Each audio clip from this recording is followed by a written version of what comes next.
Good morning, everybody. I hope you're having a lovely day. Looking here, looking here, looking here. The patch does not seem to have launched itself, but we're here for the new season, and I'm just gonna share my heckin' screen for this, because I suppose that's the easiest way to do this. I thought it might launch at 11, because sometimes they do that, and 11 means 11 EST, and blah blah blah blah blah. It doesn't seem to be out yet, so it's probably going to launch at 2! Why? Because it's launching at 11 PST. Completely random, but true. Where the fuck is show your damn screen display capture? There we go. Let us hide those. But you've seen them already! Don't worry, most of them are just like old guildies. It isn't even people from chat or anything, or people who I wanted to yell at when I was playing duels against them. And by yell at, I mean, for the most part, congratulate them on playing a ridiculous deck that I appreciated. You gotta encourage that kind of behavior. You gotta encourage it. Hey! Voided Turtle! It's been a heckin' while.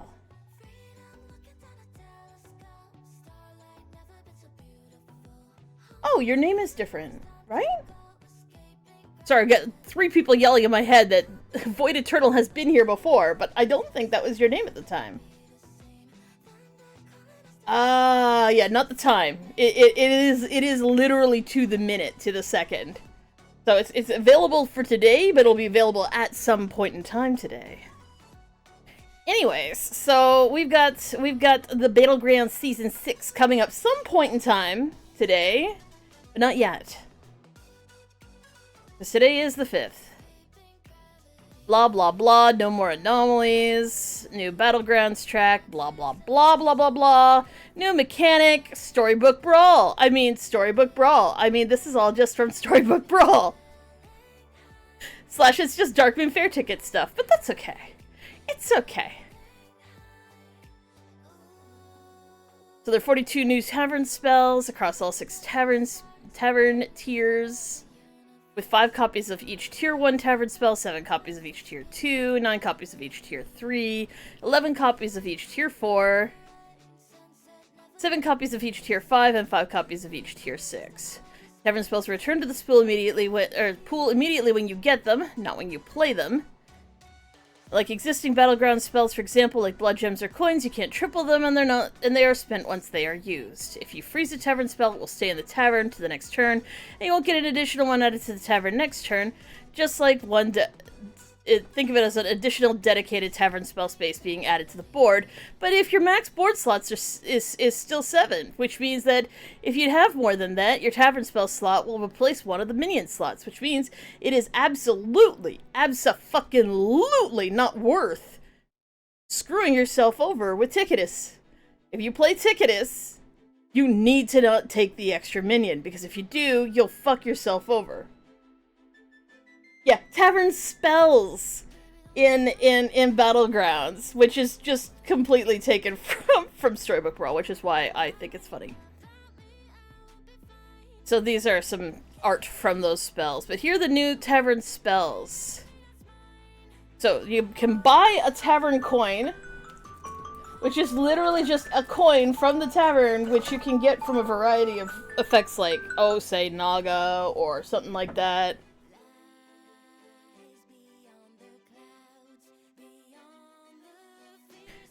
But yeah, you can buy it for a gold and then sell it or use it and gain a gold. But I guess the idea is you purchase it and I guess that's okay. But I think that one of the things is you're probably not going to buy this one unless you've got like 1 extra coin sitting around and this happens to be the spell on that tier. So you can buy it and hold on to it for the next turn. But there's certain effects that give you a free one, like free tavern spells, so getting one of these just means an extra gold. Yeah, it wastes one of the board slots permanently. So yeah, Ticketus players, I think Ticketus is the only one that does that, because The demon hunter who used to get 7 minions now gets 1 minion for free after she does her refreshes. So the only person who this severely affects is Ticketus, and anybody who's playing with the golden monkey, because the golden monkey will also, like, the golden monkey, one presumes, will also erase a minion, but it also means that you get a slightly smaller choice. So there are some things to watch out for, but it's only really gonna affect one hero, which is sucky, but, you know, maybe by the time you get to tier 6 you won't care.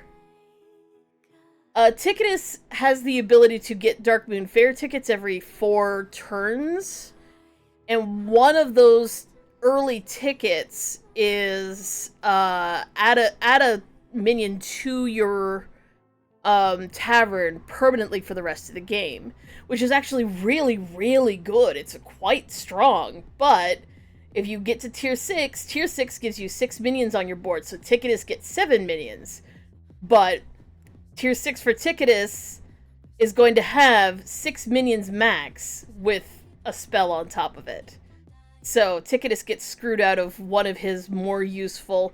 And I mean, you could say, well, you know, it's only really useful early on when you're trying to build things early on, but that extra slot is something that people purchase on purpose. So, yeah, losing that minion slot really kind of sucks.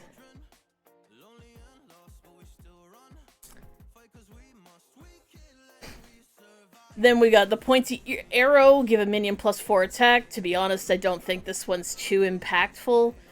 It's good for anything that has Divine Shield to start, but I can't imagine intentionally buying this because health is more important than attack early on, and as a tier 1 spell, it's really not that good. The only reason why the only character who's going to find intense use off of the pointy arrow is what's her face? Ashara. Queen Ashara needs to get her warband, so like everything that's on her board needs to get over 40 attack before her ability activates. So this will be a nice 4 attack to add to that. Fortify, give a minion +3 health and taunt. Excellent. Solid card. Can't complain about that at all. Tavern Dish Banana, give a minion +2/+2. Love it. Love it. Also, it's a play on the word Cavendish Banana, which is also kind of funny. This is an excellent fucking spell. You just gotta remember that it's only the minions in the tavern, not permanently, but just the minions in your tavern currently. But that's not bad. And that's really strong for a tier 1 spell.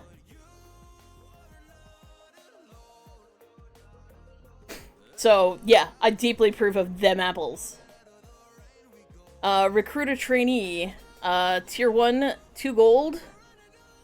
Get a random tier 1 minion. So this is actually an extremely strong card, especially for people who are trying to get their board full early, which will come in a little bit later. Because it costs 2. So on turn 5, if you haven't found a coin generator for turn 5, because sorry, not turn 5, I say turn 5, but it's actually turn 3. On turn 3, you have 5 gold. On your 5 gold turn, you can buy 1 minion, sell it, and then buy another minion. Or you can sell the current minion you have and tier up. Or you can buy a minion that gives you a gold in some way or another, and then you can have 3 minions, right? So what this allows you to do is, if you didn't manage to, on your first turn, or on your 3rd turn, get that second minion, this spell being there allows you to not have to worry about that. Sure, it's random.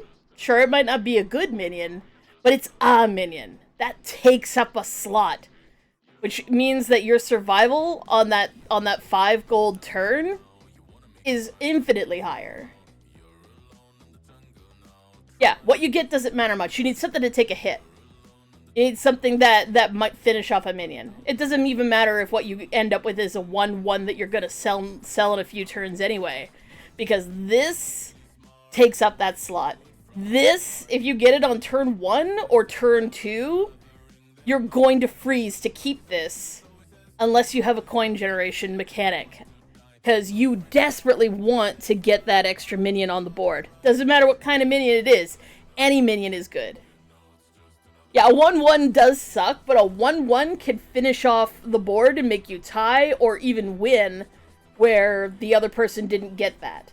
And you're like, well, that's not really that impactful. It can be a matter of 5 fucking health. That's how impactful it can be. 5 health on the third turn. Yeah, you don't want to have no minions on that turn unless you're willing to take 5 health worth of damage. So, yeah, this is kind of a big deal. This is a good, solid card. Excellent to freeze on turn 1 or 2.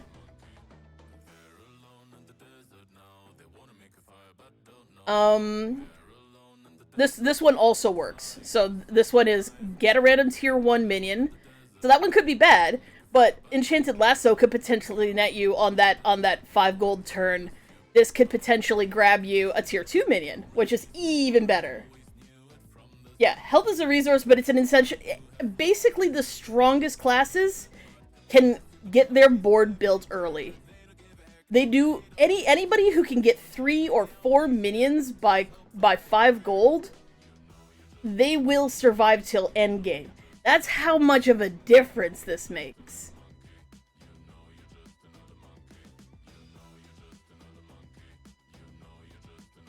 This is another fucking solid card. So here's ones that you can get on tier 2. Which is like you first turn you buy a minion, second turn you tier up. So this can show up as early as turn 5. It only costs 1 gold, which theoretically speaking, you could get this using a specific mechanics like there's a couple different ways you can get this card early, so you get this gain 2 gold next turn. I don't know if the character that gets the refresh, I'm pretty sure she's only gonna get the tiered up minions, but this is not a bad card. And if for some reason, let's say you're playing pirates or something, like you're playing patches, you play in patches, and one of the cards you play on turn 5 generates 1 extra gold. So on turn 5 you end up on turn 3, which has 5 gold, you actually end up with 7 gold because you've played a bunch of the minions that give you 1 gold on your next turn. You can end up buying this, playing it, and having 2 gold on your next turn. That might not seem on 6 gold. On 6 gold that doesn't seem like much, but what that can allow you to do on 6 gold, your tier up is sitting at 5. It allows you to buy 1 minion, tier up, and you can actually tier up on that turn instead of buying 2 minions and waiting until your next turn, which is actually a really decent strategy. Yeah, to buy a minion in the same turn. Exactly. It's a huge speed increase, and at high tier gaming, the sooner you can get to tier 3 and tier 4, the better. So that's a really decent spell to play on turn 5 if you can get it. Or sorry, on 5 gold if you can get it. Overconfidence. If you win your next combat, gain 3 gold. If you tie, gain 1. Is this a good card? No. Unless you're Millhouse. There's a lot of things that they have not remembered that Millhouse exists about. So if Millhouse gets this, because Millhouse, his minions cost 2, his refreshes cost 2, and his tiering up costs 1 gold more, which means that a lot of what I'm saying doesn't apply to him when it comes to how fast he can tier up. But what this does is it gives him 3 fucking gold, because he absolutely is going to win that battle. Why?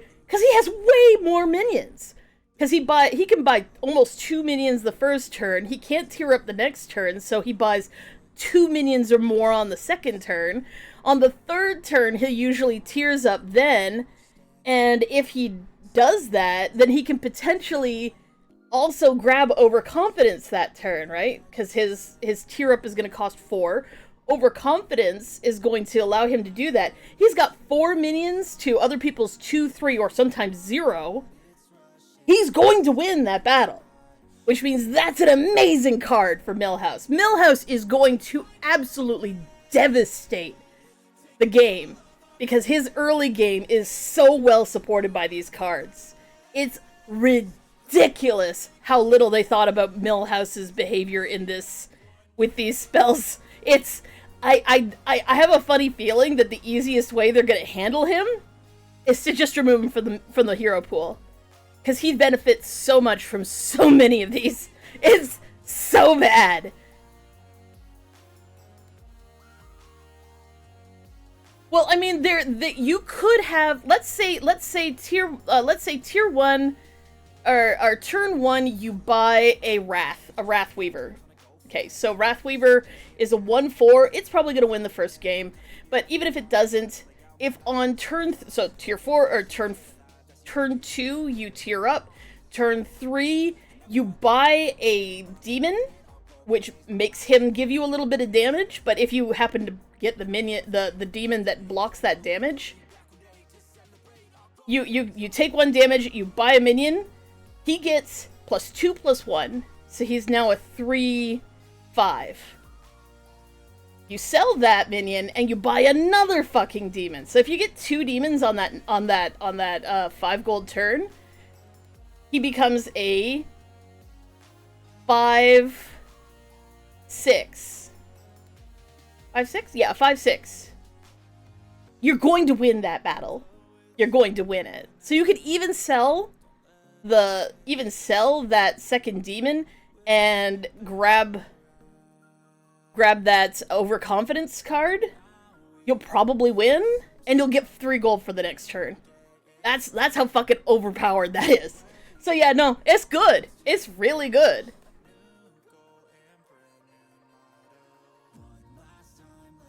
I think they're trying to see if they'll get people to skip tiering up on 2, but no one's gonna do that. No one's gonna skip that.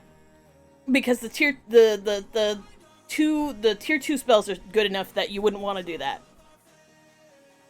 Lantern Light. Give a minion stats equal to your tier. It's a terrible fucking card. Nobody's gonna use it. At least not early. That's literally a card that you would not purchase. And why? This is not going to give you a big enough advantage for the coin cost at this level.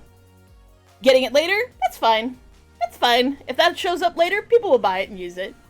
2 gold to give a minion some massive stats. But early on, nah. This is early. This shit. That's just straight up shit. This could be 2 gold. This could be 1 gold on tier 4 and it'd be way better. That's how shit this is. Because you're not gonna intentionally buy this. Unless you're at least at tier 4. Because 2 gold for anything less than a 4/4 buff is not worth it. Chef's Choice. Choose a minion. Get a different minion of the same type. Holy shit! Holy shit! For the few games where there is no elementals and there is no Naga, so you can't get the elemental Naga that gives you choose a minion, get a different minion of the same type. But this is get a different minion of the same type. This is extremely strong. And again, this is one of those cards that you can end up with on 5 gold. And that will, if you're playing a hero that desperately wants to have minions of the same type, because your ability benefits having minions of the same type, such as Patches, Hogger, McGurgle, or whatever the fuck his name is. Oh, Flurgle. He does Murlocs, unsurprisingly. And so on and so forth. Anybody who's playing something that really strongly benefits from having minions of a specific type, this is extremely good. But regardless, it's still extremely good if there's... The thing is, you could choose a minion, get a different minion of the same type. So you see up in Bob's Tavern, there's a pirate, say. It's not a discover. Get a different minion of the same type. So let's say you've got your board, you've got 2 gold, you purchase this spell, and up here's a pirate. But it's not Coin Pirate. So Coin Pirate gives you 3 gold back when you sell her. If you hit the pirate, the chance is, if it's not Coin Pirate, the chance of getting Coin Pirate is greatly increased, because you're not going to get this specific pirate, you're going to get a completely different pirate. So the chances of getting Coin Pirate out of that is damn high. Really damn high. Yeah, you pick from the board. It can be, because it says choose a minion. It doesn't say choose a friendly minion. So you're literally choosing any minion on the board. It doesn't even have to be in your party. You can literally pick out a Bob's Tavern. You'd be like, oh, look, there's a shitty pirate up here. Click. Coin Pirate. Play the Coin Pirate. Free gold. Excellent. We love free gold. Then we have leaf through the pages. Your next 3 refreshes cost 0. This can have some benefits. I might be tempted to buy this, maybe, but here's the deal. For the most part, you don't want to pay for your refreshes to cost 0. Because you're still paying. But if you had 2 gold left and this spell existed, yeah, you know, I'd probably pick it up and leave it in my hand until I hit a point where I'm looking for, let's say I've got like 3 doubles on board and another double in hand, and I'm like, damn, this card, that's good then. That's what they're good. Yeah, 1 free gold way later. But that's not a bad card to pick up if you're just rifling through the fucking tavern trying to find specific cards a little bit later in game, but this is not something you'd buy right away. And it's even if you do buy it right away, for whatever reason you end up with 2 extra gold that you can't do anything with because you don't want to sell a minion to buy a minion, or there's no good minions. Picking this up, you're probably going to leave it in hand until you hit about tier 4, tier 5 when you're sitting there wanting to cycle through cards looking for something good. No, because it's not that good an effect. Because again, it's just your next 3 refreshes. This is what we call, this was a tier 1 Darkmoon Fair card. So tier 1 Darkmoon Fair is equivalent to a tier 2 spell, because you get that during tier 2. So yeah, no, it's priced appropriately. It's just not something you would necessarily use until way later. Here's something that's way too expensive, and I would never purchase this. There's something to it, but it's not that good. And the reason why I say there's something to it is that that would allow you to continue gaining gold past 10 gold. So there is something to it. You get 1 more refresh, you get a potential to potentially cycle an extra card because you've got that extra gold without playing something like Pirates where you're generating gold every turn. There's something to it, but I would much rather get this for free from any of the effects that give you spells for free. Because I don't want to pay 3 for that shit. Fuck that shit. That's not true. On 7 gold, I might buy this. On 7 gold, I might buy this. If Bob gave me a selection of tier 1 shitty minions, I would probably buy that. But yeah, for the most part, I wouldn't buy this. I'd hope to get it, but I wouldn't buy it. Because 3 gold's a massive investment for nothing being on your board. And it only really makes a difference later. Like, around tier 4, tier 5, when you actually hit 10 gold. Hasty Excavation. Gain 1 gold. This costs health to buy instead of gold. This is absolutely dog shit, unless you're playing demons. If you're playing demons, that's excellent. You take damage, which buffs your minions, and you get gold on top of that. Yay! Excellent. Great card for demons. Absolute shit for everybody else.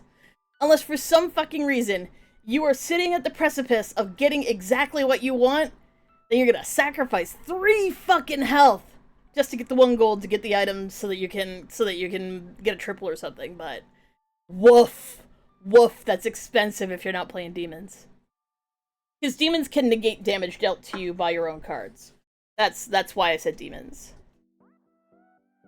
Yeah, reckless investment is such garbage unless you're playing someone like Gallywix, or later on if you're playing pirates.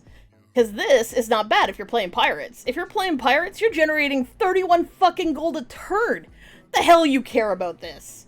You don't need to care about this, so you're not gonna care about this. Gain 3 gold, next turn lose 2 gold. And gaining the 3 gold buffs a minion, because there's a minion that whenever you gain gold, it buffs her. So you get a buff, and next turn, it doesn't take anything away from her. That's a straightforward thing to do.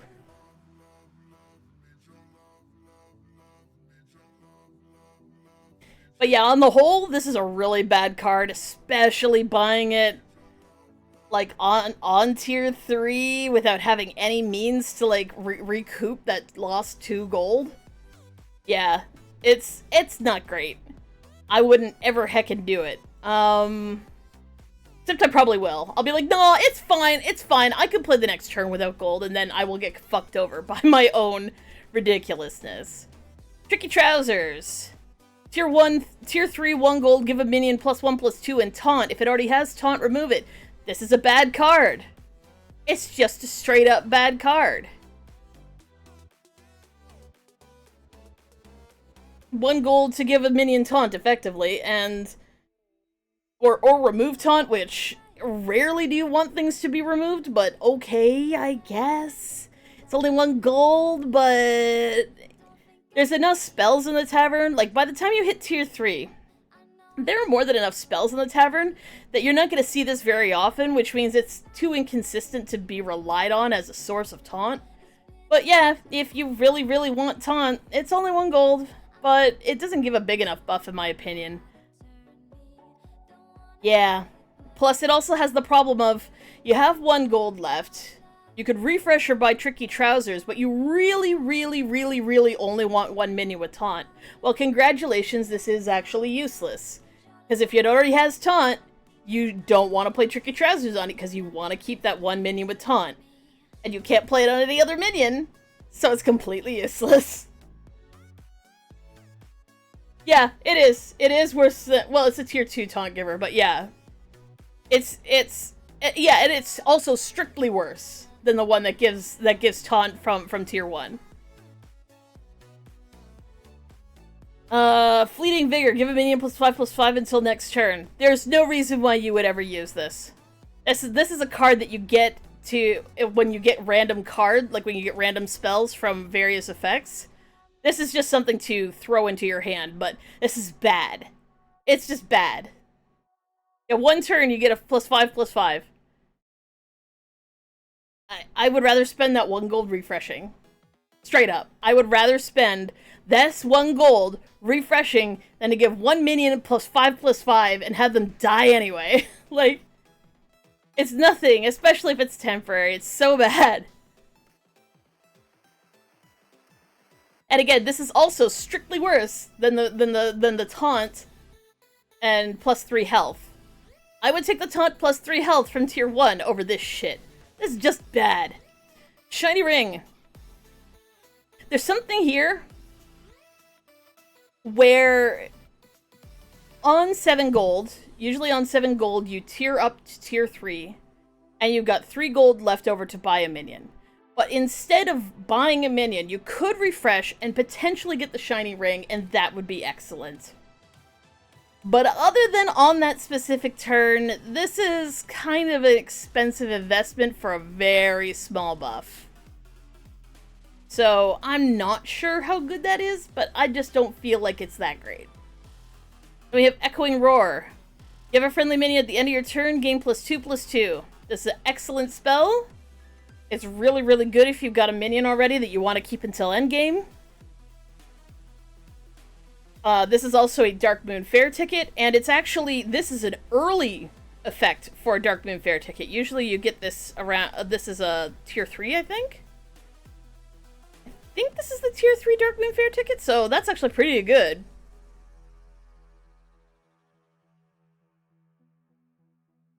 Dark Moon Fair tickets was a battleground thing back in the day. Natural Blessing. Choose a minion, give all minions that share type with it +3/+2. This is intensely overpowered for a specific hero called Curator. Curator gets a minion that's a 2/2 amalgam, which means that it has every creature type, every single creature type, and venomous. Which means that you can choose your amalgam and give all minions that share a type with it, which means your entire fucking board, +3/+2.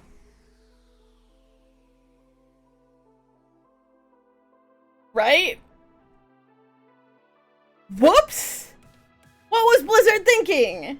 Why are we doing this? Cause look at this! This is Shiny Ring. Give your minions +1/+1. This is one more gold and gives all of your minions +3/+2. Blizz! Why? Why do you never think anything through? It's also really good for someone like Patches, who by tier 3 is gonna have an entire board of pirates. But I mean, yeah, exactly. It's good if you have a monotype board too, but most people, especially on high, like, in the higher ranks of the game, blah blah blah, in the higher ranks of the game, you don't have a monotype board unless you're basically paying Patches, or you get super lucky. So, like, sometimes you can sit there and be, like, you can use the Naga and have her generate a bunch of, say, elementals, but for the most part, you're not going to have a full board. You might have, like, 5 minions instead of 7. But this means that so long as any of your minions have a tribe, like, you don't have any neutral minions there, holy shit! Staff of Enrichment, tier 3, 3 gold. Minions in the Tavern has +2/+2 this game. Super solid card. Excellent card. Extremely powerful. Especially early. If you get this on 8 gold, you will buy this on 8 gold. Because it's really good, because it's permanent. Ritual of Growth. Replace all cards in the Tavern with ones of a tier higher. So we've tiered up, now we're on tier 4. This is not okay. The level of how much this is not okay is reflected in the fact that it says replace all cards in the Tavern. All. Which includes spells. And you might be like, well, what's so big and bad about spells? Because I have major issues with a 5th tier spell. So we're going to roll this. If there's another tier 4 spell in the Tavern, you can roll this and then get it. And I'm going to show you the spell in question, because let's just ignore everything. We're just going to go straight to the problematic one. This one right here. While you're stuck on tier 4 with everybody else, you just get Unmasked Identity.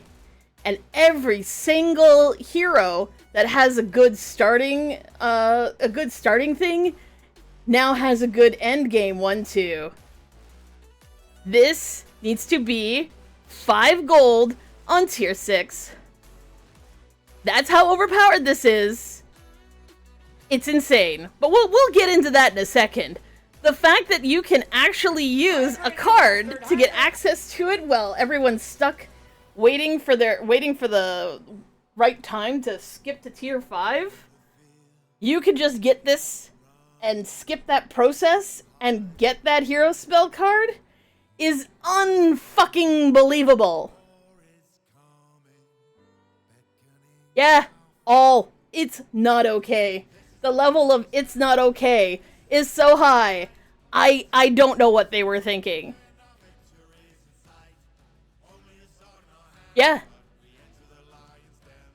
And it's a solid card anyway, because it's all cards. Like, it's not just replace a card.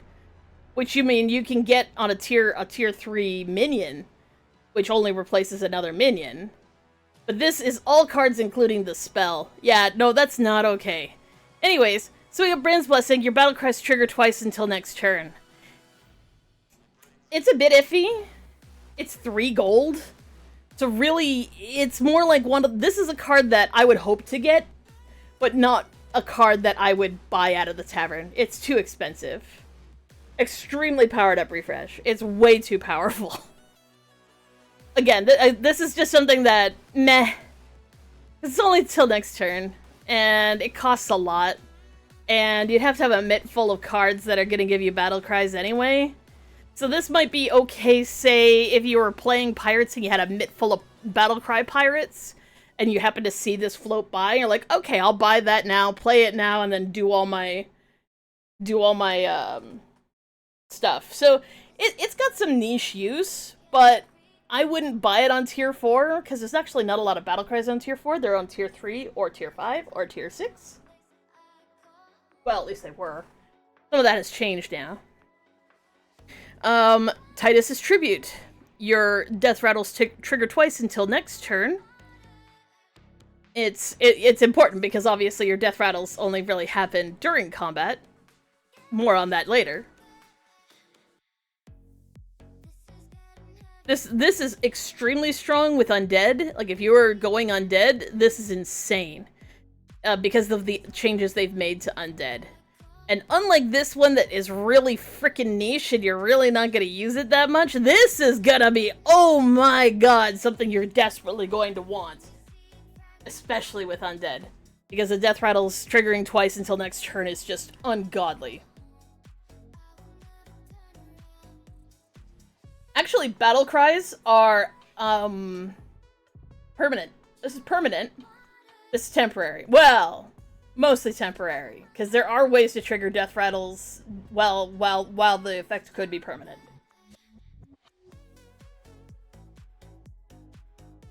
Cheese tastes better with a hat on. That's so weird.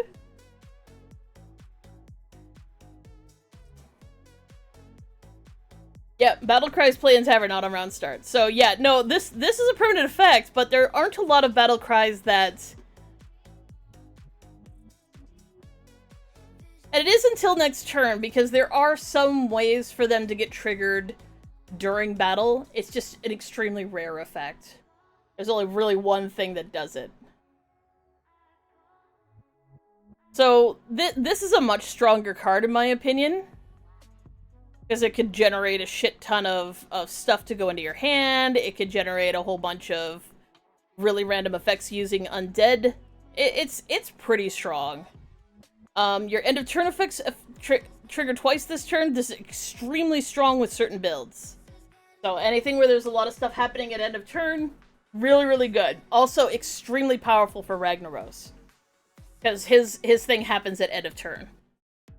There's also a niche instance where Denathrius would benefit massively from Primal Staff as well. Misplaced tier set. Give a friendly minion of each type +3/+3. This is hot garbage.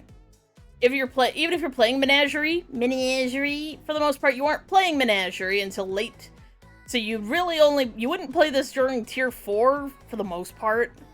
But you might pick it up while you're, looking for other stuff to play on your random amalgam builds. With the, whatever it's called, the Phalanx. Hired Headhunter. Discover a Battlecry minion. That's a pretty solid card if you're playing Battlecry shenanigans. There's not a lot of instances where you would be playing Battlecry shenanigans. But if you're, let's say, Bran, and or, like, Demons benefits from Battlecries pretty often. Elementals, all their Battlecries are good. Piggies, Battlecries are alright. But for the most part, this isn't going to be very good. This would be a card that I would hope to get, as opposed to a card that I would actually purchase.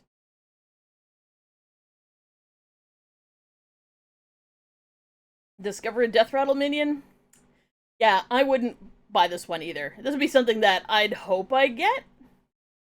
Or, the other thing is that in both of these cases, this helps both Bran and Denathrius finish out their quests.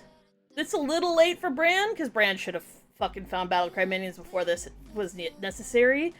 But this can also help Denathrius, and to a certain extent ETC, in getting quests done, because his whole thing is like, play 7 Battlecry minions, play 10 Death Rattle minions for an effect.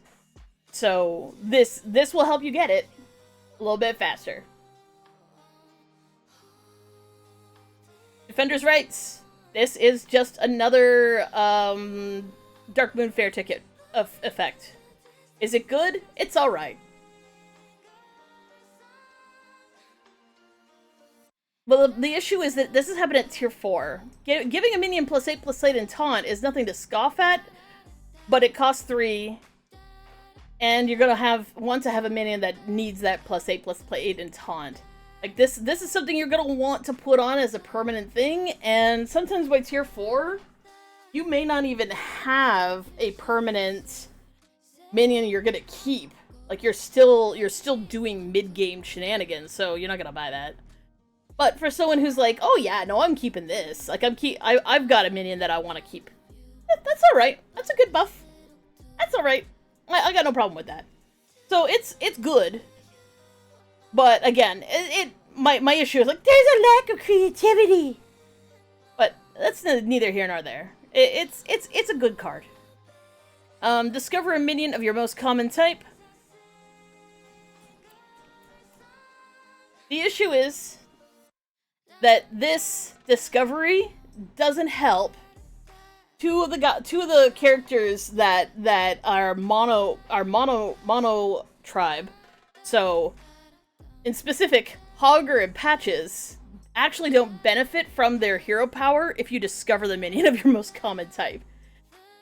But if you're playing anything where one of those types lands on the field and it gives you a buff, this is just fine. So if you're playing Mono Murlocs, if you're playing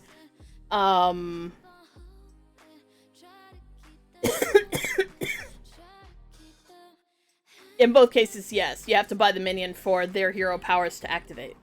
So their hero powers don't activate unless you specifically buy the said minion, not play it. Yeah. It's still overpowered as shit. Both, like, Patches versus Hogger, Patches often wins. And Hogger has one of the most broken abilities in the entire game. So those are the tier 4 ones. They're alright, and the discover effects are pretty good if for some reason you're doing a quest where you desperately need discoveries. That's alright. They're alright. They're pretty solid cards, but they're pretty niche cards. And this is fairly expensive, but one thing that can help if you find yourself playing against 5 other people who've decided to thwart your entire advancement, because you're playing Hogger, say, you may not get the effect from your hero power, but at the very least, you're gonna get a pirate. So you actually get that pirate, you can play that pirate, and that might help you fill out your board, even just a tiny bit more. Plus, if you're playing Peggy and Cleave, any Discover card is good, because you don't have to make way for it for the Discover to be generated. You don't have to play a card that discovers a card. You can have a full board, discover a card, it goes into your hand, and you wait until you've tripled something to get it, and you've actually put cards into your hand that you're going to use later for sure. So, tier 5, I thought this was going to be really overpowered, but it only sets your armor to 5. So if you've already taken damage, this will give you your armor back, if you've lost all of your armor. I wouldn't buy this unless you've lost all your armor, but you can't use multiples of it to give yourself a bunch of healing. I don't know how to feel about this. My instinct is like, no healing ever.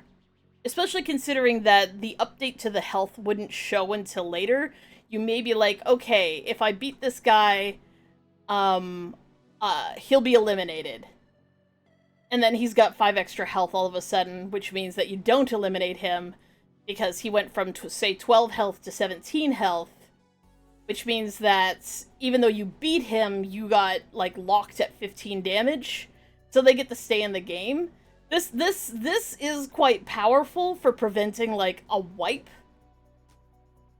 And I don't know how to feel about that if someone's used this, and the end result is that we don't end up in the top 4, or I get denied a kill, which results in that person who may have been playing my minions, their minions not returning to the pool.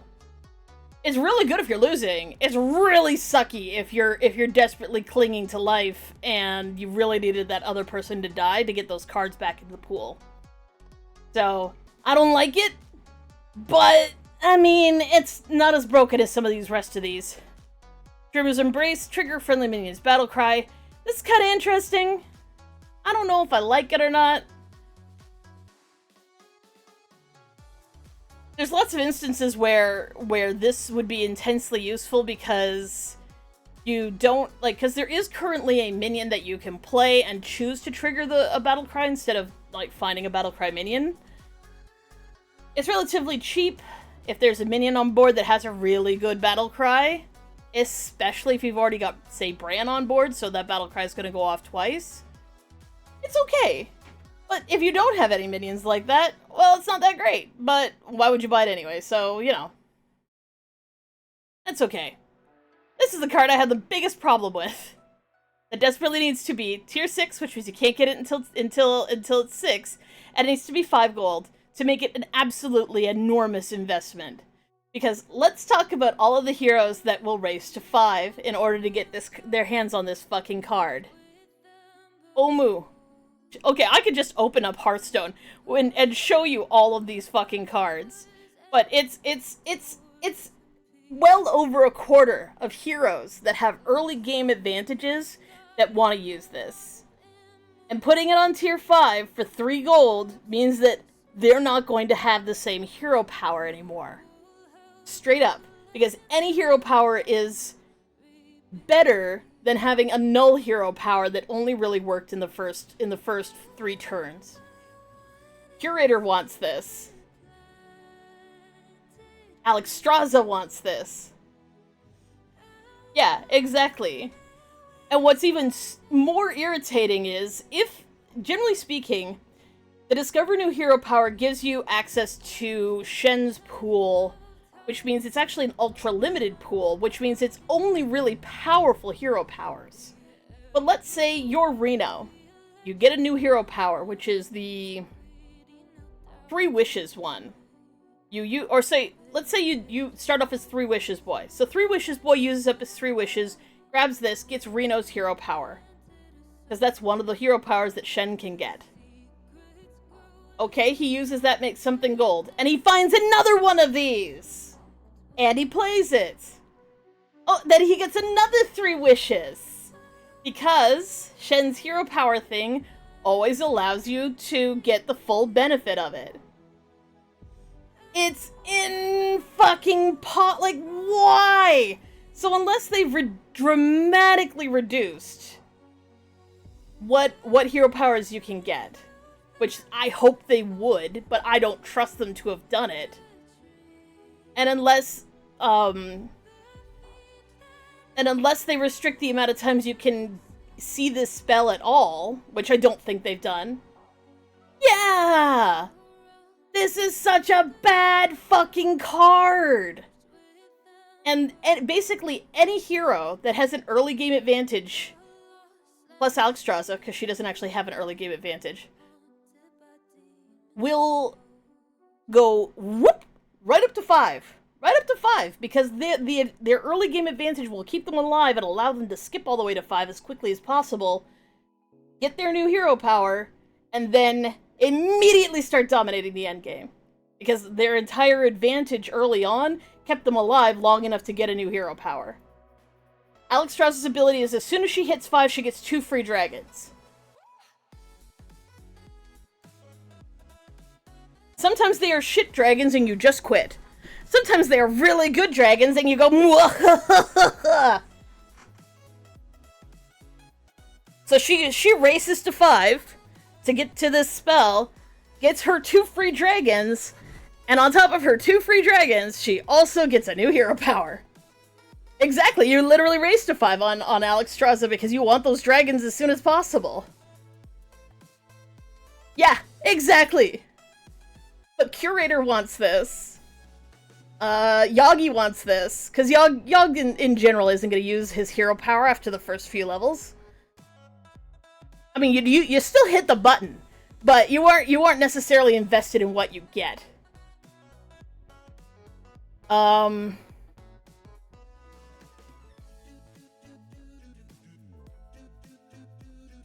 It's so bad. It's so impossibly bad. And the other thing is, like, let's say you end up with a hero that actually has a really shit hero power, but you had to choose between shit and yet more shit. So you ended up with Sky Captain Craig because the other option was female Togwaggle, and you're like, well, fuck my life. Guess we'll try Craig. Boom! You go up to 5, you get your unmasked identity, you get a much better card.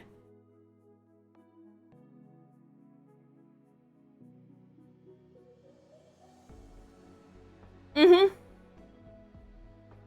But my issue is that cards that already had a massive advantage, like say heroes that already had a massive advantage, like say Shenvala, if Shenvala manages to get his hands on elementals early, which is a 50-50, sometimes everybody gangs up on the Shenvala, you don't get shit. But if you manage to start doing it, because Shenvala's ability is every 3 elementals he plays, his the cost of the tavern tiering up goes down by 3. So you buy 3 elementals, you play 3 elementals, and certain elementals generate more elementals, so this can snowball really quickly. Every time you play an elemental, that counts towards the thing. So he can get to tier 6 lightning fast. Same with Omu. Omu gets extra coins every time he tiers up, so you tier up, you get the extra coins, usually buy a minion with them, so you can tier up on a slightly different pattern, and you tier up way faster. But once you hit tier 6, there's no point to your fucking ability anymore. So Omu's already really powerful. Shenvala is middling because sometimes people gang up on him, but Omu's already really powerful, and now you're giving him a new hero power. And he'll have access to this spell before anybody else. Yeah. It's such an insane advantage. Like, Blizz! So anyways, this needs to be tier 6, it needs to cost 5 gold. Because at the very least, it should be intensely punishing, but a solid investment, as opposed to something you're raced to go do, because you know you can do it. Like, come on now. Come on, Blizz. Don't do this. That's such a bad idea. Okay, so discover a buddy on tier 5 for 3 gold. This is shit. And the reason why it's shit is this should be on tier 3. Because buddies are so much fun. And to make me wait until tier 5 for a buddy that could potentially be a tier 1 buddy makes me cry. Okay? This should just be a lower tier. It should cost 3, that's fine. It should be a lower tier. Let me have some fun. Don't restrict this to tier 5. Come on now. Buddies are another, like, you know how there was anomalies in the past season? In this season, or in a previous season, each hero had a buddy, and that buddy kind of worked in concert with their hero power. Oh my god, that's such a mood potato!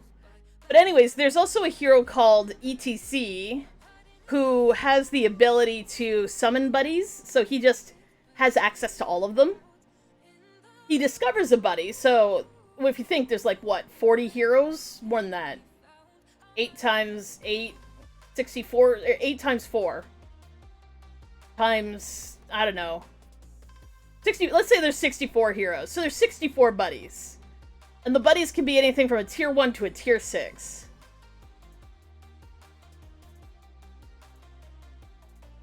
But, I mean, if you're gonna give people access to buddies, let us have access from tier 3. It's not gonna do anything to ETC's pool, it's not gonna fuck with anything, it's just gonna be fun. Let me have access to the buddies sooner. Come on now. That's fun, that's more fun. This should be a much lower tier for fun.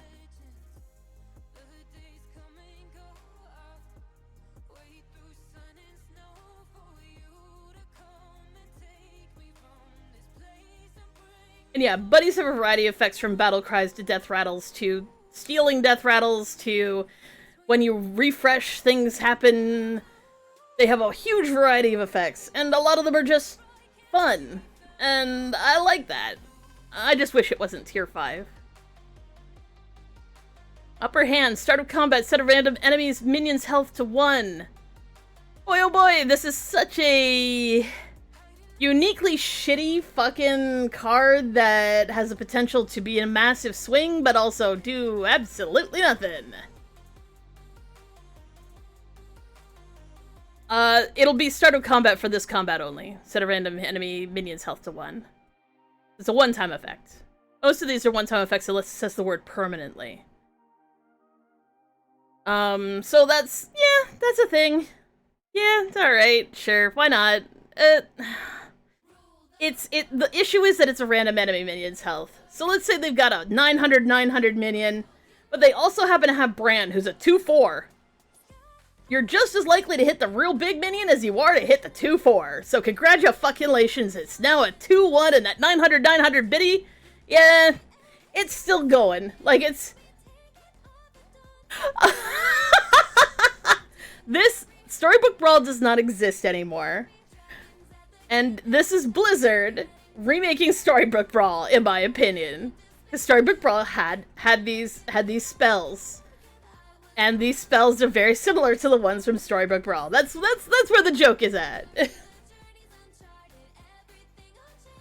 Storybook Brawl was a Hearthstone clone that was really, really fun and cute and based on fairy tales.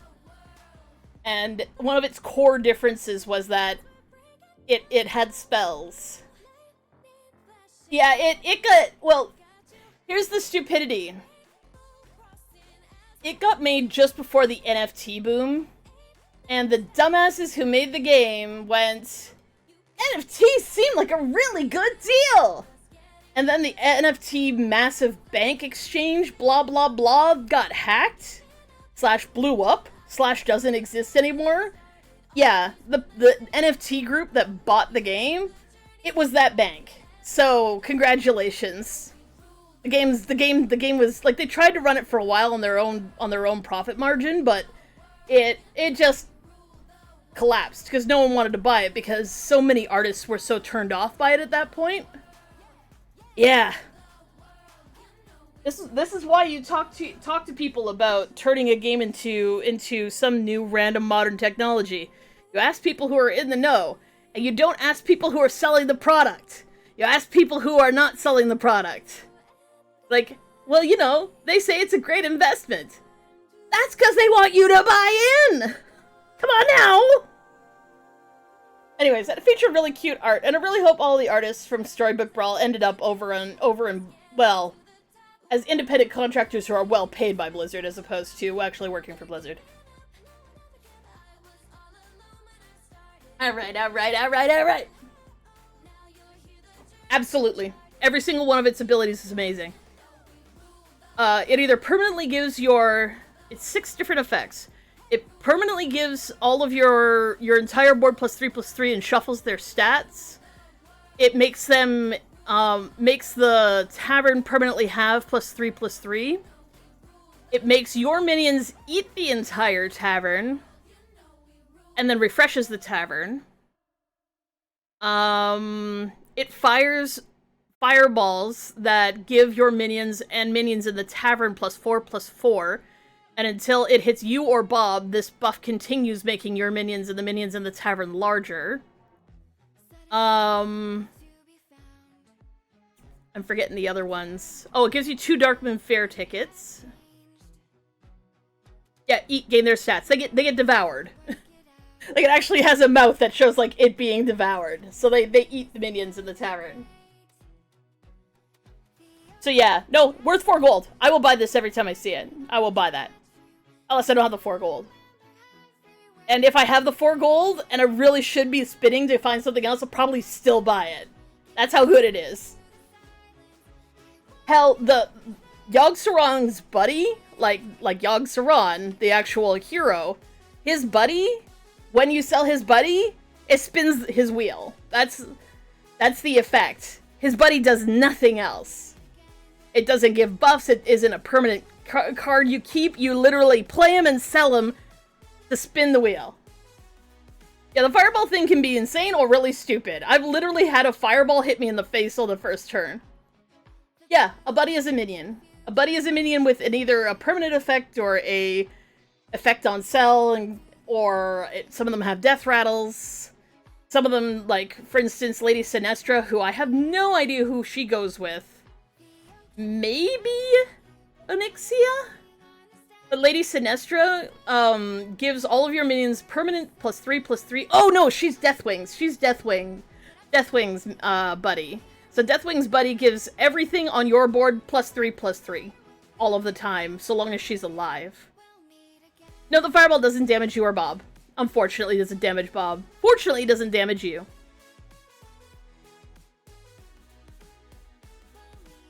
None of them are negative. The only one that's kind of sorta negative is the one where it buffs your minions and then shuffles their stats. Sometimes you've been buffing the ever-living shit out of a minion, you have a random minion that's just sitting on the field, and that minion ends up with the stats of the really big chonker minion, and the really big chonker minion ends up with itty-bitty stats, and you're like, no! And then you sell it.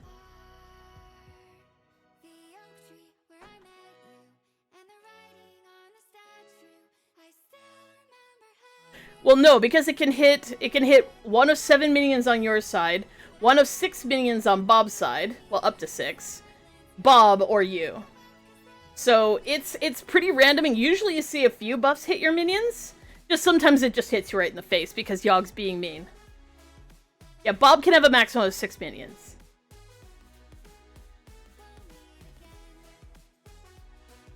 It's a really low chance that it hits you or Bob. But it's still kinda... yeah. It's way, way, way more likely to hit the minions a few times, but there's no predicting it. To be honest, the fireball one's everybody's least favorite because sometimes it goes well and sometimes it just goes to complete shit.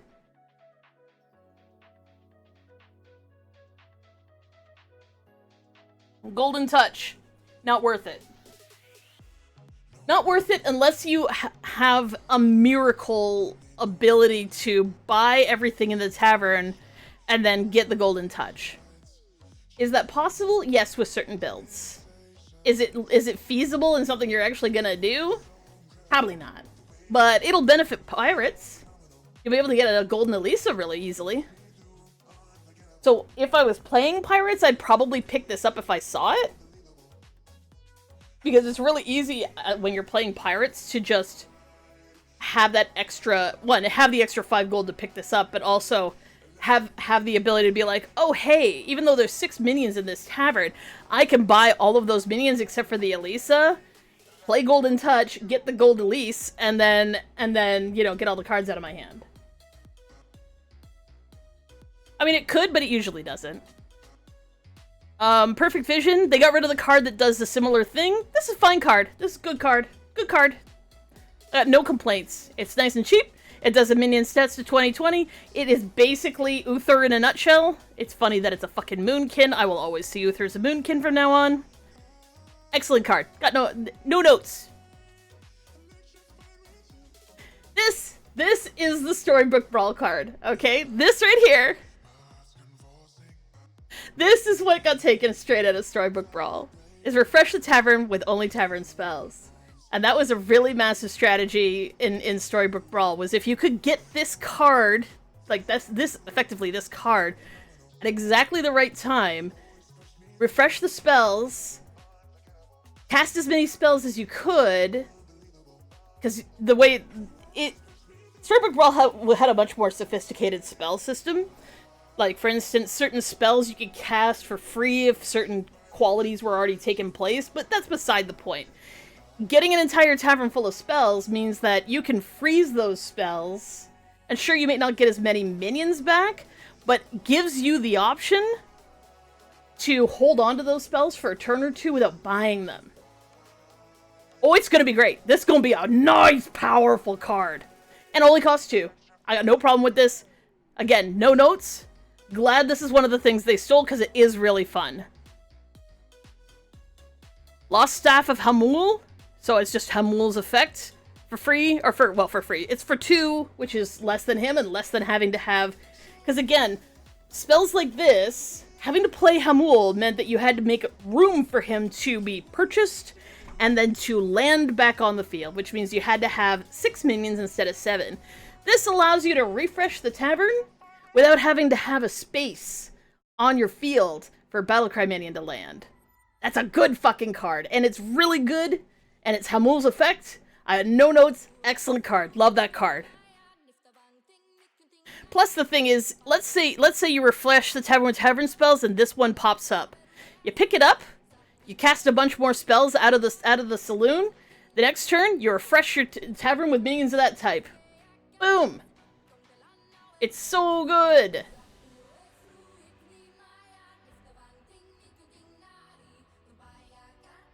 Give your minions +4/+4 for 4. I disagree. If this is gonna cost 4, they should be giving my minions +8/+8. Because at tier 6, +4/+4 is a drop in the bucket. It's not big enough. It's not good enough. And let's scroll up here to other instances where you can buff your entire fucking field. Is any of this good? I would say no. This only costs 3, and it gives all minions +2/+2 forever. This one costs 3, and gives all your minions +3/+2. For 1 less mana, you can potentially buff your entire field for almost as much. That's not good enough. It's kind of like the shiny ring. It'll be good on one very specific turn, and in general, it's just straight up not good enough for what it is. I don't like it. I don't think it's good enough. No. It either needs to be way bigger or way cheaper. If this was 1 gold, that'd be okay. Because by the time you are hitting tier 6, this isn't a big enough buff. Because if you are made it to late game, because that's where tier 6 lays, you have minions that are literally have 100 health. +4/+4 is not worth 4 coins. I would rather refresh and buy a minion. And that's what this is the equivalent of. Refreshing and buying a minion. And that minion's going to have a bigger impact than this ever could. 5 gold Divine Shields. Or, hear me out, a 5 gold Divine Shield, or Divine Shields forever. For 3 gold. A whole tier earlier.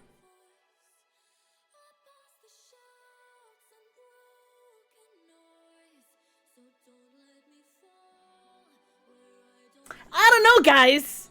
I don't know. Do you think that this might be a little underpriced? And a tier 2 early? Maybe? I mean, I could get a Divine Shield forever and ever, you guys. Or I could literally do it on all of my minions. All of my minions. Until the end of the game. I wonder which one might be better, you guys. I wonder. Like, I would pick up, like, I would literally be picking up Unmasked Identity every single fucking time I see it. If having Divine Shields was gonna make a goddamn difference. Over this shit of paying 5 to get 1 Divine Shield guaranteed. Fuck that.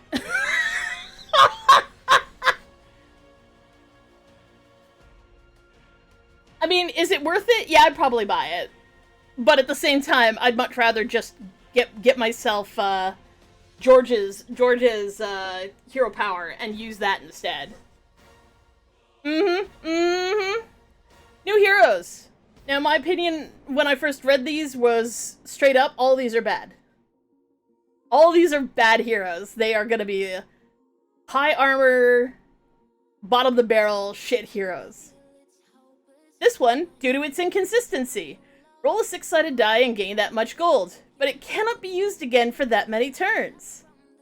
So you can roll it, get a 1, and you've won and lost nothing. Yay! You roll a 2, you get 2 gold. Well, if you had only 1 gold left, You now have not enough gold to buy anything. And you also can't use this for two turns.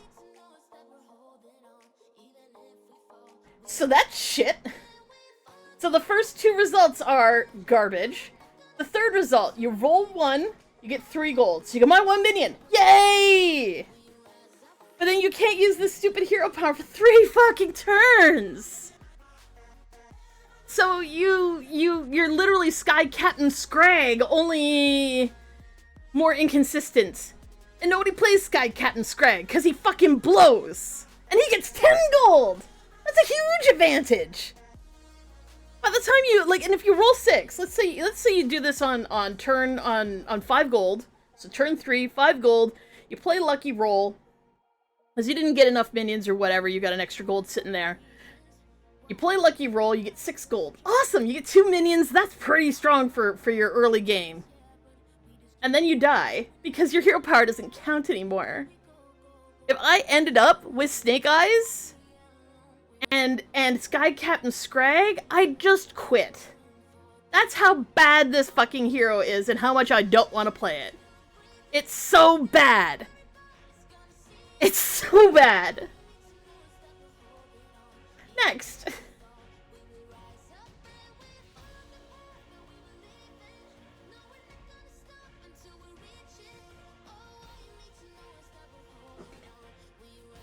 Alright.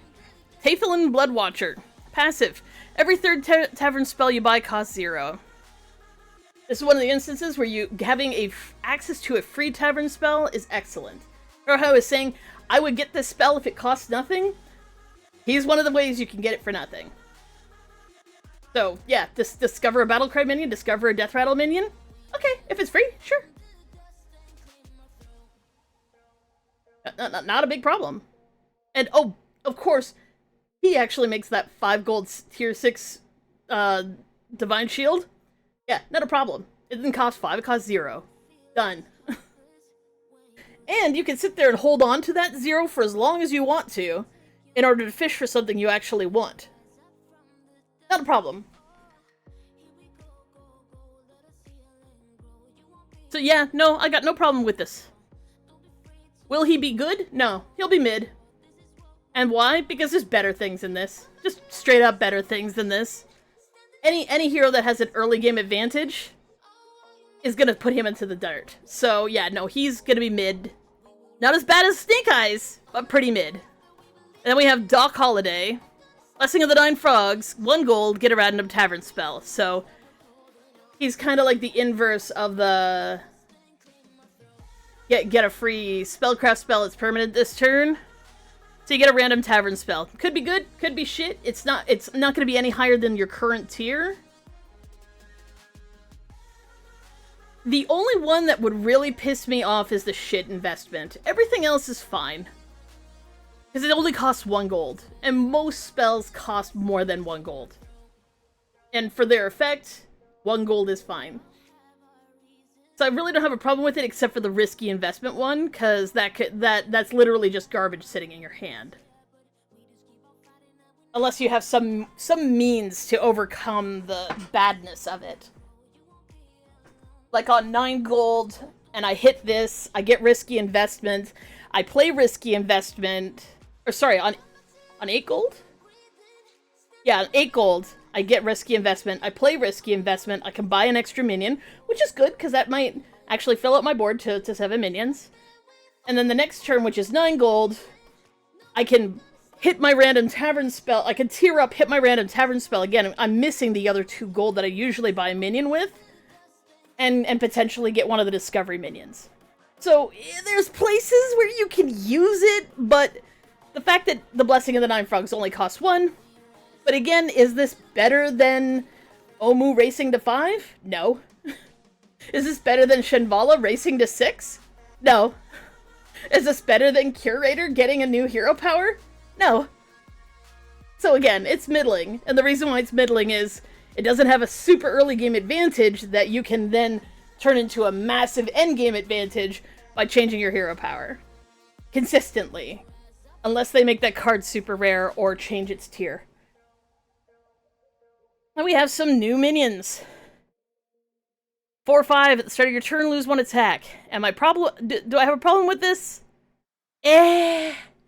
It's an extremely strong card. I will definitely buy it if I see it. I mean, obviously, by the time you get to, you know, a few turns in, it's gonna have no attack left. You're just gonna throw it in the garbage. But it's so strong for tier 1. Yep, no, I will buy it and use it. This is the least thought out card of the entire fucking expansion. Pharex, Wrath of the Sun, tier 3. 3/1 Divine Shield, Avenge 4. Give a random minion friendly shield, Divine Shield. Or give 2 random friendly minions Divine Shield. Now, depending... Oh, you know what? Maybe they've actually changed this.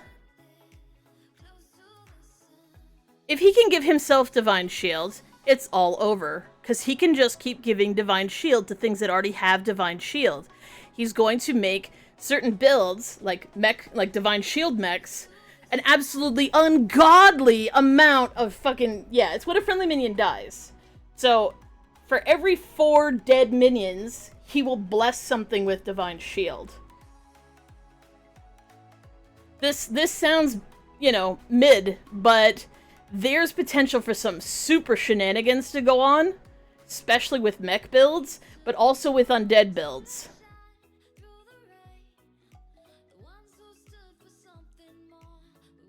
Yep, and it just keeps going and going and going, and it keeps going on him. Like, every time he loses Divine Shield, he gets it back, and then he puts Divine Shield on other stuff, and then he puts Divine Shield back on himself. So yeah, depending on whether he can target himself, this could be an incredibly annoying broken card. Especially for, like, Oni mechs and stuff like that, because Oni summons even more minions into the mix. Especially when he's gold. Like, holy shit. Rodeo Performer Tier 5. Discover a Tavern Spell or discover 2 bad Tavern Spells. Is this good? It's alright. It'll give you something. It'll be good for Peggy and Cleave, because he goes into your hand, the Tavern Spell goes into your hand, and if you get a Tavern Spell that gives you another minion, that goes into your hand, and all of those things are buffs onto your Cleave.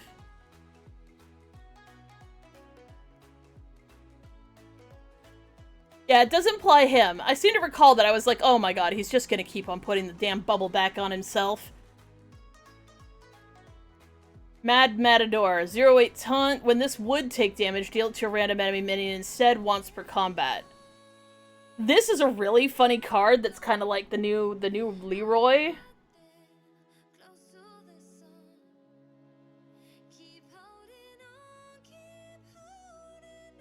But is it good enough? I don't know. I would probably just put something that does 8 damage, because you're going to play this last, right? Like, you're just going to drop it in there. You just play something that does 8 damage in your first slot, and then move on with your life. Or alternatively, you drop the minion that makes things lose taunt.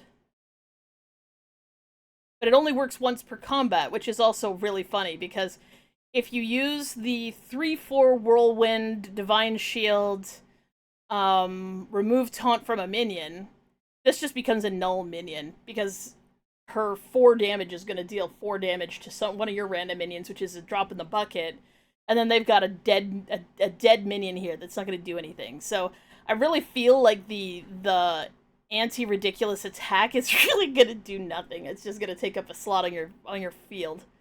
I don't think this is a good exchange for Leroy, or a good substitute for Leroy. It's supposed to be, but I really feel like it's more of a joke.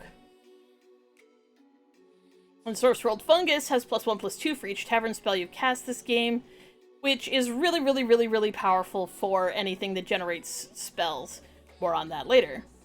Nala the Redeemer. Whenever you cast Tavern spell, give a friendly minion of each type +2/+1. It's alright.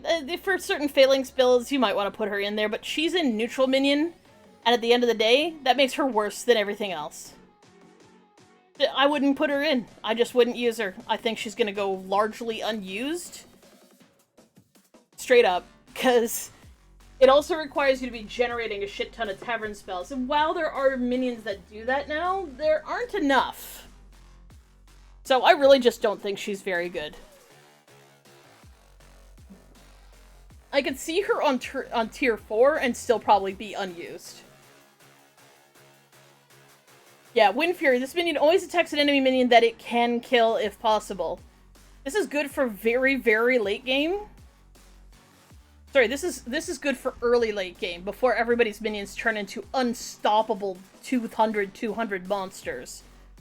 This'll get rid of someone's Bran, or their, you know, their Baron that they've thrown in at the last second.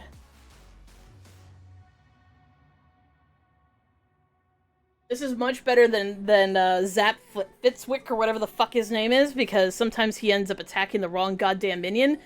This is a much better targeted minion, and they've gotten rid of Zap because of this. And that's fine, because he's a better card. Landlubber. The tavern always offers an extra tavern spell after each refresh. Really, really good until tier 6, in which case you want to throw him into the garbage. Yeah, but not every comp has a small minion. Like, sometimes you're literally fighting against Quillbore, so they all have 200 health. Like, congratulations. Well, generally speaking, if, like, what a lot of players do is they'll have a Bran, well, not a Bran, they usually do this with Baron, is if they find a Baron, they'll pick up the extra Baron, and they'll sell that first Baron to play battle cries and shit, like they'll play stuff through that hole that Baron left, and then throw Baron back in. This guy fucks with that.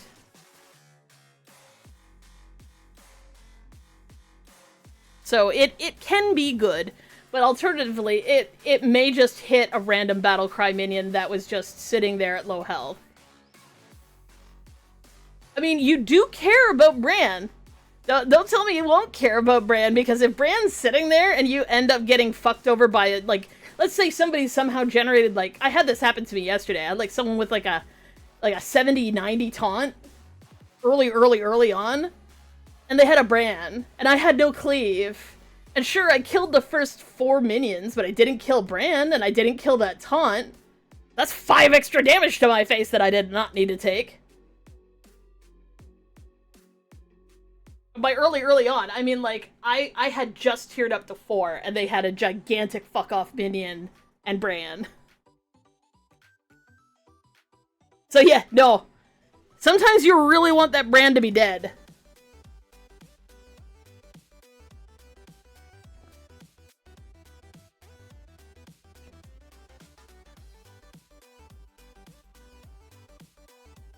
Sandstone Drake at the end of your turn, gain +1 attack. Repeat for each other card you've played this turn.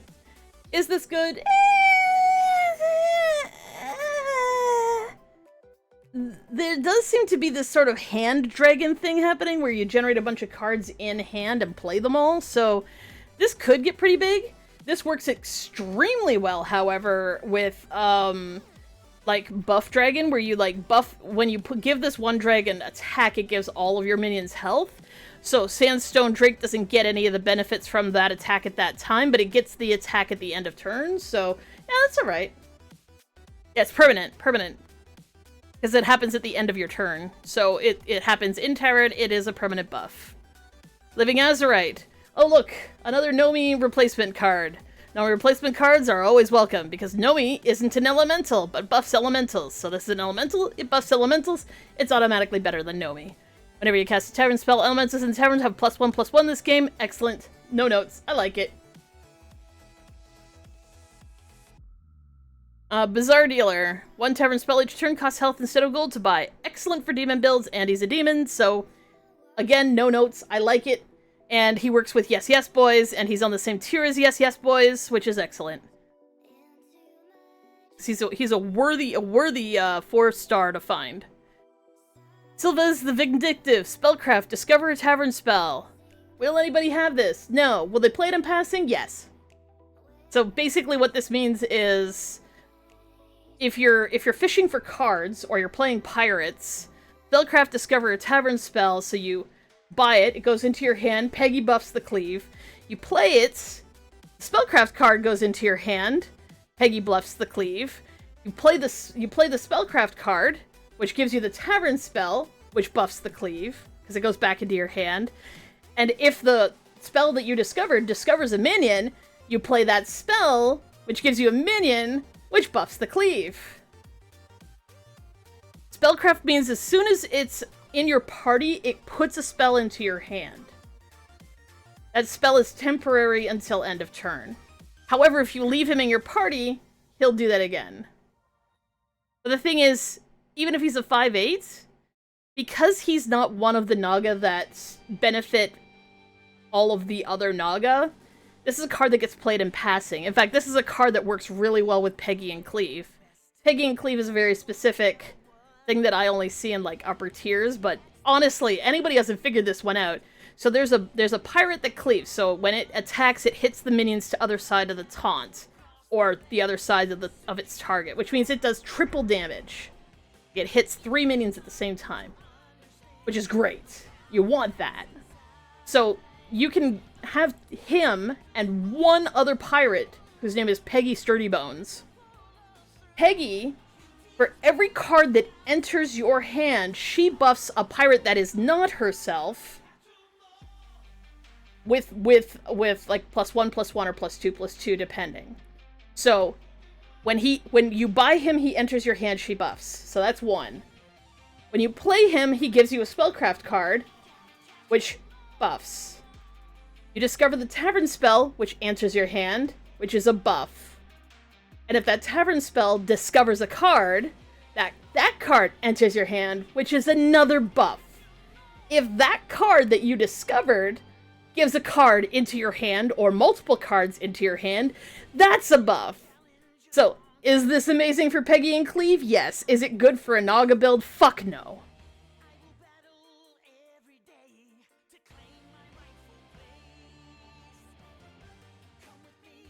That's +5/+5 at the bare minimum. And you could actually end up getting a card that gives you multiple things entering your hand, such as the card that gives taunt, though they may have removed that from the game, I'm not sure. The card that gives 2 little mini shields. Yeah, he can find that if you happen to discover the tavern spell that discovers a battlecry card. So is he good? Yeah, but only in niche cases that I would really only play him with Peggy and Cleave. But also, let's say you end up, because there is a minion that is not a Naga that has Spellcraft Discover a Naga.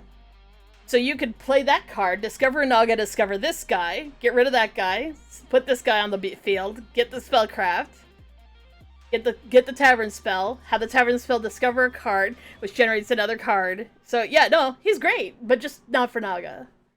Because ultimately, the Naga that benefit the most from spells being played, you're not playing with them in late game. Generally speaking, you're usually playing like multiple Jazz Boys and multiple Shaker Girls, and then the ones that get the permanent buffs. Oh, and Triple Buff Boy.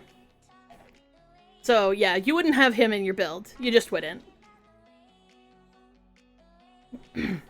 Mystic Sporebat, Tier 3 Beast. Get a random Tavern spell. This is a good card to just buy. Is it going to be a permanent part of anything? Fuck no. There might be some random thing that you can do, but at the end of the day, it's not going to do very much. Death Rattle. Summon 2 1/1 skeletons. Seems useless, is actually intensely strong. This is a really solid Tier 1 card.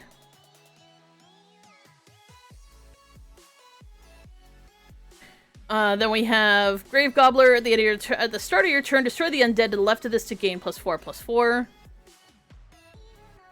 So it has to be an undead, but the undead could be the Harmless Bonehead. So the Harmless Bonehead gets eaten by a Grave Gobbler. This gets +4/+4, but only during the thing. But it's not like he disappears forever. He comes back. He comes back. So this ends up being a real big minion. You get two 1/1 skeletons. That's all right. That's okay.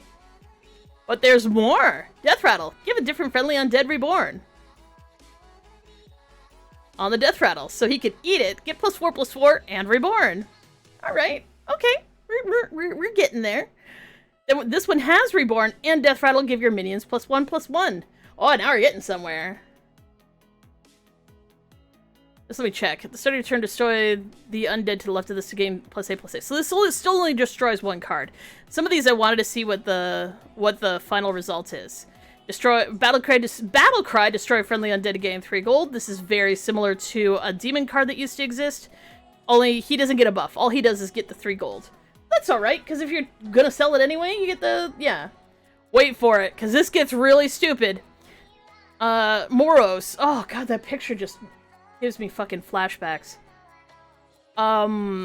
Moros. Reborn, Death Rattle, give your undead +6 health. Okay, but this is all during battle, right? Like, this all happens during battle. Wait for it. Now we have Archlich Kel'Thuzad. At the end of your turn, so while you're still in Tavern, destroy the undead to the left of this and resummon it. Okay, it is destroy adjacent undead and resummon them. Okay, here's where the stupidity comes in. So we're gonna take Kel'Thuzad. We're gonna stick him in the middle of the pile. We're gonna stick him right here. So we've got 7 minions. He's in the middle with 3 minions to his left and 3 minions to his right. Now, at the very end, we're going to have a minion that makes your end of turn go off an additional time. Yeah, usually non-permanent effects. Now permanent. But here's the play. So we're gonna get end of turn effects to go off twice. So he's gonna destroy adjacent undead and resummon them, and then destroy them and resummon them. Alright? This seems like not much at all, except that some of these minions also have Reborn. Some of these minions will permanently buff your minions by +2/+2. But this is the big fucking one. Give 2 friendly minions undead, or 2 friendly undead Reborn. Which means your Moros that already has Reborn, but Kel'Thuzad will have Reborn now. All of your minions will end up with Reborn permanently. Including minions that yeah, this is going to be a really interesting way to play. Now they did get rid of certain minions that did some Reborn shenanigans, like a lot of the current undead thing, like Sister Death Whisper and so on and so forth. They're all gone. They have this whole strategy thing with having Archlich eat things. And I don't think they have enough mid-game to really play undead going forward, but there's still some shenanigans here if you can pull it together at the end with Archlich Kel'Thuzad. I really don't think that a lot of people are gonna go for undead, but here's the other problem. And I'm just like, wait, another problem? Well, Putricide exists. So if you can mix, say, this chick with the one that gives coins, because there's one that gives coins. Putricide has a hero power. He's a hero with that for 4 gold. You can create an abomination that is 2 different undead mixed together. The first undead is one that you would normally be able to find in the tavern. The second one is one from a short list of interesting ones, and one of them gives you coins. So you can give a different friendly undead Reborn with Archlich, and you can gain coins. And you can do that multiple times at the end of your turn and fill your hand with coins or with 1/1 skeletons. And those 1/1 skeletons can triple. So you can give yourself a shit ton of 1/1 skeletons. You fill your hand with them, and you get multiple triples every single turn at the end of your turn. Liz, do you ever think anything through ever? Oh my god! Anyways. But that's such a niche thing that it kind of just makes me sad. I don't know how well it's gonna perform, but you're still gonna see some shenanigans with it.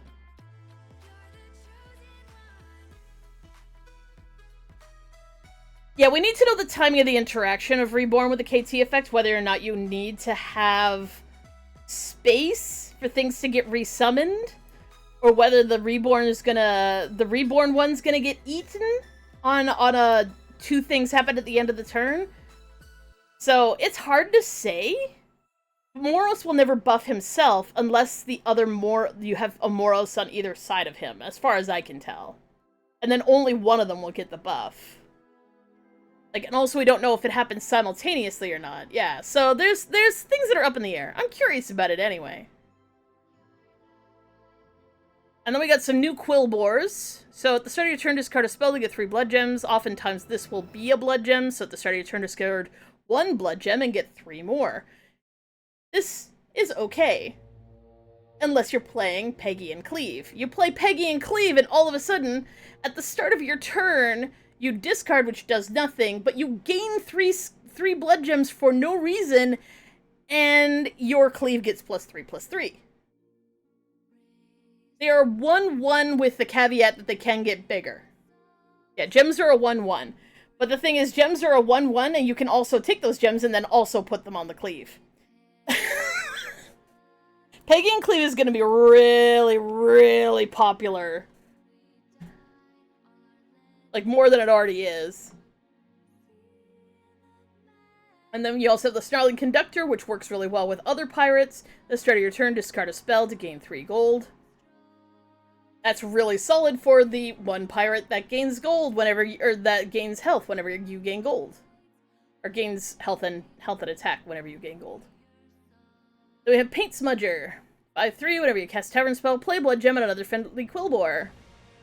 This one's alright. It's on another friendly Quillbore, so it only targets Quillbore, like this is a Quillbore's only character. There aren't any Quillbores that generate spells, or Tavern Spells, because this is Tavern Spells only, this is not Blood Gems.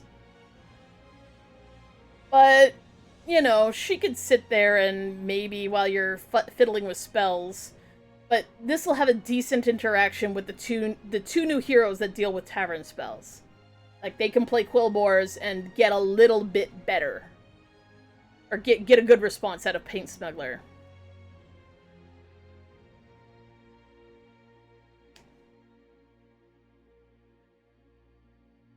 It's too OP. That's way too OP. You have no idea how big blood gems can get. Because you can buff blood gems pretty easily, and that gets really bad. You do not want double blood gems on Quillbores. You do not. But here's one. Whenever a blood gem is played on this, so you have to hit him with the blood gems, but he will then play a blood gem on a different friendly minion, which is not a different friendly Quillbore. Which means that you can have this asshole as part of a Peggy and Cleave, and he can be sitting there buffing minions left, right, and center, and be popping blood gems on everybody. So he is the guy, only he does it better.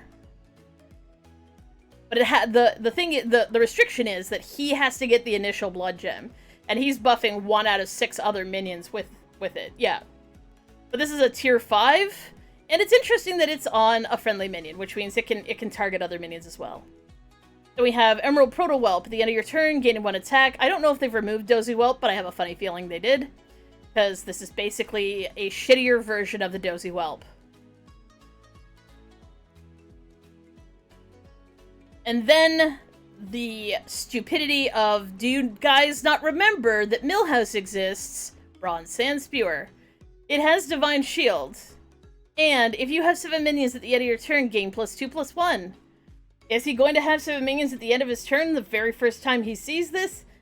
No, but he'll have them the next turn, unlike everybody else will still be playing at 4 or 5 minions.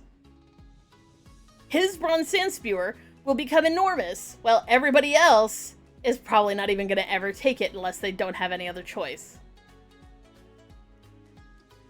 Millhouse will benefit from this so much that I can't imagine.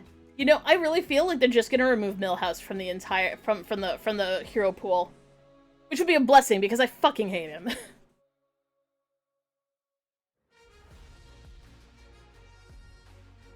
It's like, oh well, no one will have 7 minions like on 6 gold. Do you even know who Millhouse is? That was the reason why I was saying that Millhouse being able to get a random tier 1 minion for 1 gold is so impossibly good. This is the reason. This right here is the reason. Then we have the Outback Smolderer. At the end of your turn, get a 2/1 Smolder Wing with Battle Cry, give a dragon +5 attacks, so it's the exact same one that you get off of Razor Scale or Razor Gore, or whatever the fuck his name is. Only you get it a tier sooner, and at the end of your turn, which means that you could potentially get 2 of them every turn, or more, depending on, like, effects that double and triple your end of turn effects. So he could fill your hand with Smolder Wings, which, wait for it, they can triple, which means you don't even have to play them. You can just wait for them to triple and get free triples every single fucking turn. And, because it's at the end of your turn, if you're playing Peggy and Cleave, oh no! That's all permanent buffs on your Cleave. Do I think this is overpowered? It's alright. But for Peggy and Cleave, it's amazing. And this one's really good too. I like this one too. But again, it's an at the end of your turn, which is an effect that even through a spell, you can have it go off multiple times. Get 2 random tavern spells. Holy fucking shit, this is so good. And again, it's really, really, really, really, really good for Peggy and Cleave. And because you're getting the random tavern spells, they don't cost anything. So you get two random tavern spells for free just for having this guy sitting on your field. Worth. Always worth. So good. He's so good that if they don't move him up to tier 6, I would be surprised. That's how good that is. But again, another really good one for Peggy and Cleave. Then we have the Wayward Grimscale, which is also sort of supposed to be a replacement for Leroy, but it's sort of just shit. Is whenever this is attacked, gain Venomous. Well, okay. You're gonna have to get Divine Shield on him somehow to start. Because if you put Taunt on him to make sure that you get something early on, well, that thing's gonna also want Divine Shield, which means he's just gonna get destroyed. And if you somehow make him enormous so that he can get Venomous multiple times, right now, buffing individual Murlocs is really difficult, which means you're gonna end up having to buy him and leave him in your hand for a bit so that he can get hand buffed, or you're gonna have to find some other way to buff the shit out of him. And I think that's just too much work to make this a good card. Venomous is like Poisonous, so Poisonous is if it deals damage, even 1 point of damage, the other minion dies. Doesn't matter how much health it has, it kills it instantly. Venomous does that, but it only does it 1 time. Poisonous is forever, Venomous does it once. So basically the idea is that you play this, whatever minion hits it gets killed immediately, so long as it doesn't have Divine Shield. And then if this somehow survives that attack, the next time it gets attacked, it gets Venomous again. So it basically has Poisonous, but it only has Poisonous on when it's defending as opposed to when it's attacking. Yeah. And with Divine Shield becoming way more accessible, I just don't see where this is gonna do a lot of good. It'll be a fun little niche thing where you can, like, throw Taunt on it and let people run big minions into it, but I really feel like it's not gonna do much. Lighter Fighter. Extremely bad. Extremely goddamn bad. I don't know what the fuck they were thinking. This will be really, really good to get as a triple when you're still on tier 3. It'll do a decent amount of damage. And then it will become completely irrelevant. Yeah, it's good if you have Divine Shield spam. That's true. If you have Divine Shield spam and this thing has Taunt and the guy who gives Divine Shields over and over again, like, you could potentially be throwing Divine Shield on this over and over again, but that's kind of a niche thing that you're largely hoping will happen.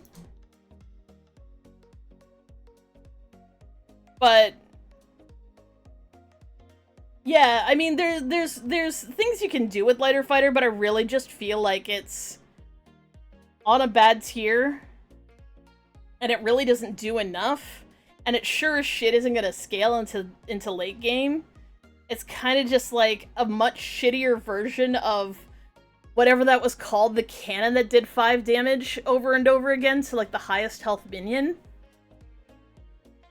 I mean, yeah, in theory, it could potentially take out something that's low health, but at the same time, if the low health minion has 100 health because everything else has 200, what is this doing? It's doing nothing. Like, just nothing. Yeah, Macaw and Baron and blah blah blah blah blah. There's lots of ways to do it, but at the end of the day, it doesn't scale in the late game. It just doesn't. So it's just no good. And because it's on tier 4, you're not gonna pick this up on tier 4. You might pick it up on tier 3 to kind of like have a nice strong board going into the tier 4 waiting area. Well, you're sitting at tier 4 and you're waiting for the ability to get into tier 5 without fucking yourself. But yeah, on the whole, this is a really weak card. 09 Avenge 3, get a random tavern spell. This is better than the stupid Naga that does the exact same thing with spellcraft spells. It avenges sooner, it has more health, and it doesn't attack, so it's not going to go off and smack itself into stuff. But at the end of the day, it's just better than that one. And tavern spells are better than spellcraft spells on largely, so yeah, that's alright. I got no problem with it.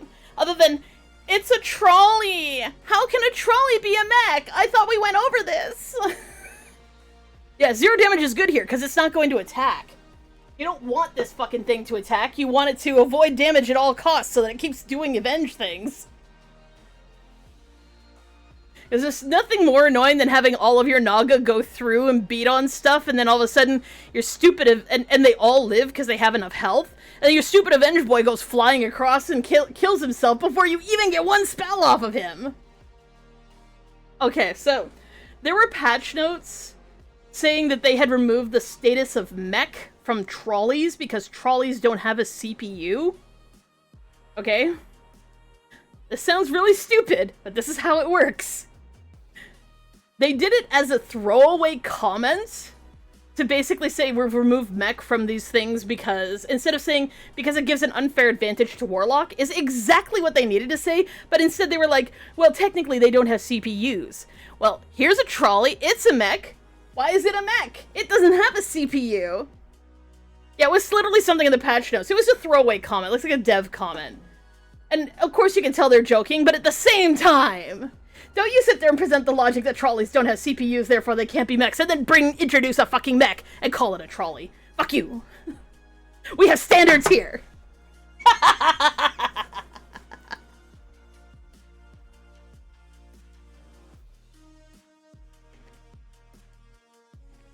Yes, the standards where we bitch and moan about fucking everything.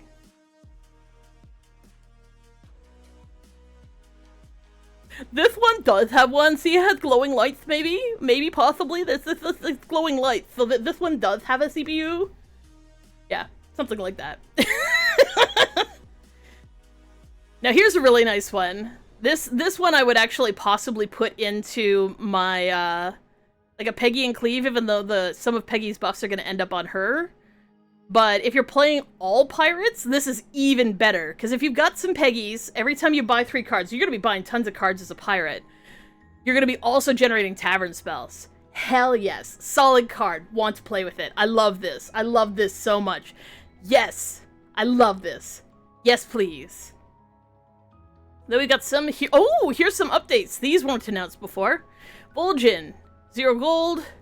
Choose 2 minions. They gain each other's attack until next turn.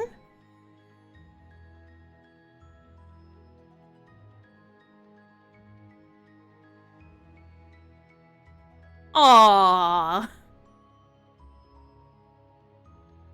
So Vol'jin isn't allowed to steal fucking...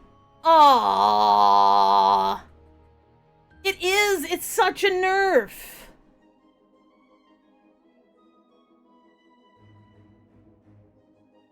Yeah, but the thing is, what you used to do with Vol'jin is you would take some sort of temporary buff.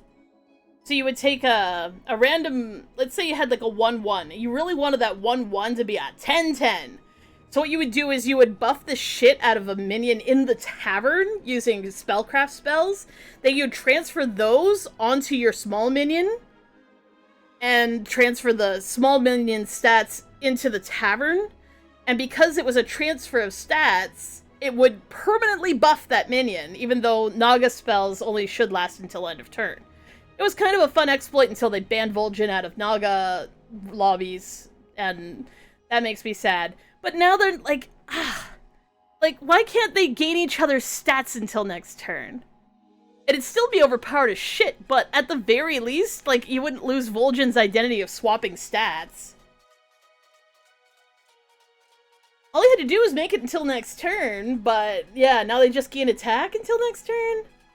I mean, I guess that'd be alright for mech builds.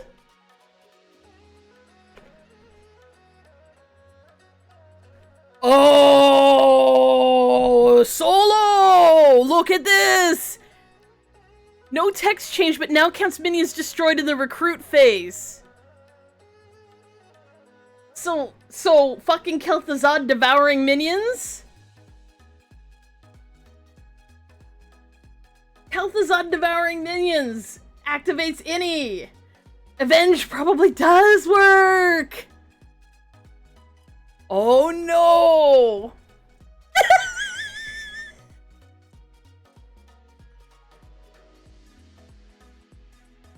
Mayev, 1 gold. Choose a card in the tavern to lock to your hands. After 2 turns, unlock it.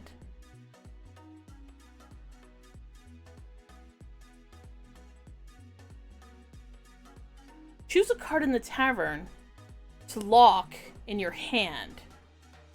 So instead of it sitting there taking up space.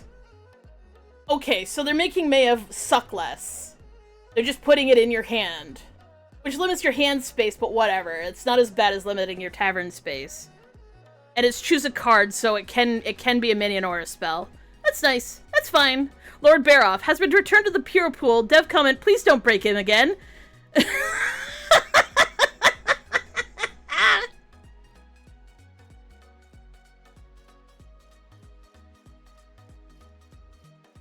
Which one is Lord Baroff? I don't fucking remember.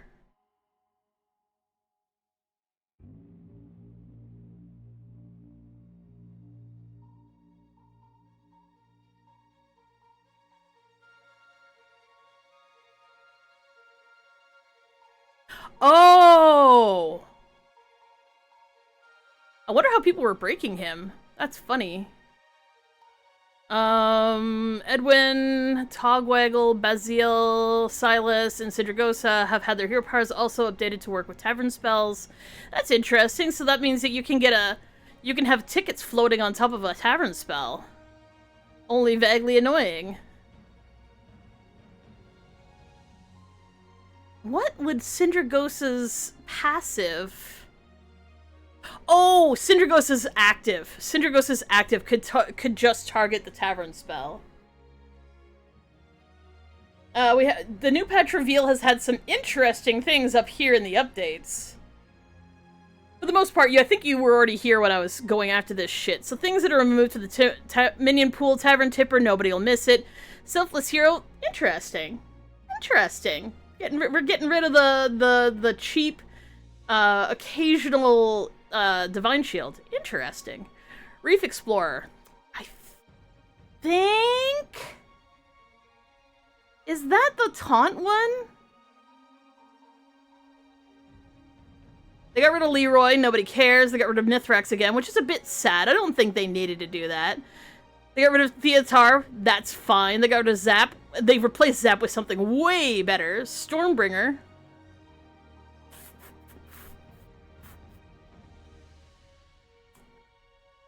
I don't remember Stormbringer. Oh, you know what? You're fucking right. Selfless Hero got removed because of KT. Yep, you are right. That's exactly the reason why. Get rid of Nomi. Nobody will miss him. Seaborn Summoner. No, she's my bitch. No, I love Seaborn Summoner. No. Aww. Carbonic Copy. No one will miss it. Orgoza the Tender. Is that the Naga one? Is that the Naga Discover a Naga Spellcraft one? Because Then one of the comments I made doesn't make any sense anymore. I'm pretty sure that's what that one is. Tide Mistress Alithithithithitha? That's fine, because they brought back the other spellcraft buffer, and that one I actually like a lot better. Because you can get her sooner. Rodhide Knoll, I'm a bit sad.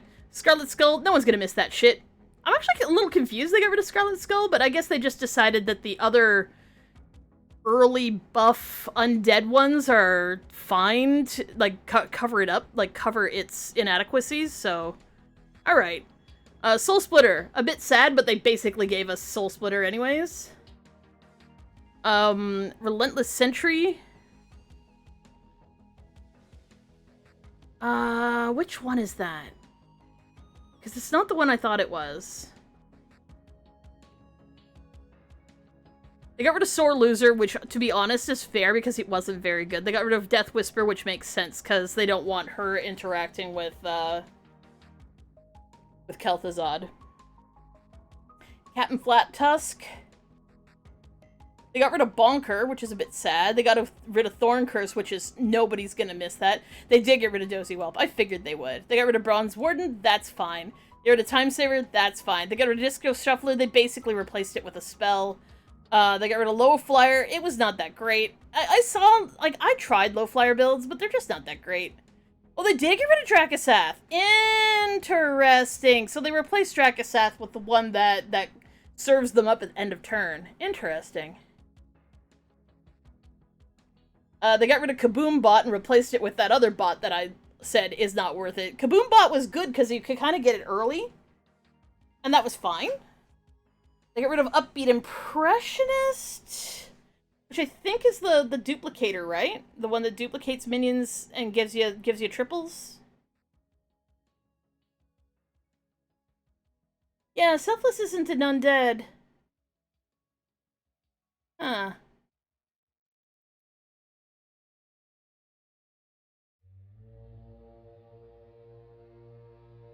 There was probably some interaction where something dying meant a permanent buff from her.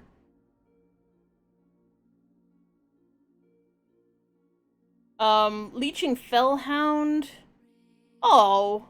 Well, I mean, there's other effects now that deal damage and give you free shit, so that's fine. Iron Groundskeeper, I think, is the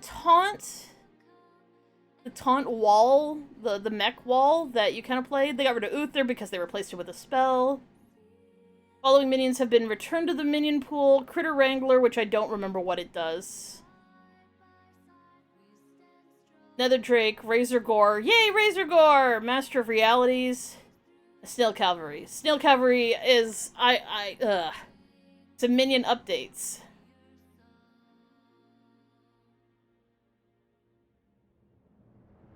They changed her tier. And I think they gave her an extra damage, but really, they didn't need to do that. Oh, Critter Wrangler. Okay, here's Critter Wrangler. So, yep. They changed her from whenever you cast a spellcraft spell, now it's whenever you cast a spell on a minion, which is actually really, really good for, if you're playing some sort of blood gem thing too, so she now buffs those as well. Then you have, Slither Spear, Lord of Gains. They moved him up to tier 6, they gave him a little more attack and health. And they made it count all spells and not just spellcraft spells. They moved Electric Synthesizer down a tier. And made the buff slightly smaller. And they made his health and attack slightly smaller. The Nether Drake is at the end of your turn, give your dragons 1 attack. Which is much better than the stupid one where it's like... Only buff minions if they have less attack than this minion guy. Just let us have extra attack on our minions, please. Thank you. Oh, and they brought Razor Gore down a tier, and they made him a little weenier. But that's nice. You know what? Razor Gore being there is nice. I like it. Several cards have had text-only updates for clarity, brevity, and/or to include tavern spells as well as minions. And we have some updated armor tiers. I wish I could organize these. I can't organize these? No. I love how they have armor at higher rating. But let's take a look at how they're placing things. AFK's currently sitting at 18 armor. I guarantee you she'll be 10 or less because she can get to tier 5 really quickly. Alec here. He's not going to change his hero power. He'll probably either sink lower, like he'll have more armor. Sink lower means that it'll have a higher armor rating. So right now they're saying that AFK is not going to perform. You fucking kidding me? You're going to be able to get to tier 5 sooner because she gets that advantage of having 2 tier 3 minions. Are you kidding me, Blizz? Come on now. Think this shit through. Alexstrasza sitting at 17 armor. Yeah, she's gonna have less armor. Phelan sitting at 15 armor. Yeah, he's gonna have less armor. Ariana Starseeker sitting at 12. She'll sink down because she's gonna want to keep hers. Rafam sitting at 10. He's probably gonna change his too, because really his advantage is early on, and he'll go way the fuck up as well. Brucan probably will also be changing his. Unless Divine Shield really becomes a problem, which it might, in which case, he may keep his. So, I'd say he'll probably stay the same. Cthulhu, 10 for low ranks, 13 for high ranks. Generally speaking, his is a early to mid buff. And it almost doesn't matter late game because of how extraordinarily ridiculous so many of the builds are, and will remain. Like, they haven't fundamentally changed most of what makes these builds broken. In fact, they've improved it somewhat, so yeah, I don't see Cthulhu doing well unless he changes his hero power as soon as possible. Hogger, not going to change his hero power, but he's still really good. Eudora. You know she's just going to take her early game advantage and then get rid of it, so this number might not change. But I would be throwing away my hero power the second I could. Hook Tusk. Same deal. Her whole thing is that she can get a massive advantage early game, which is the reason why she has less armor at high levels. But after her early game advantage, she isn't doing much. She gets to choose between 2 minions to get a minion of a tier below the minion you're removing. Sometimes that matters, sometimes it doesn't. I really don't think, though, that she'd keep her thing. Cariel Rome. She'll stay the same, because it's good. Shenvala. Sitting at 12. Sitting at 15 and a higher rating? I guarantee this will be a fucking 5. This will be a 5 in the next update. At high rating. It might stay 12 here, but it'll be a 5. Unless they nerf that. Cookie's fine. Daryl's fine. Blackthorn? He's probably gonna replace his too, because he... Oh no, they changed it, so he doesn't get it on tier up. He just gets 2 things. He'll stay the same or go lower. Deathwing will stay the same or go lower. Or alternatively, he'll get rid of his, and his armor will drop as well. Bran will immediately get to 5, and go and get something else. They put Holiday at 8. I think he's really good. Interesting. Drek, they put at 7. He's probably fine. ETC's not gonna get rid of his. Edvin. He will get rid of his. Elise will keep hers. And Handsome Meccano will probably get rid of his, because once he gets his build going, he doesn't need his thing anymore, so he'd be better off trying to get, like, George the Fallen's ability or what have you.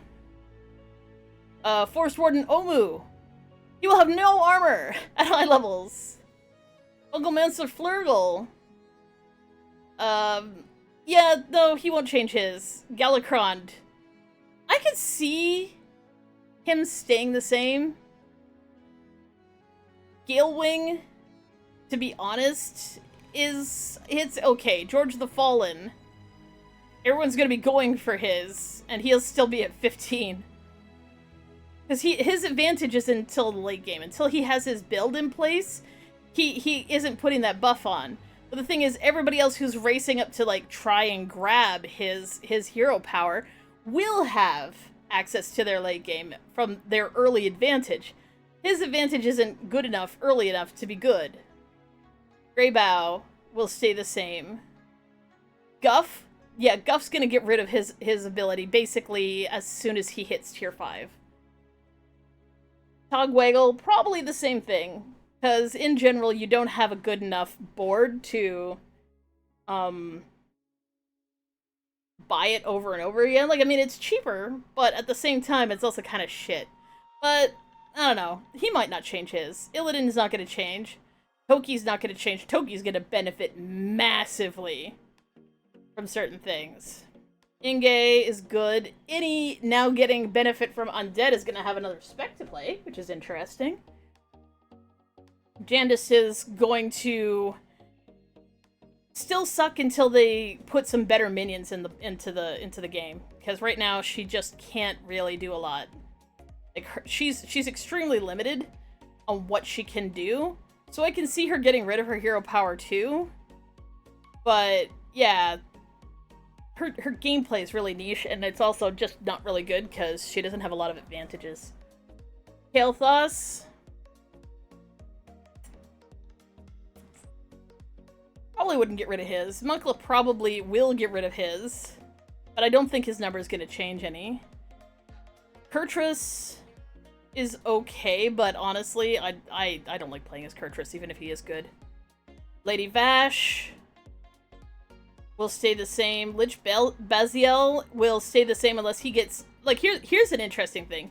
If he gets demons, he's fine. If he can't get demons because everyone's gone demons on him, he can change his hero power and potentially still survive till endgame.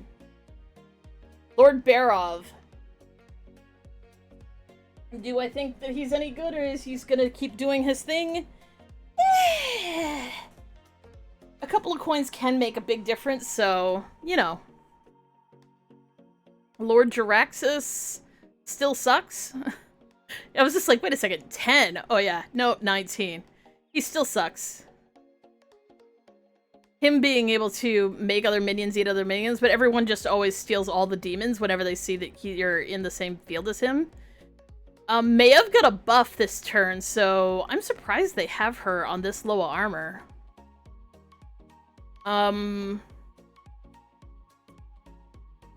Malygos won't change his, I don't think, because you can sort of pick and choose through minions pretty good.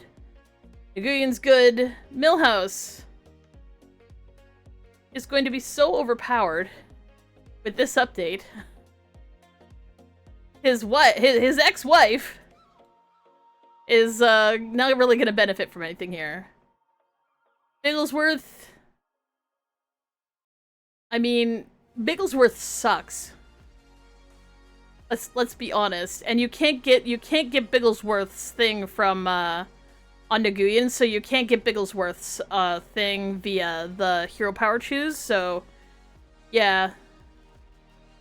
Because this is really good late game. Well, it's okay late game. Sherlock Holmes probably won't change his. Mutinous won't change his. And Zoth absolutely will change his. So this number I expect to go down as well. Nozdormu, who gets free refreshes, won't change his. Oni won't change hers because she always plays a really specific way. Sorfang won't change his, though, well, you know what, I probably would change Sorfang's, because getting just +1 attack isn't much. It really isn't much at late game, so yeah, I'd probably get rid of that too. Ozumat will probably get rid of his, because eventually you stop using Ozumat's ability, you just fill up your board and you don't use it anymore. So yeah, I expect this to go down in numbers. Patches... Well, that's interesting. Patches is really good in low rank, but middling in high rank. I don't expect Patches to do particularly well, or to ever get rid of his hero powers, so that won't change. Patchwork is absolutely going to be unfucking stoppable if he can change his hero power.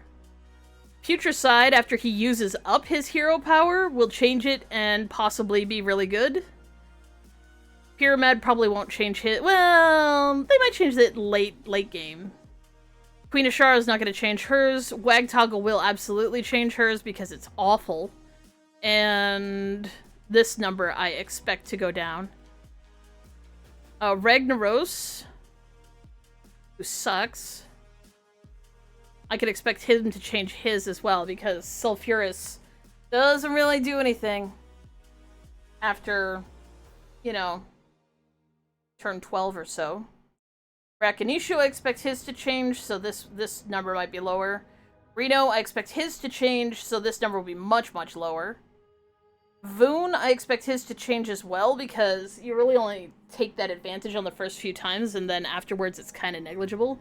You might sometimes be able to get a triple that way, but it's so negligible that I often don't even have a card in hand, and it's just fine. Rokara won't change hers, I don't think. But she might benefit after, like, turn 10, turn 12. To get rid of her ability, because, again, it only gives +1 attack. Scabs only really gets a benefit early game. Shutterwalk, I can see keeping his, which is the reason why he's 5 here. Silas, I think, will keep his. Syndragosa... Her ability to target just one minion is not bad, but her ability to target just one thing is really not good either. I'd probably get rid of Syndragosa's ability. Sir Finley... He already picks his hero power, so that could be a thing. Denathrius, once his quest is done, then he can change his, so I expect this number to get much lower. Sky Captain Craig! Considering his is a one-use piggy bank? Yeah, I expect that to also not be a problem, and for this number to go down. Snake Eyes. They placed it at 10, it's going to be 19. There's no way it won't be. Sneed, still gonna say that he'd change his out too, because it's just not good, which means up here it's gonna be a different number. Sylvanas, I'd probably change hers too after turn 12. Tathalin, depending. I don't know if he'd change his hero power. It's okay, so yeah. Tamsin, you're not going to change hers, so it'll stay the same. Tavish is terrible. You would change it absolutely, and this number will be lower. Because again, this is like a high-level play, because people aren't thinking about the fact that so many of these heroes are gonna change their hero power if they have the chance to. And if they have the chance to, that means that their win rate's gonna go up instead of down, which means that the armor level's gonna change. Tess Greymane, she's not gonna change hers, because she wants to steal other people's entire builds. Curator, this is gonna be way lower down here. Oh, yes it is! People are just gonna get rid of that hero power, because once he's got the amalgam, he doesn't need anything else. Great Akazamzarak, I can see getting rid of it. As soon as you get Ice Block, you can just change your hero power. This is gonna be way lower over here. The Jailer, I get rid of his in a hot damn second. His ability is such shit that even if you play mechs and every single one of your mechs pops into multiple mechs afterwards, and all of those mechs actually die, his buff is still not big enough. That's how bad it is. Lich King's not going to change his. Rat King's definitely going to change his because it's terrible. And this number's going to be lower. He gets an advantage early game because it's cheap to buy that extra minion. That's the reason why he has such an advantage. Just one cheap extra minion for that 5 gold turn. Ticketus was gonna have a slight disadvantage.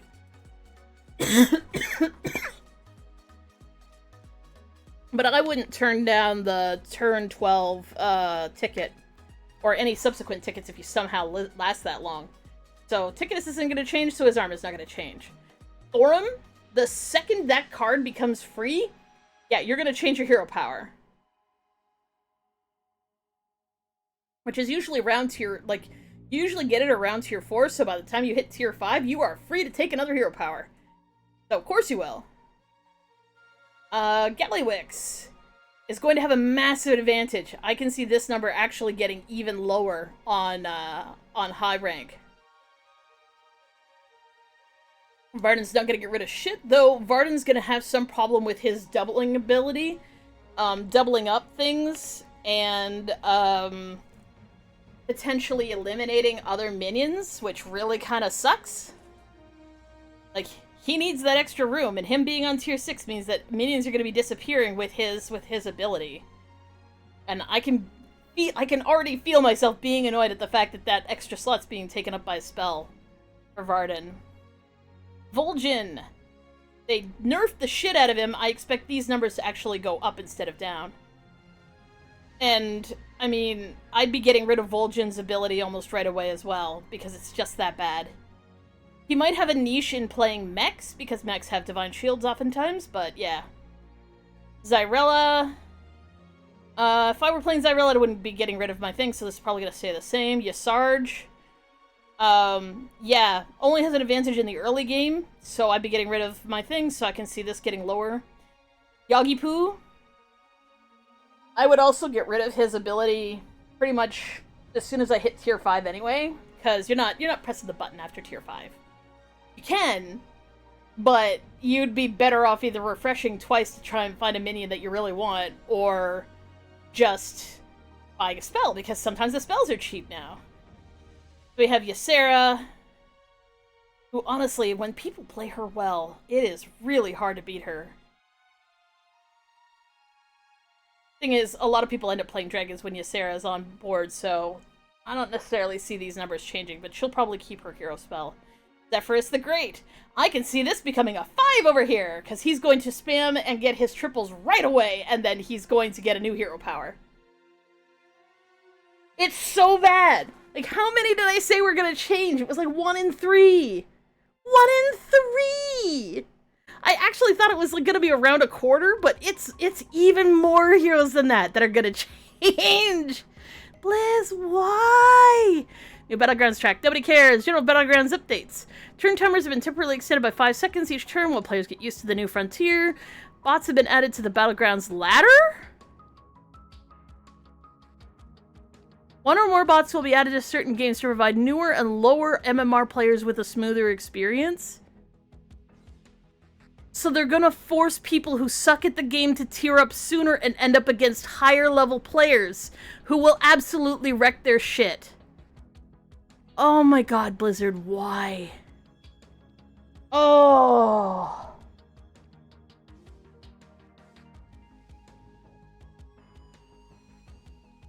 Tearing up too fast is one of the most excruciating experiences in Battlegrounds, because you end up against people who already have their shit together. Oh, no, no, no, no. Oh, no, they changed this too. Remember I was talking about the waiting room? They've made the waiting room slightly less annoying. Oh, no, it's gonna be even worse. It's gonna be able to do this turns sooner. O's gonna be able to change his fucking hero power turns sooner. Liz. That card is so devastating, but I cannot believe they've added bots to the Battlegrounds ladder. Please just let them sit there for 30 seconds. I swear they'll be okay. At least put them against each other so they're learning strategies instead of dealing with bots that will just feed them wins and artificially buff their fucking rank. Oh no. God, that's so bad. Ah. New Hearthstone updates. We don't care about any of these, because these anomalies don't affect anything I play with. Card updates. Cards are being adjusted not because of their power levels, fuck you, but because they disproportionately cause bugs or other gameplay issues. They changed Fate Splitter to get a copy of the last card your opponent played.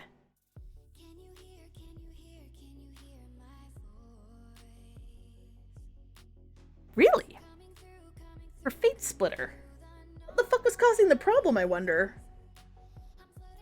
Oh my gosh. Repeat the last friendly death rattle that triggered. Get a copy of the last friendly death rattle minion that died.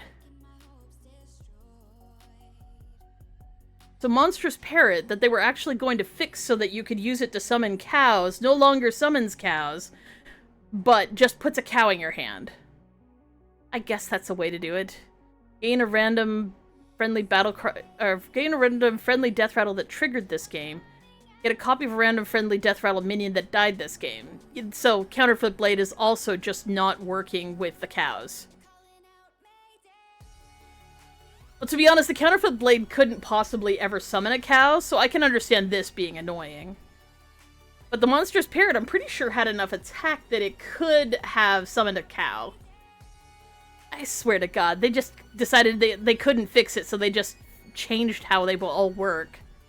Which is annoying, because it means that you gotta pay 3 to put the cow on the ground. Or 4? Is it 4 for those? Oh, the Burb is a 4-mana 3/4? Oh, okay. Never mind. I thought it was a 4/4.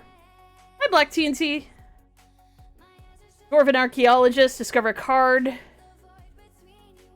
Reduce its cost by 1. Huh. So they changed Dwarven Archaeologist, which had a really fun effect. And it was a really good effect for duels, to be fair. They decided, no, we probably shouldn't let this be. Your Choco Letter? Choco Letter? Madame Goya, choose a friendly minion, swap it, summon any copies of it in your deck. Oh no.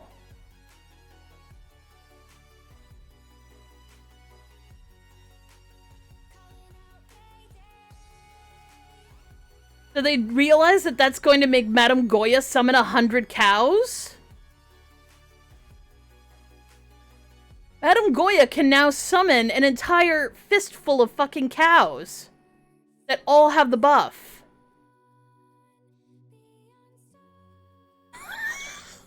I swear to God, they don't think it. Ah, Sinterklaas.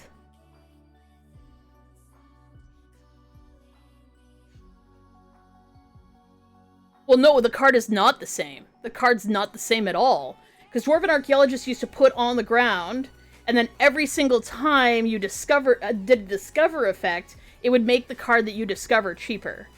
So that could be a number of effects in one turn, even. But I guess there was something that was being generated that was 0 cost that could also discover a card, which would generate a 0 cost that would also discover a card, and people are like, that's unfair! Which, you know, grow up.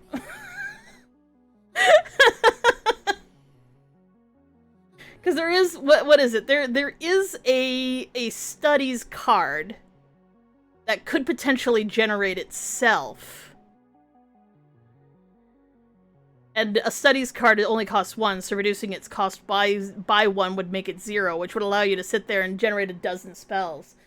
So, I mean, I could see this even, like, fucking with Ping Lucia. Because fuck Ping Lucia, I swear to God. Oh, white chocolate too. Well, what letter are you eating? And then we have Wintervale, Like You Do, Great Father Winter, Heroic Tavern Brawl, nobody gives a shit. Shop rework. Oh, is it actually going to work? You're actually going to improve performance?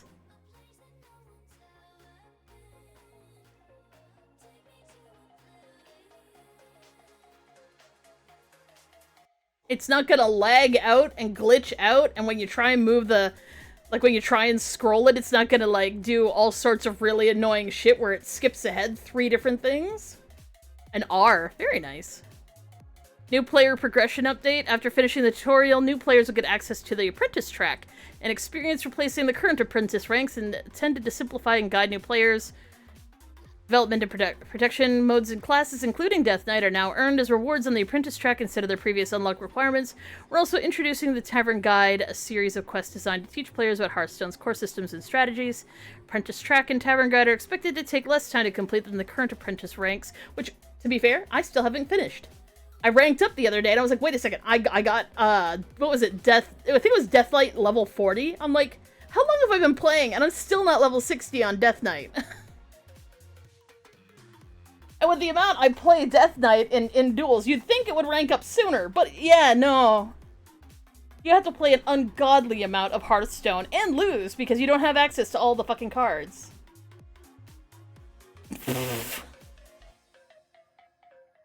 Yeah, Mech Rogue is gonna be a whole thing.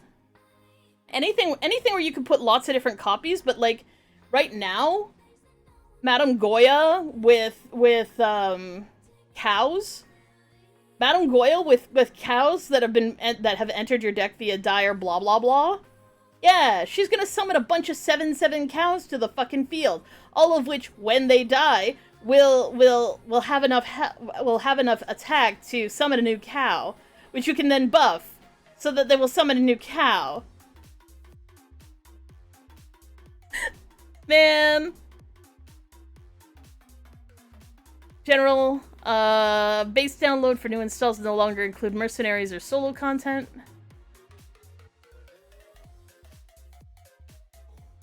Oh, they nerfed Odin again! It no longer stacks!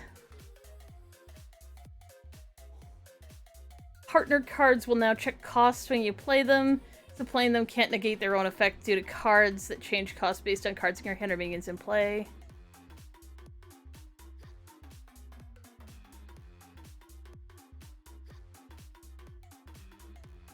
Oh, that's a good thing, because sometimes the partner is cheap because it's the first card you're playing per turn, and then it immediately negates itself because the card that was activating it suddenly becomes more expensive.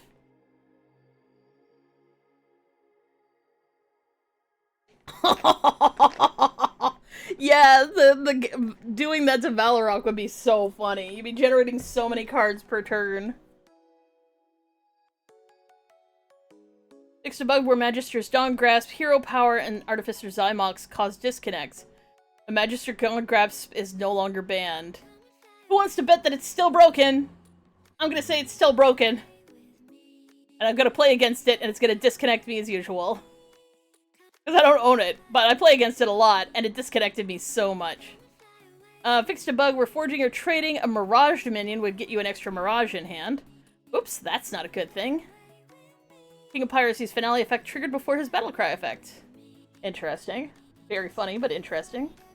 Fixed a bug where Shadow of Demise copied a card's base version instead of an exact copy. Interesting.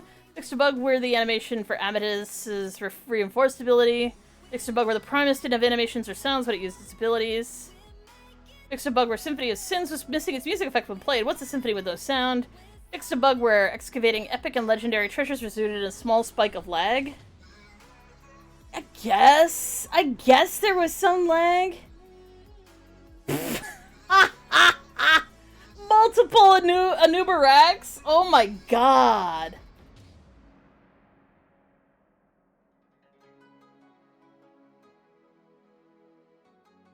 The level of them not thinking things through is just so high right now. Fixed a bug while gaining control of an enemy Titan, but clicking on the Titan before the mind control animation completed could cause the client soft lock. Fixed a bug. I'm pretty sure I actually experienced that.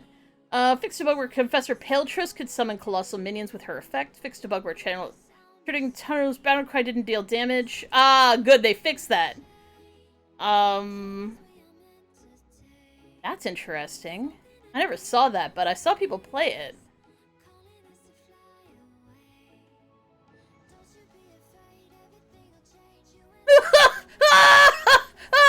Fixed a bug where cards transformed by shenanigans would retain their death rattles, allowing you to destroy the enemy hero with a banana that had Mechathon's death rattle.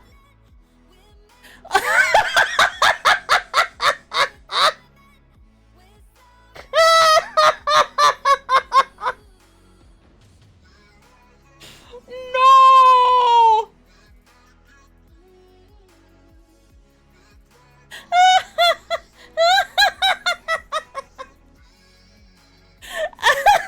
Whoever found out about that and played it a bunch just to make sure they weren't seeing something. That's amazing. Fixed visual bugs with various minions come into play effects. Fixed a bug where Lord Barrows' hero power caused crashes. He's been turned to the hero power. Fixed a bug where Upbeat Duo couldn't copy Golden Monkey. See, now, I had actually decided that Upbeat Duo wasn't worth the risk of trying to copy a Golden Monkey, because I figured it's gold, it probably won't copy properly. So I didn't actually try it. Fixed a bug where Piloted Whirlotron didn't copy Recurring Nightmare's Death Rattle. That was not a problem, Blizzard! That was not a problem at all! Fixed a problem with Warlock's Apprentice Solar Adventure Puzzle was made impossible to clear by the recent card adjustments. Yeah, that's actually true. That actually broke the entire thing. Fixed a bug where claiming Thunderbringer prior to expansion launch meant that it was not counted properly for collection achievements. Oh, interesting. Fixed a bug where refreshing vendor achievement didn't progress properly. Fixed a bug where using spacebar to mass pack opening, a game would select a stack to randomly open. Now it will always open the top stack. Fixed a bug where Elise, the leader, did not have her special hero power animation. Fixed a bug where Reska did not have her special hero power animation. Correct issues with various hero skin voice lines, misleading as other bugs. Alright, well, let's see if it's done its thing.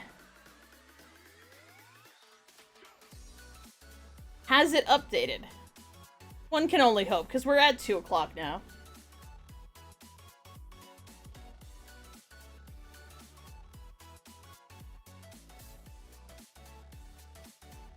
Yeah, that's some Sims update level right there. Some of this is a little weak sauce, Blizz. But the crashes and disconnects were so fucking commonplace playing against Mage. Like, on a certain level, like, a lot of people, to be fair, stopped playing Mage in duels because all the really fun combos resulted in severe crashes.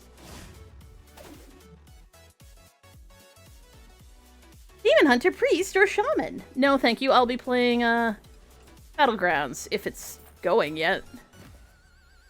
Reroll. Is it active yet? Nope. The old season rewards. Yeah, the update isn't live. Usually it's live by 2 o'clock EST. Because that's 11 o'clock PST, which is usually when they launch things. Liz, what's taking so long? Did someone pointing out over and over again that the hero power one is gonna completely completely destroy the state of fucking Battlegrounds? Make you go, oh geez, maybe we should change this. One can only hope. Well, one more round of anomalies? Anomalies. With an anomaly on top of the anomaly.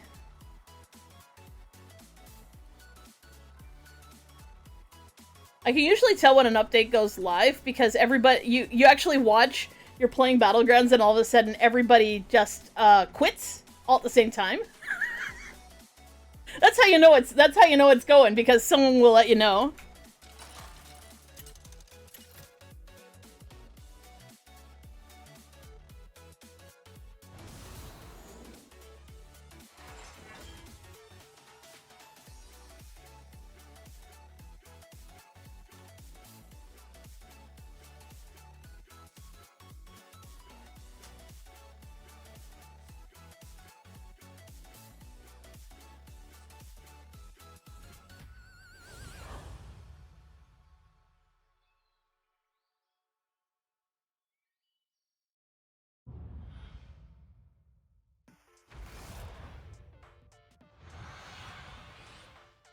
The only thing I heard about Cult of the Lamb is that they are really pissed off at Unity, and,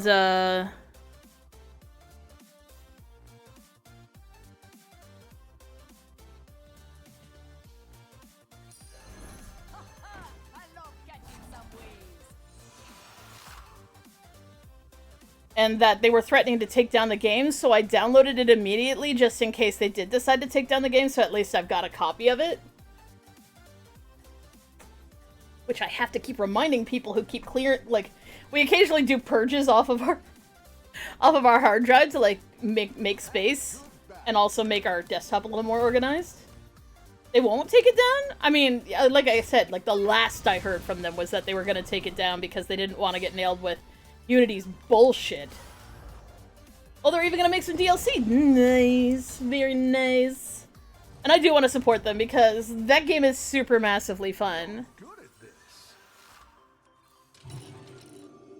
Better hire a recruit while you can. Ooh.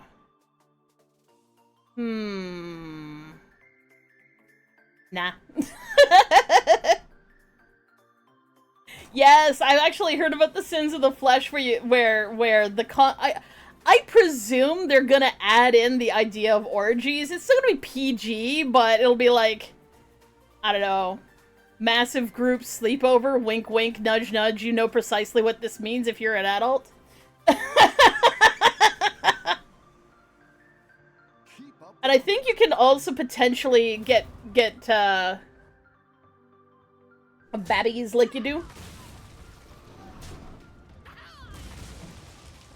Yeah, that's what I was saying. Goya with dire frenzy. You dire frenzy a cow. You bring the cows out. Like this. It's so bad. Need a drink? The odds are in my favor.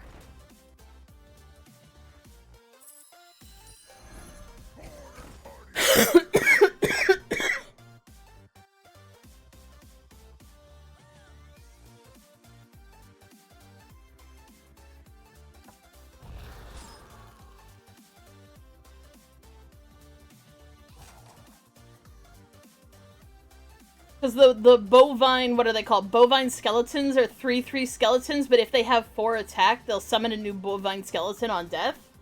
So you play your skeleton, you put copies of it in, you play War Song What's It Called, which buffs them all by like +2/+1, no matter where they are. You put in a Dire Frenzy to put a whole bunch more of them in your deck, and then you have Madame Goya go, hello, and summon 6 of them out of your fucking deck, and they are all have the buffs. A very interesting looking picture for the update. This guy's name is Gordon Blue. Nice work out there. Keep up the pressure. The odds are in my favor. By the way, look out for Clockwork Copter being an incredibly powerful card next thingy. A golden delight. A golden delight!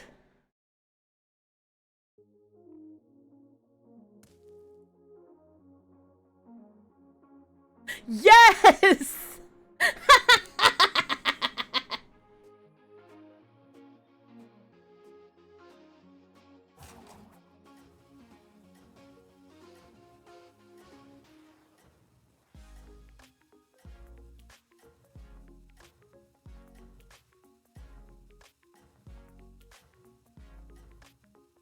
What's really funny is, as far as I'm concerned, this character is actually not supposed to be an undead, but because she's got gray skin and red eyes, they just presume that she must be undead. But I'd bet you anything that, especially with the voiceover line, that she was supposed to be,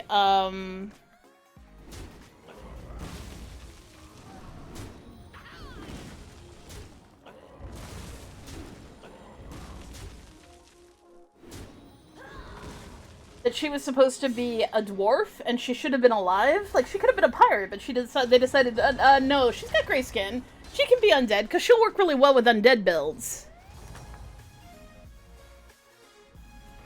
Because to be fair, she doesn't even work really well with, I have not seen Liz's new emotes. Let me guess, some of them are very wide. I'm hoping that some of them are very wide.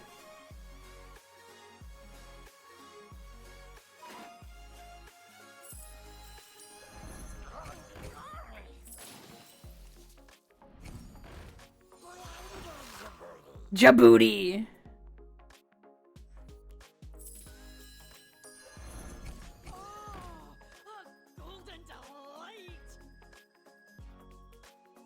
Oh, they are really pretty.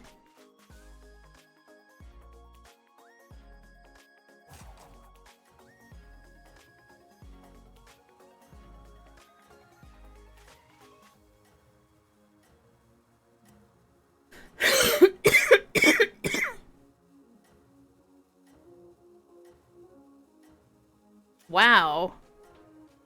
Somehow she's already at her transformation. Shit, what was she playing? Murlocs? Murlocs. Wow!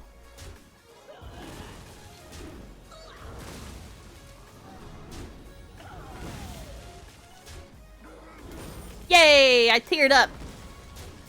Boo! I'm taking a shit ton of damage this turn.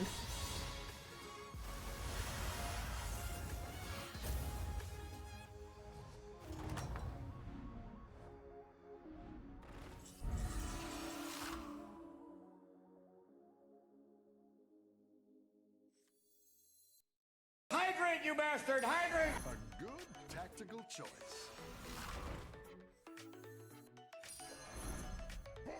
Party's here. I love catching some waves. Was this for that undead King Arthur nonsense?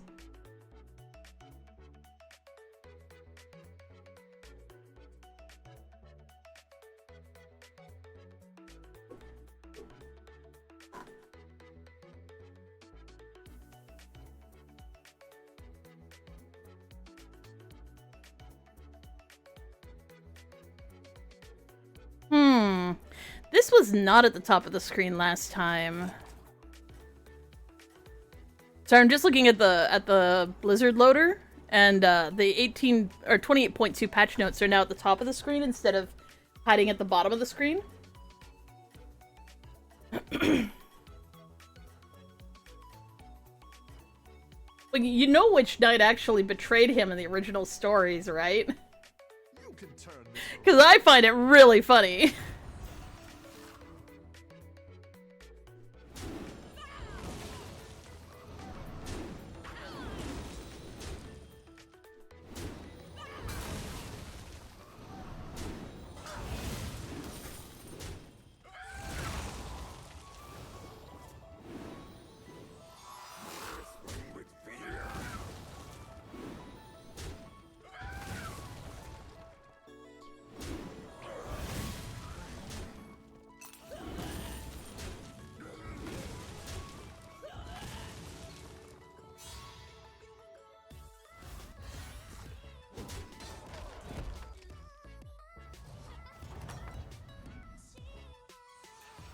I've got some fresh recruits for you.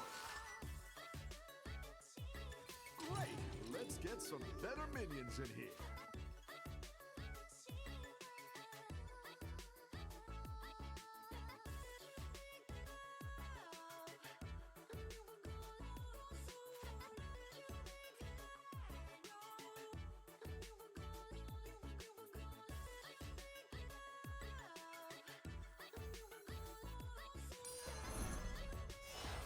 Sorry, I overthought that for a bit, but like...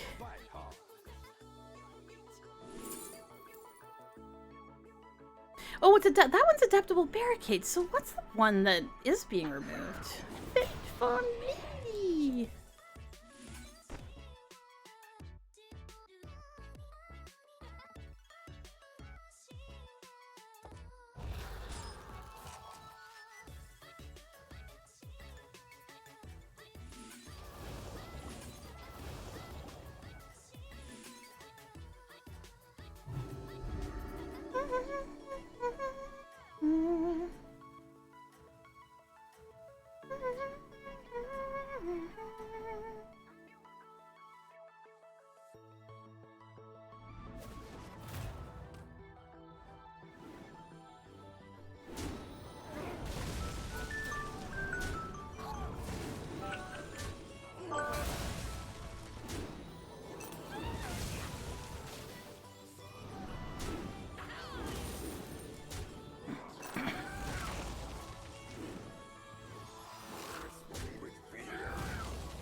Like you know, never gonna say goodbye, no.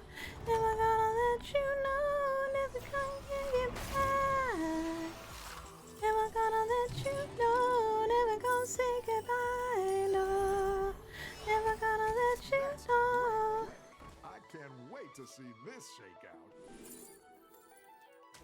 Sweet! By fate or Our fortune.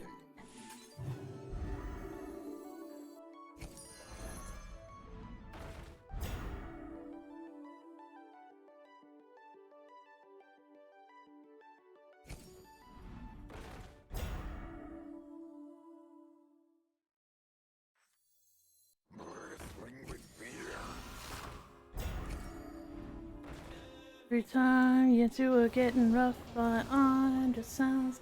Shia LaBeouf, it says no, no, no, no, no.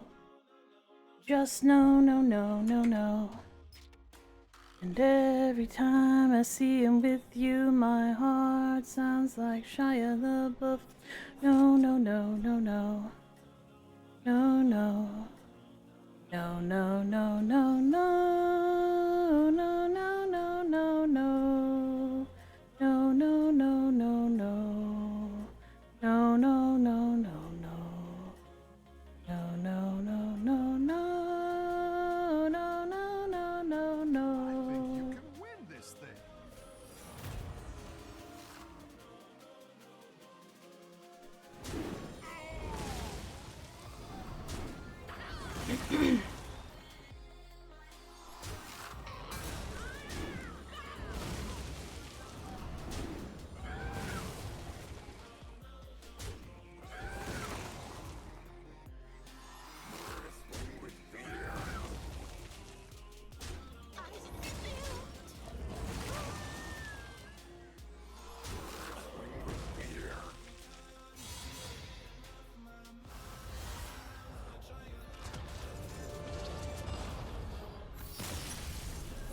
I was gonna say, ice block.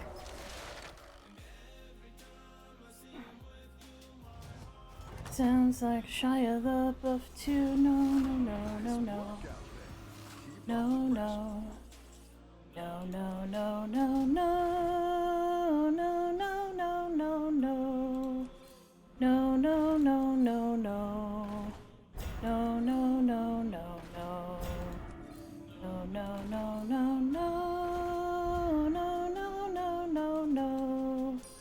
No, no, no, no, no.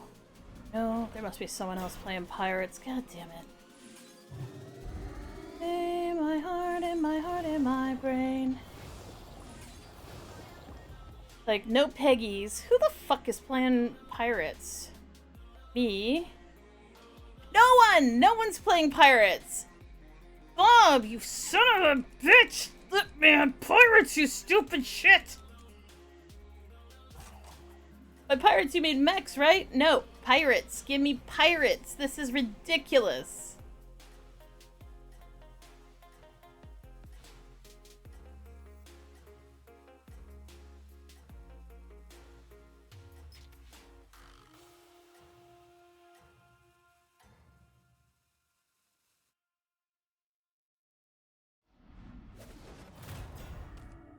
Yep, this is just hand buff Murlocs. Nothing special going on here.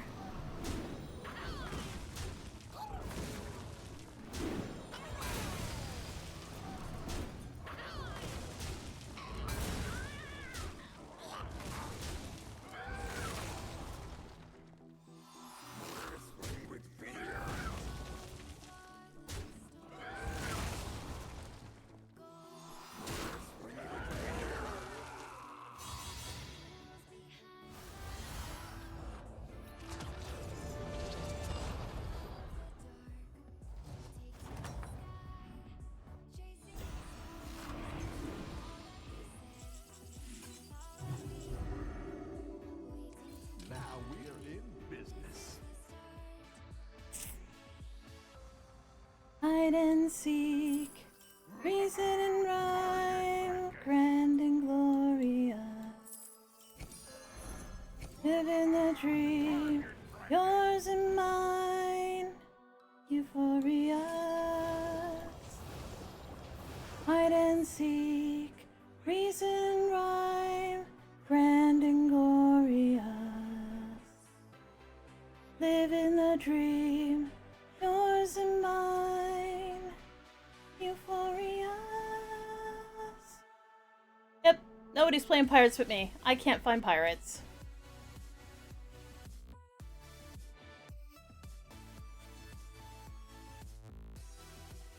Why?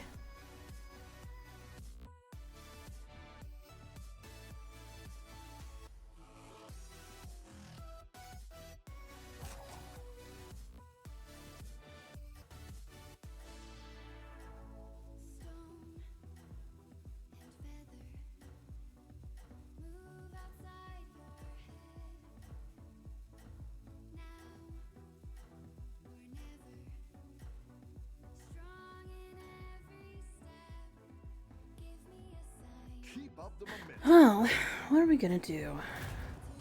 I was really hoping that this patch would launch by 2, but it did not.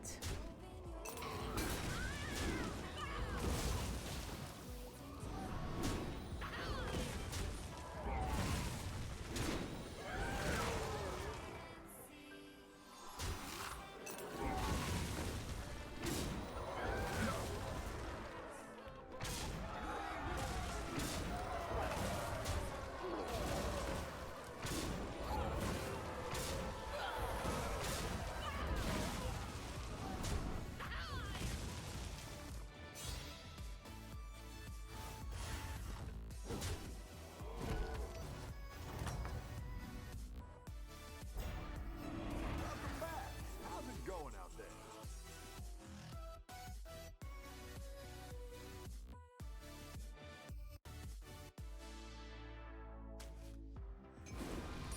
I like where you're going with this.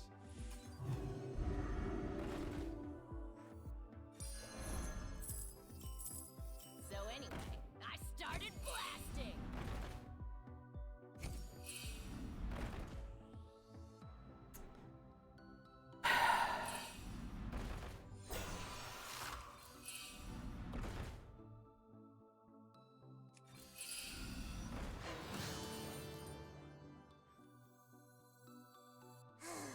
A melody of love. A melody of love. There she blows.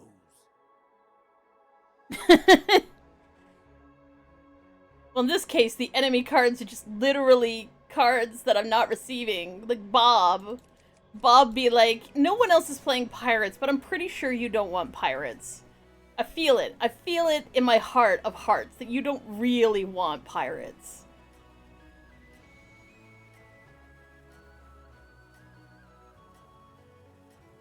This is bad enough that the Naga I got before from Rip Snarl's triple is still sitting on the board because I haven't gotten pirates worth replacing her over.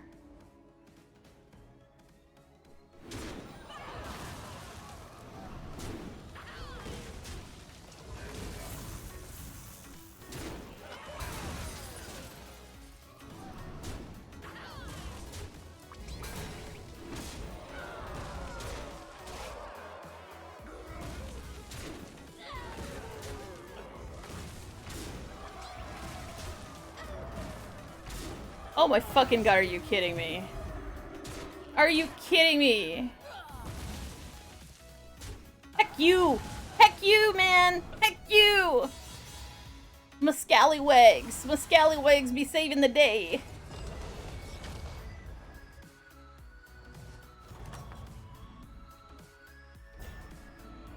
Anytime, Blizz. Any fucking time, Blizz.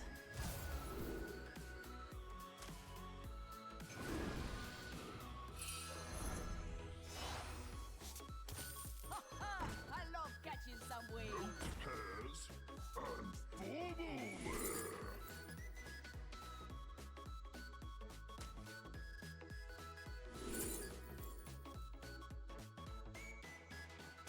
Oh my god.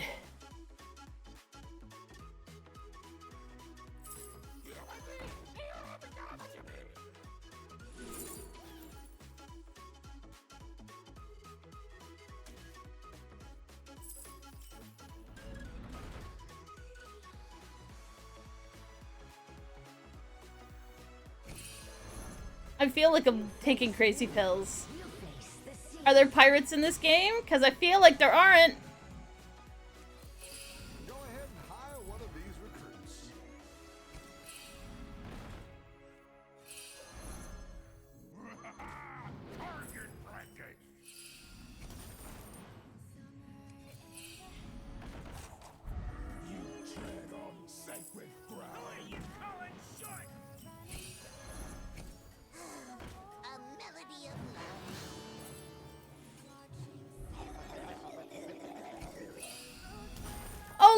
this one! Why did it take this long to get to the underhanded dealer? Holy shit!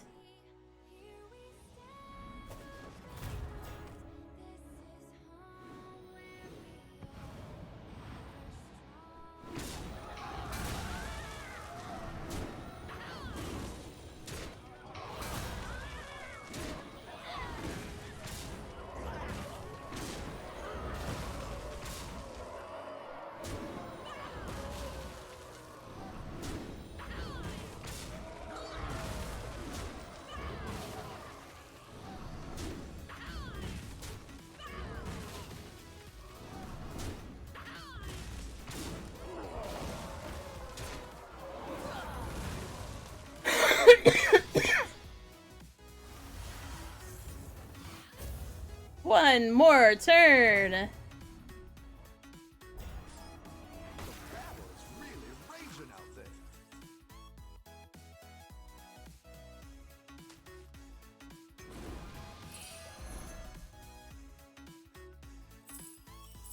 The cards don't lie. You didn't make the cut.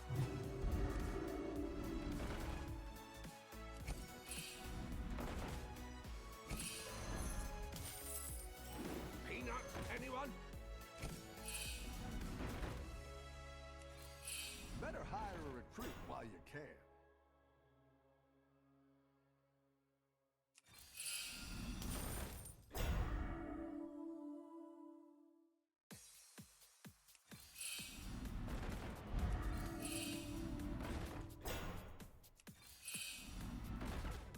Oh, look, a Peggy.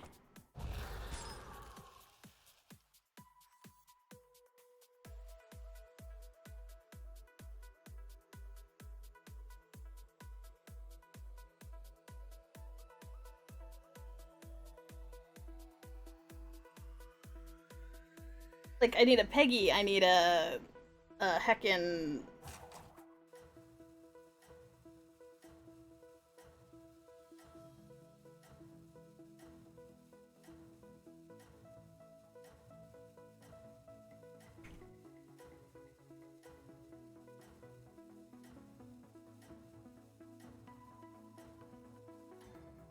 Is it? I think you can win this thing.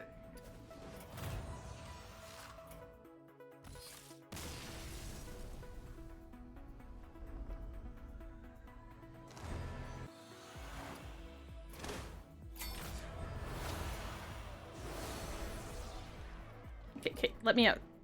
Let me out. Let me out. Update. I'm like glancing at this with a big question mark because the patch notes changed location on the launcher. It is a 4 GB patch. Damn. Lorge. Let's fucking go before they nerf everything. Also, there goes my nearly 7,000 rank. Oh, well. Now I get to play against noobs again. Oh, wait. No, I don't. The noobs have to play against bots. The noobs are going to end up in high-ranking things, and I'm going to be able to slap them into the low ranks again. Thanks, Blizz. You shouldn't be feeding me fodder like this, but I guess it's for the good of the game? For them to not experience the game the normal way? Letting them play against each other and figure out strategies before they end up in high ranks?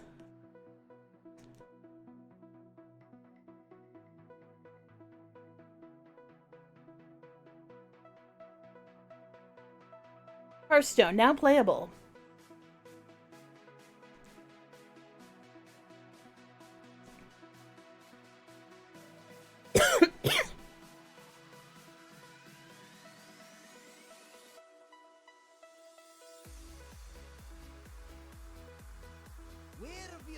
Well, I assume the only people who are going to be facing bots are people who don't race starting from now.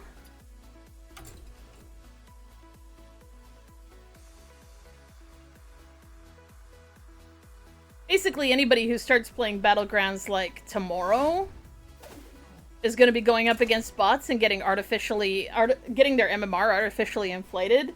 until they end up against people who are actually good at the game and getting their asses handed to them because they're not playing against bots anymore. Hello, hello, hello, right? I wonder if you'll be able to tell which ones the bots are.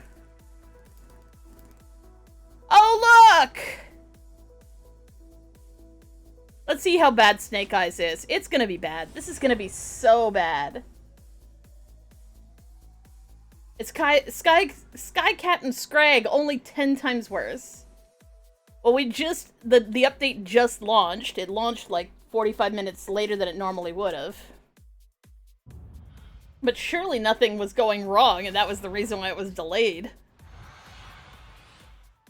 This is such a bad choice. But it's fine, I'm up against noobs, so... Commander is back. Ready to get started?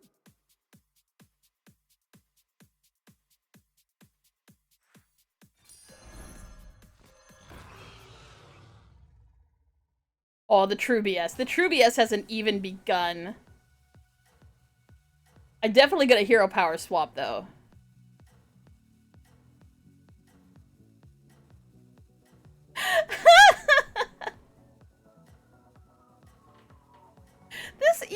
They even made the little spells be shaped similar to frickin' Storybook Brawl. I miss it so much. Heck you, Arthas.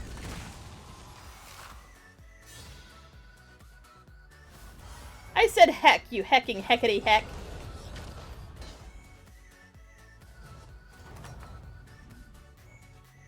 Oh, it's okay.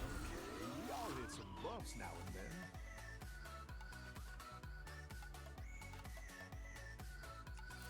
Fucking 1 gold! Better minions in here. Should I freeze for it? No, that would be stupid. That's stupid. Don't do that. That's stupid. I'm gonna hit my button. I will hit my lucky roll and see if I roll higher than a 1. If I roll a 1 or a 2, it's literally useless. It's literally worse than useless. Actually, if I hit a 2 next turn, it'll be fine. But if I hit a 1 next turn, I will be so irritated.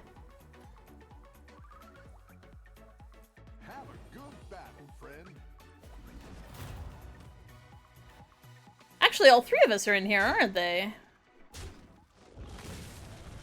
This card is so impossibly good. Sure, it gets worse over time, but it's actually really, really good. The battle is really raging out there.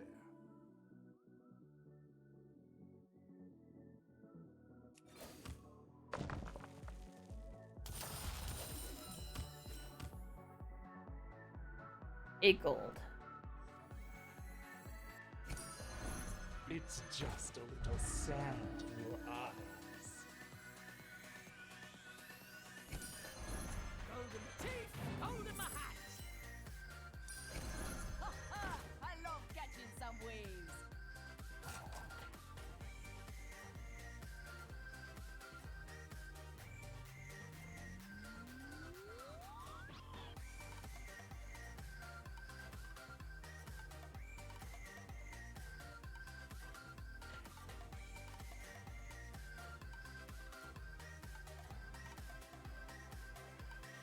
Have a good battle, friend. You are keeping the beginning of it the same, though, right? Hopefully.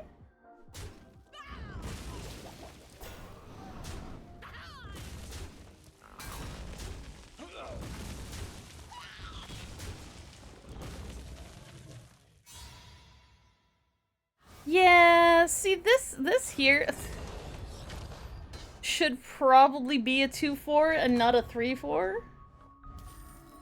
Welcome back. How's it going out there? Okay, so I said that this is a bad card straight up. I still think that's the case.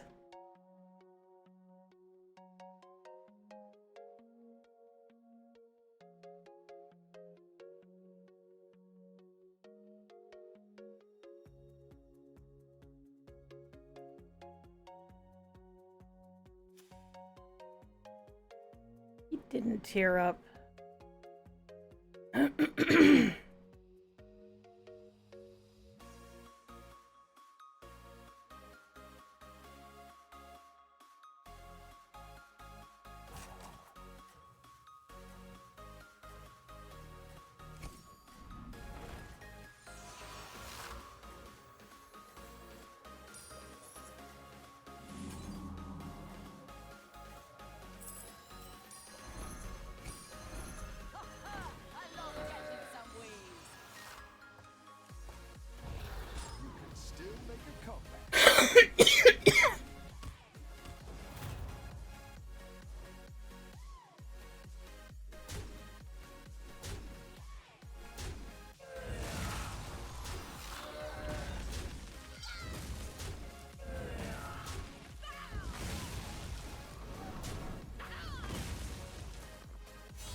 Apologize for the coughing.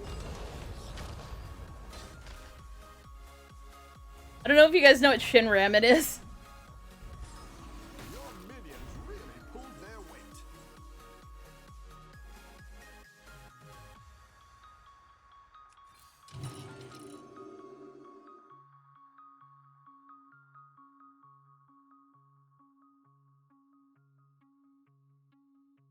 Now, I said that this would be really good to use on a pirate.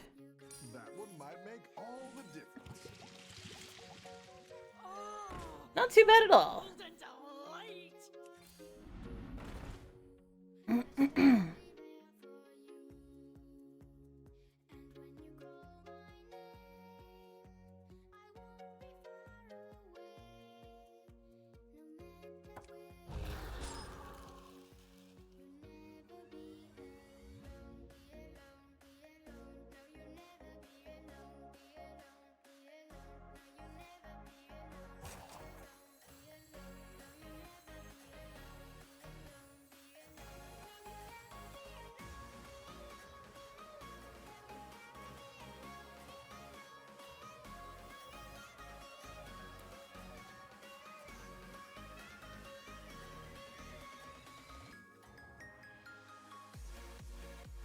Still make a comeback.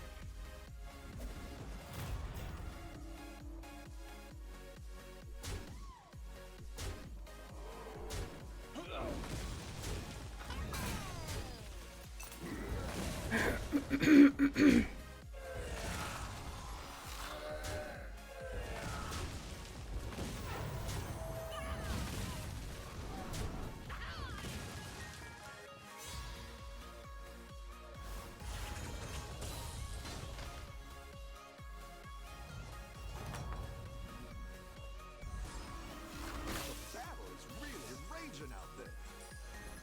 So anyway, I started blasting.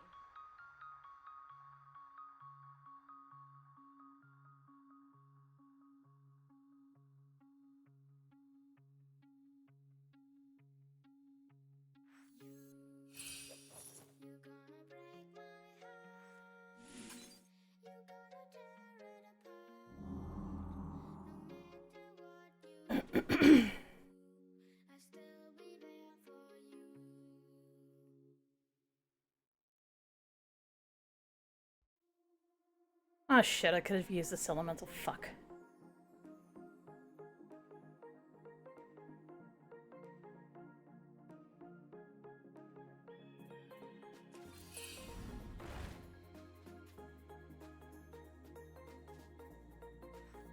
It's not the strongest, but it'll fight hard.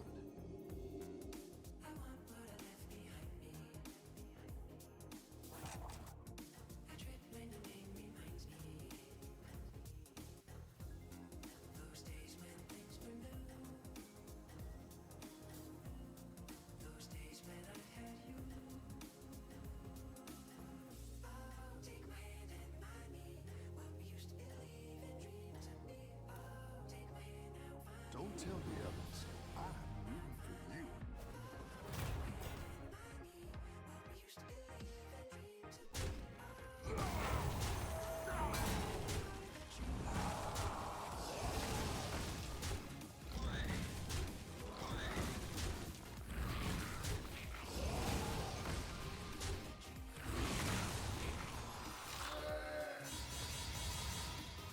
I didn't lose one minion that turn.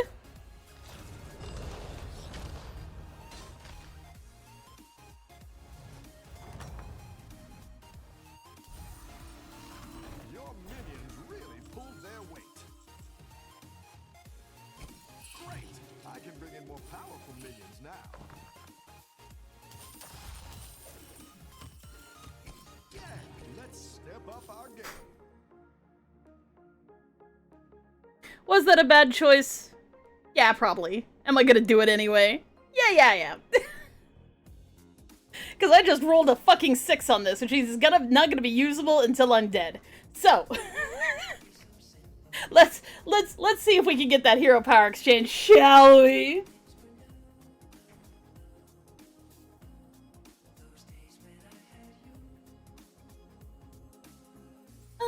take my hand and remind me what we used to believe in dreams with me.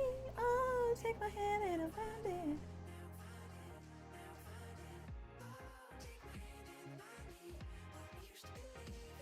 Yeah, it's an okay board. I probably could have developed it further, but I don't know the rank of the previous rank of the people I'm playing with. But since it's such a freaking mishmash of people who are probably good at the game and probably bad at the game, it's probably a lot of people who are really good at the game, but it is early enough in the day that I'm probably only going to be playing against lifers like myself who never leave the house. I mean, no, that's accurate.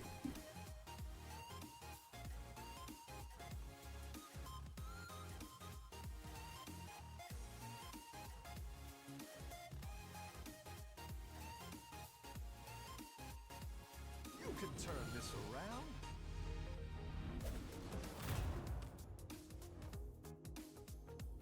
I swear, everybody's playing like the exact same cards. Like, they're like, you know what's even better than having minions?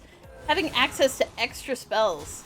That's such a weird thing to do, especially considering you're already doing Blessing of the Nine Frogs.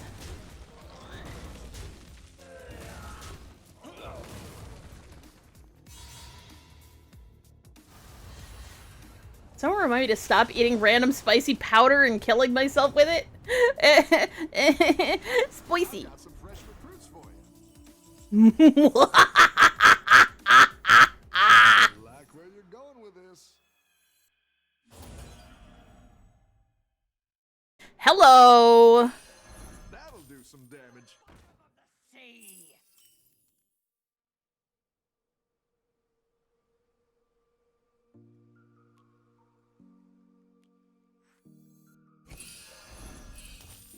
Are you coming unhinged?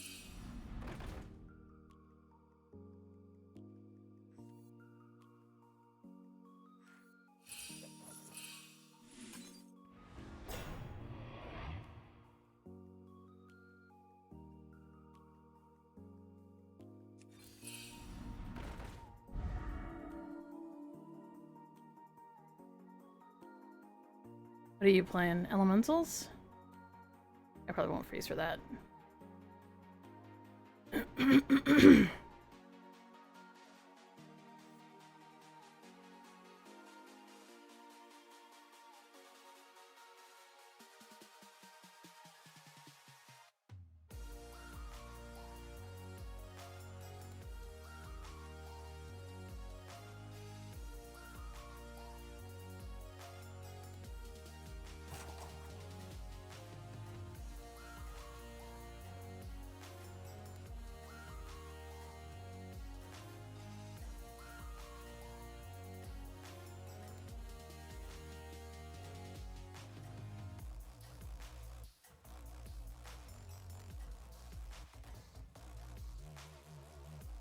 Have a good battle, friend.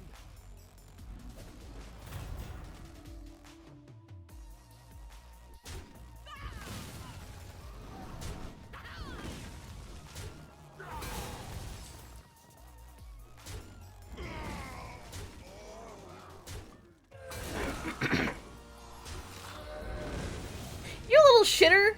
My fucking micro mummy buffed my fucking tumbling folly trolley thingy.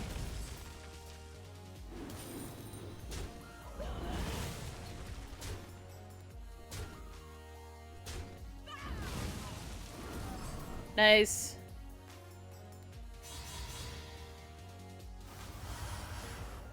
You're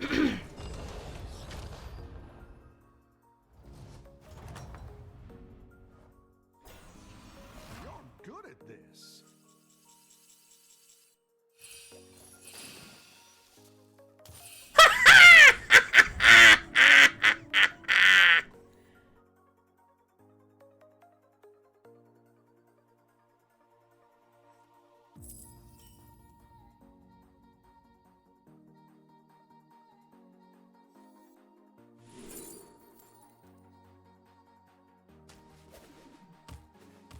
I just I'm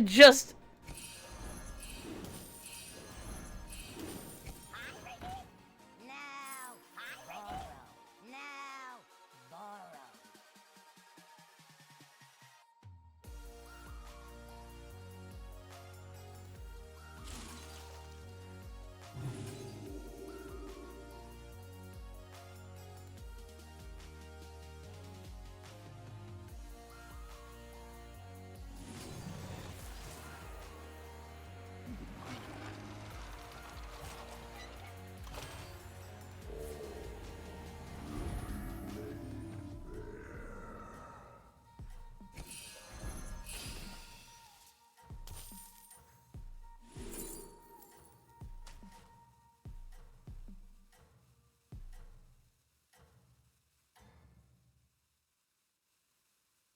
You can turn this around.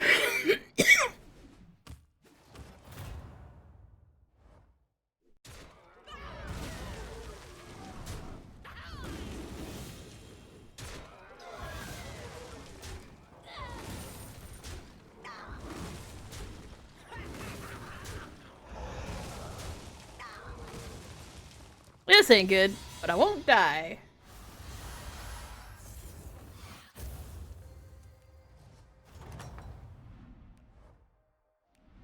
I've got some fresh recruits for you.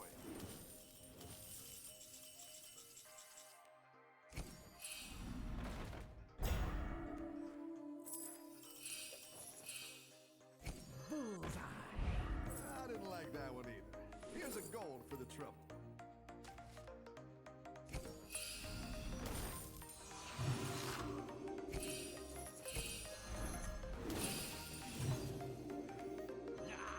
You didn't make the cut.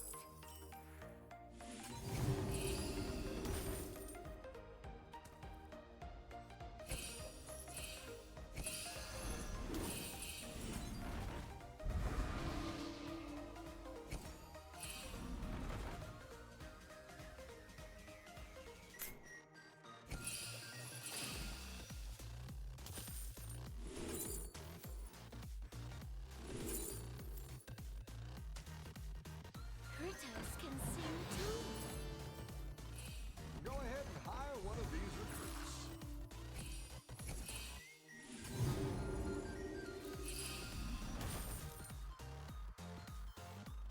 That's what I would have picked.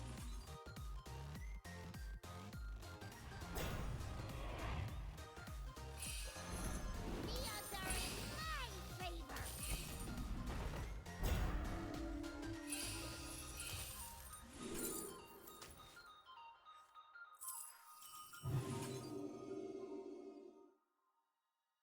I'm feeling punchy. Better hire a recruit while you can. A melody of love. The night falls. Don't tell me I'm rooting for you.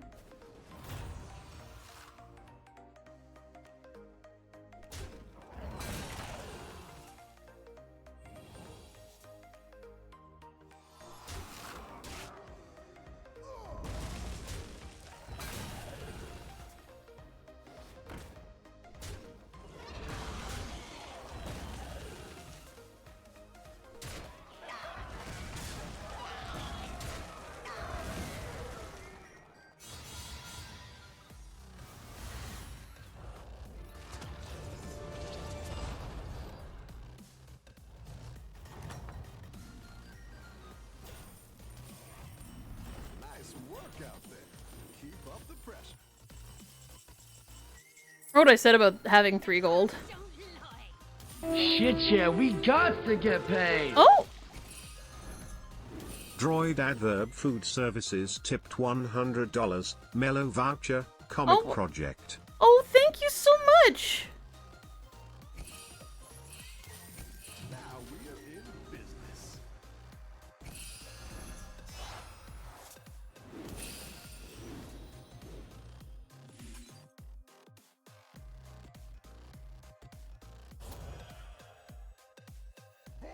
Party's here.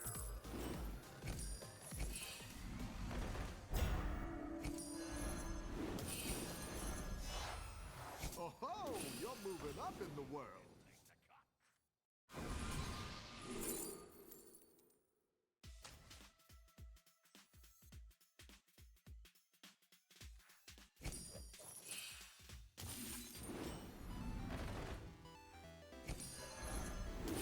A good tactical choice.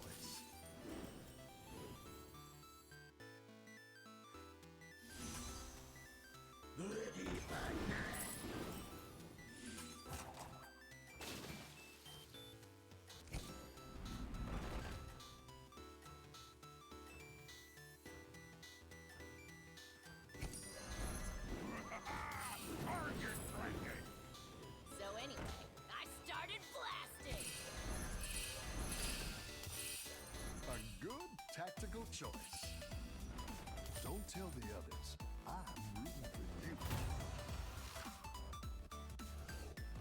It's true, and it's also really good for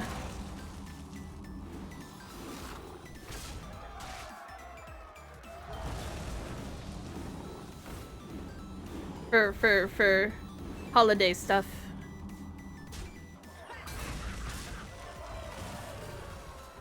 I need to triple this guy.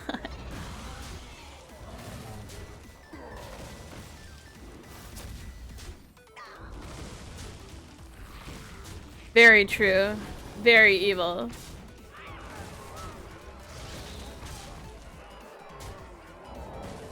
Nah! Not dead yet! The battle is really raging out there. You're down a minion and up a goal. Oh, my hand's full. Gain 1 gold. This costs health to buy instead of gold.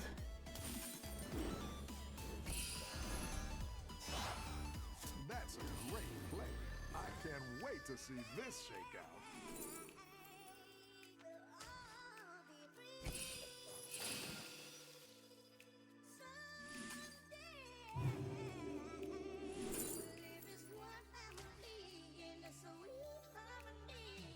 Golden teeth, holding my hat. That's quite the army you're building, friend.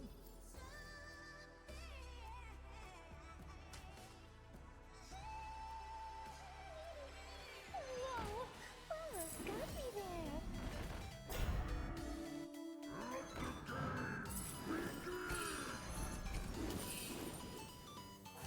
The odds are in my favor.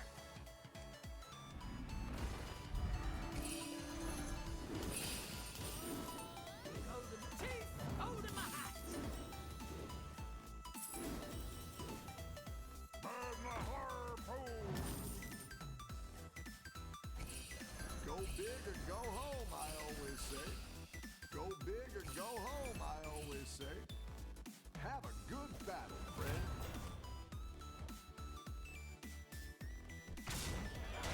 Just realized my frickin' resolution isn't right.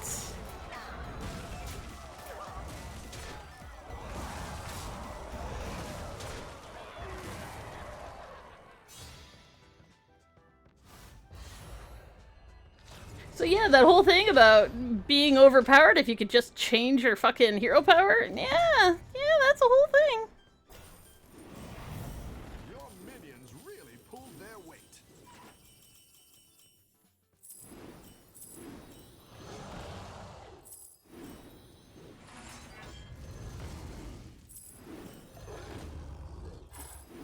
Come at me. Gah!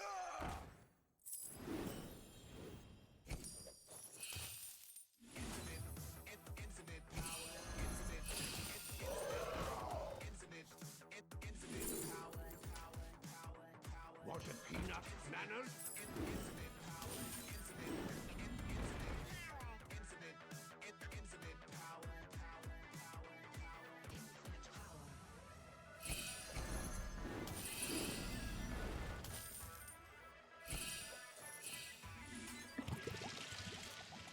The odds are in my favor.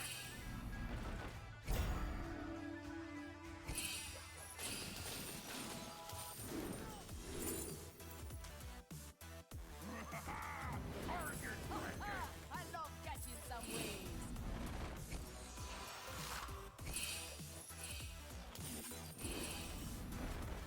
There's a fucking Peggy! I wouldn't be caught dead.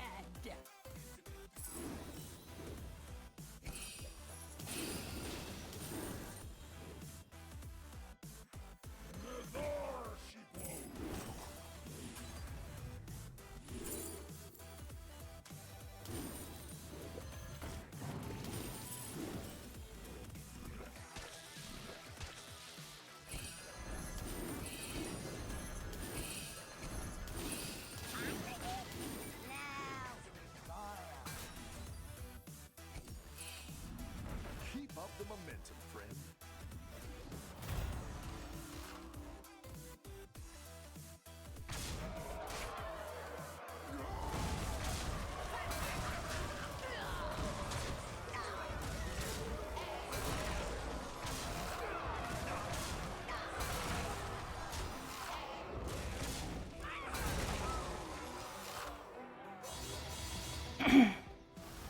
Hopefully Arthas dies at the same time so I don't end up...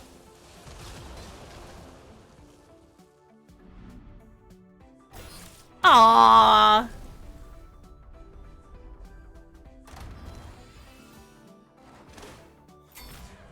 Buy 100 minions. Yeah, I need to smallify, like I need to go into windowed mode for this shit. Season rewards!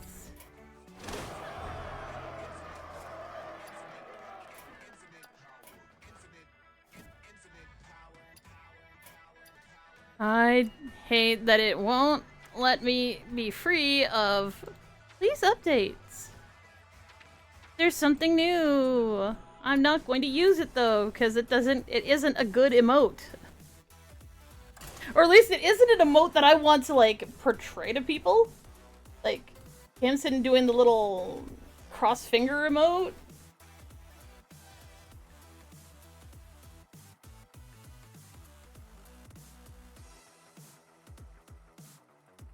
Yeah, apparently if Mechathon was transformed by shenanigans, it could destroy the enemy hero. One presumes that you have to have the exact same conditions correct, but holy shit, that's so fucking funny.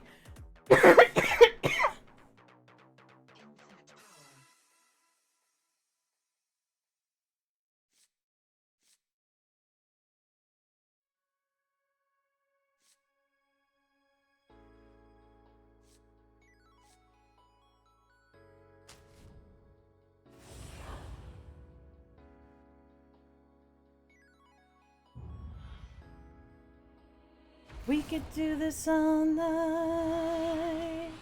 We could do this all night. Everything is alright.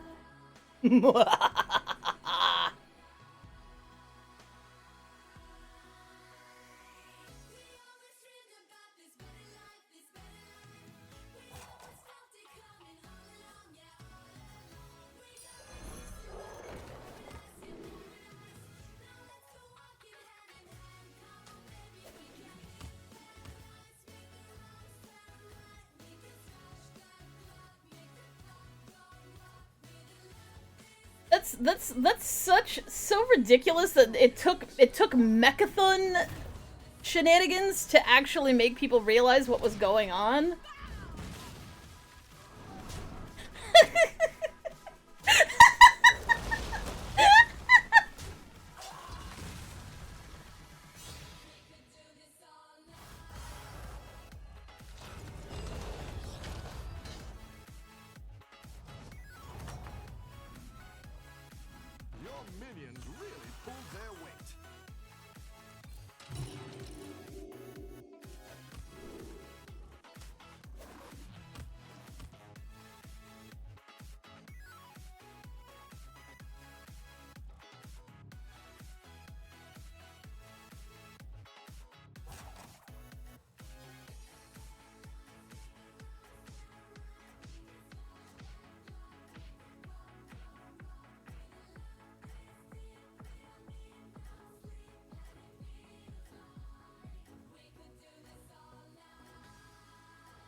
I think you can win this thing.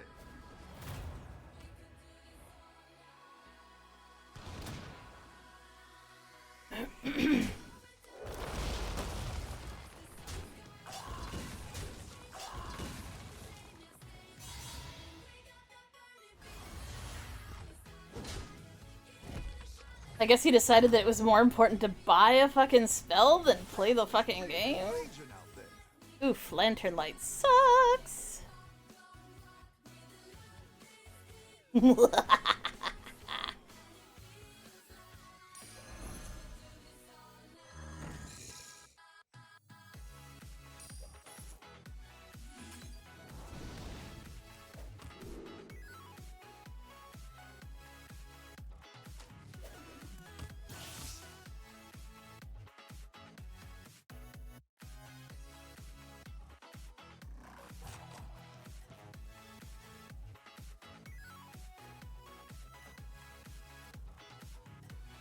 But can you imagine playing the game getting your mechathon shenanigans, emptying your deck, emptying your hand, except for the shenanigans banana that is mechathon, then taking that shenanigans cathon and buffing one of their minions with it, causing the death rattle to go off. And because all the rest of the conditions were met, still winning.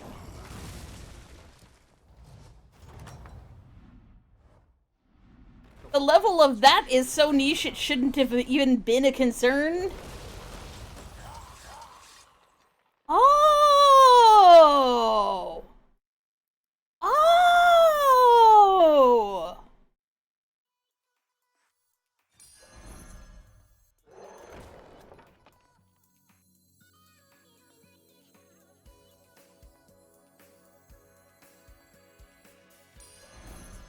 I was wondering why he didn't gobble in the battle. He didn't gobble in the battle because of course he didn't.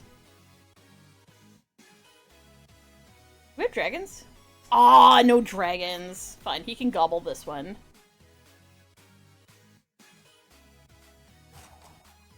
Yes, you can trigger death rattles in the tavern. That's the reason! That's the reason they got rid of Selfless Hero, so that he couldn't be getting,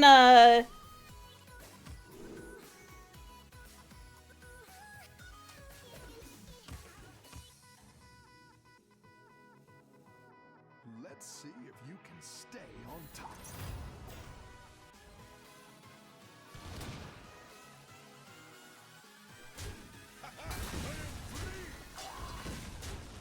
I just realized I should have done it to the next harmless bonehead because this is gonna permanently destroy it. Yeah, fuck. Oh well.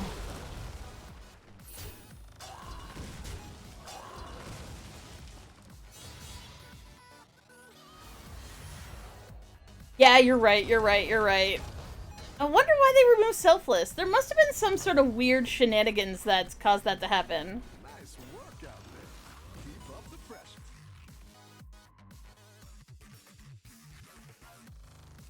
Great. Let's get some better minions in here.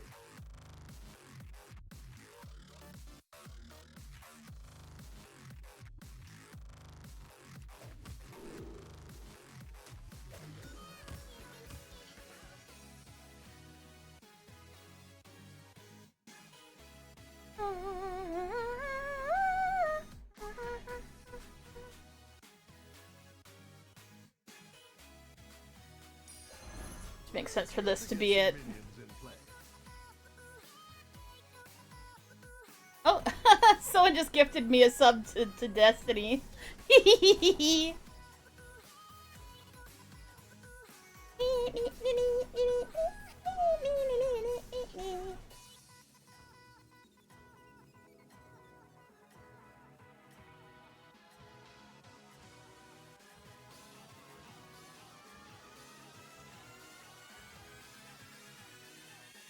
Keep up the momentum, friend.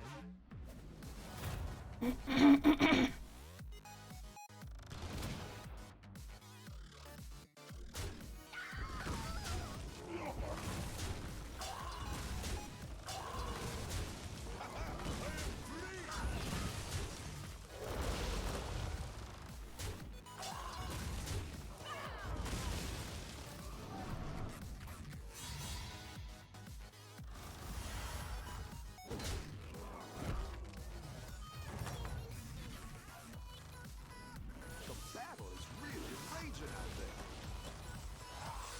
Exactly. Oh, the skeleton gets tripled. Holy shit!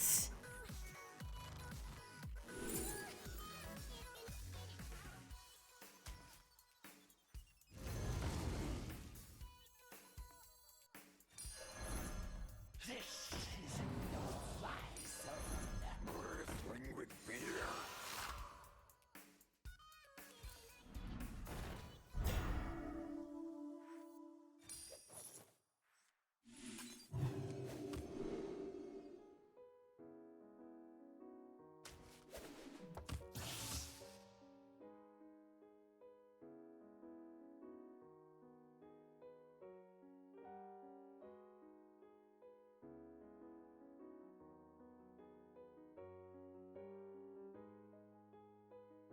presume that it loses its reborn.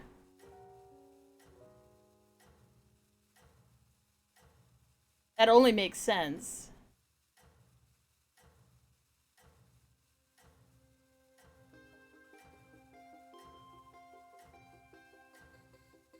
Because this doesn't resummon it. KT resummons. But this guy's like the mini KT until KT actually does his thing.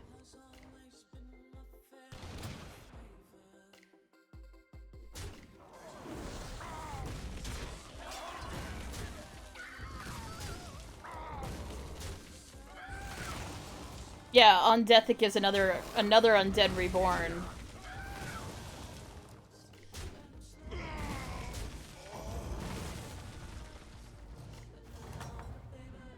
Love me, baby, kill me now.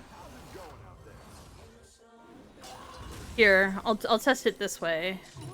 Let's get some better minions in here. I'm willing to lose a micro mummy for this shit.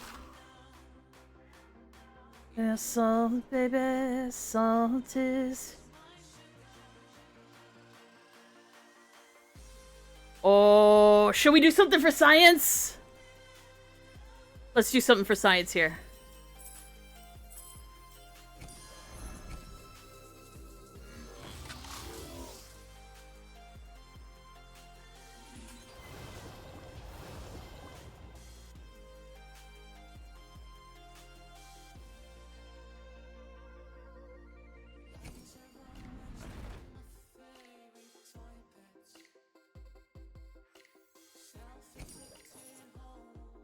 I'm not winning my next combat, but I am seeing what happens here.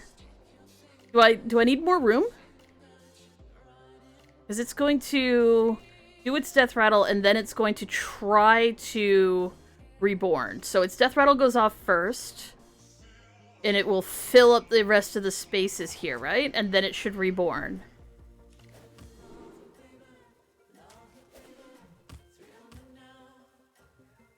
Should I freeze for this? I should freeze for this. Let's freeze for this. Make sure these ones stick around for next time. For science! I need to know what happens! Do I get the 3 minions and do they triple out? This should work.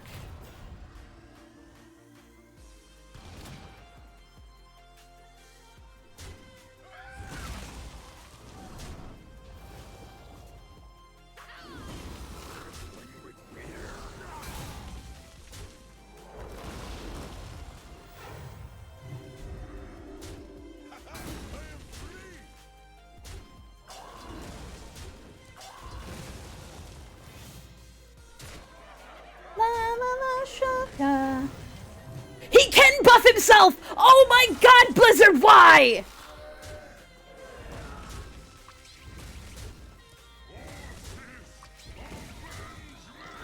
I actually won! I'm like, with 4 minions, I ain't gonna win! I was wrong! Okay, let's see what happens, because he's gonna eat it, because it is an undead, but it's an undead mech. Nom nom! Eat up! Tripled? Tripled! You guys! This is so stupid!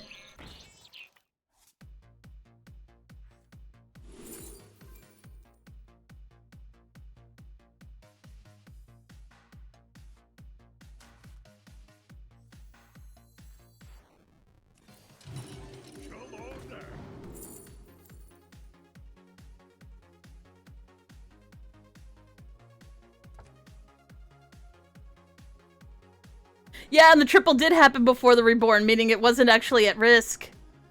I could have kept one more minion.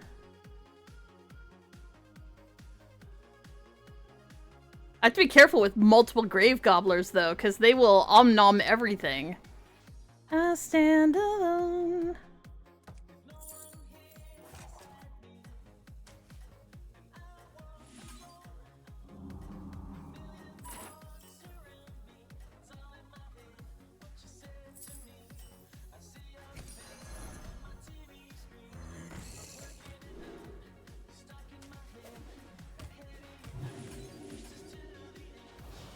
Oh, I should have buffed the fucking wildfire elemental. I'm an idiot. Never mind. Oh my god.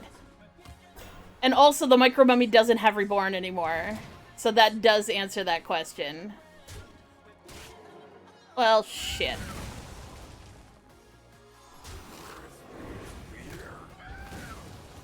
My pig, no!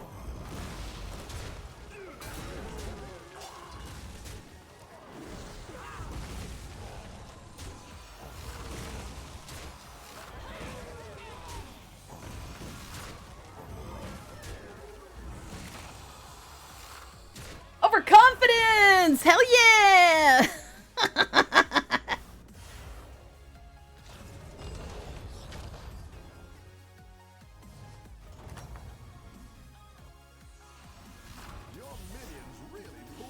Om Nom and also Om Nom. Okay, I need some undeads. Any undeads will do.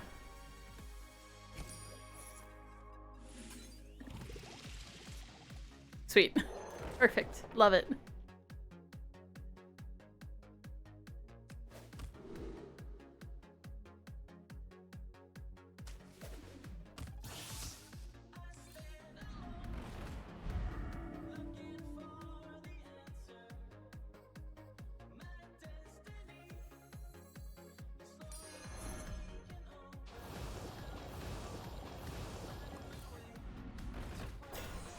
And I ran away. Start of something real. Strangers in the skies and you're going for miles. You're picking up all the pieces. Never these turns that you go to the ground. I mean, yeah. I hear what you're saying. Oh shit. But I do need to be careful if I actually want to generate an extra. I'm gonna have to actually eat the frickin' spear hide. Make sure I get the buff. Or to get the extra skeleton, because otherwise there won't be enough room. I think you can win this thing. Really? Who the fuck puts a fucking anchor at the fucking beginning? Fuck you! Fuck you!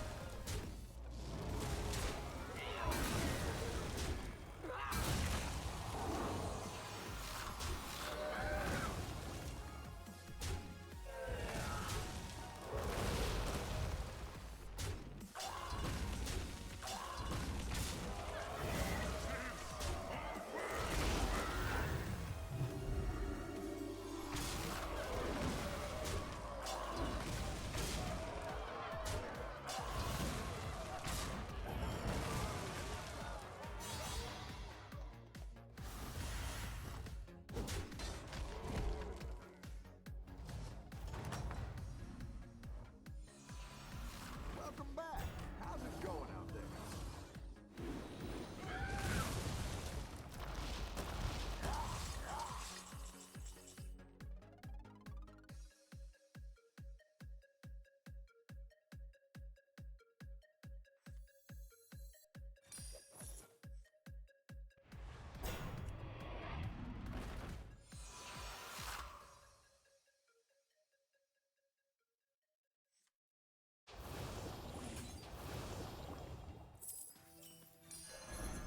That's quite the army you're building, friend.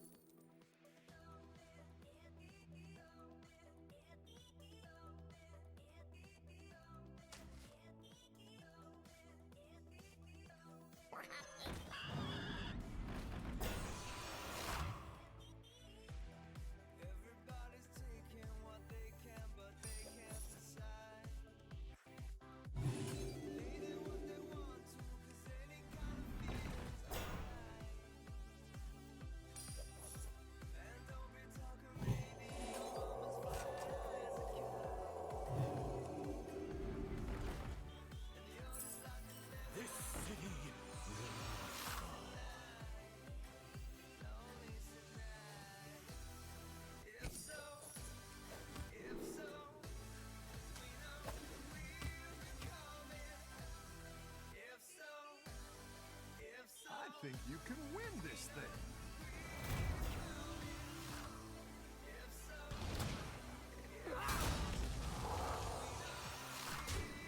Oh, that's interesting.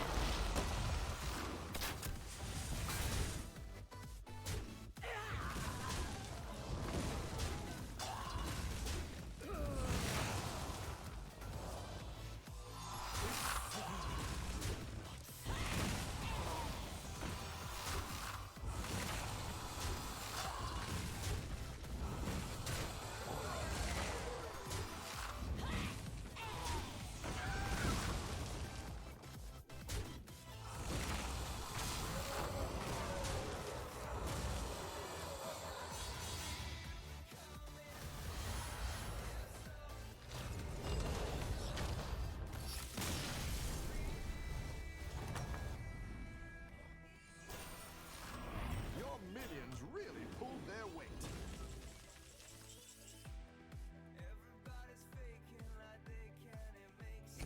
Now we are in business.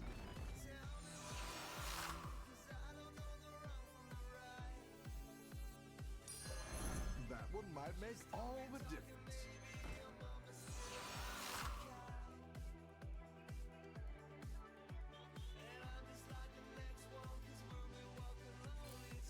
Go ahead and hire one of these Only tonight. If so, we don't really coming. If so, really coming.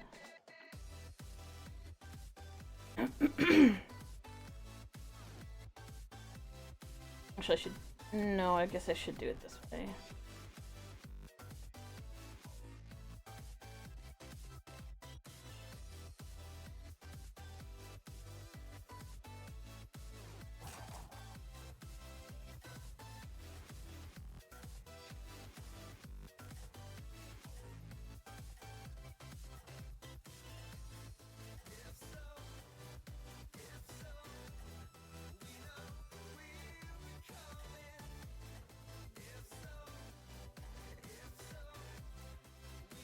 Keep up the momentum, friend.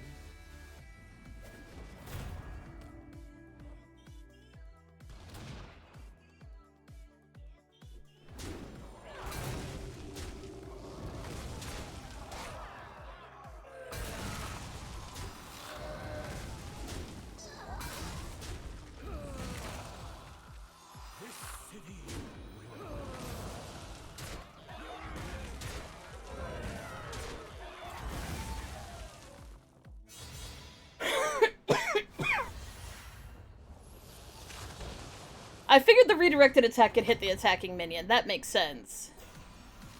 It's annoying, but it makes perfect sense. Okay, here we go with Avenge. Go big or go home, I always say.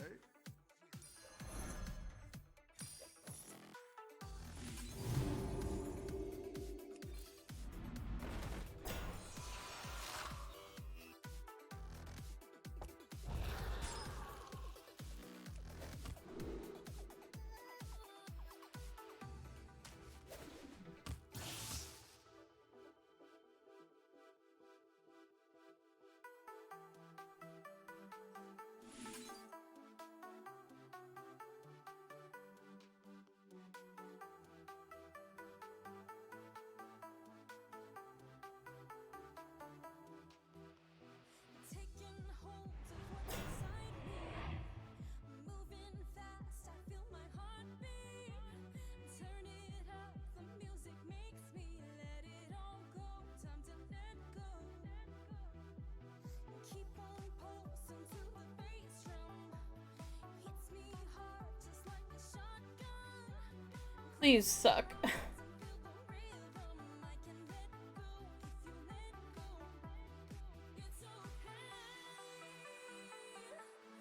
Take it away, away, you say, show you away, away.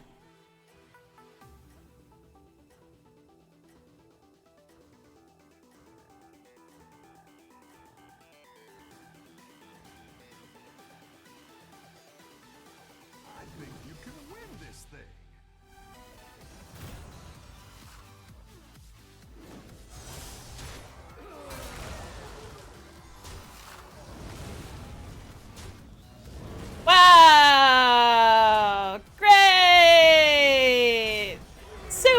freaking awesome!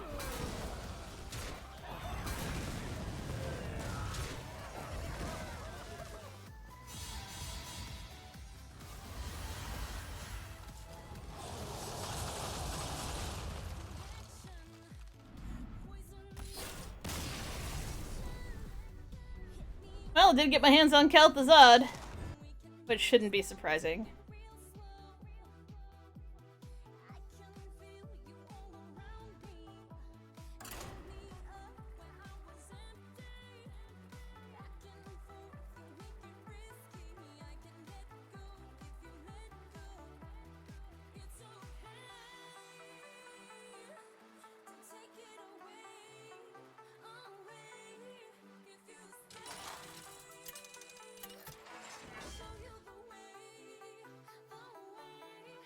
Ooh, nice.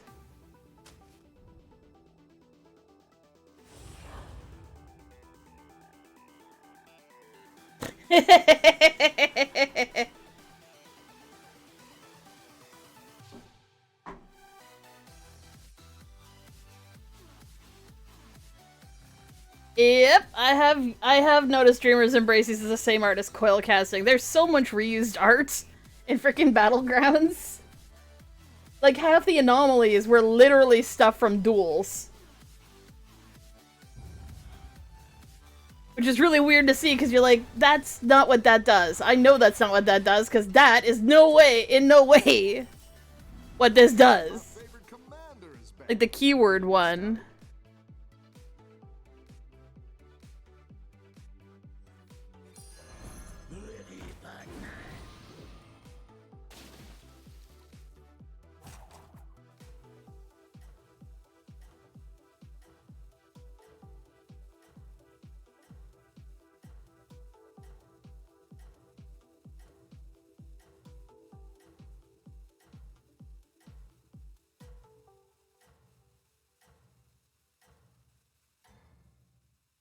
Don't tell the others.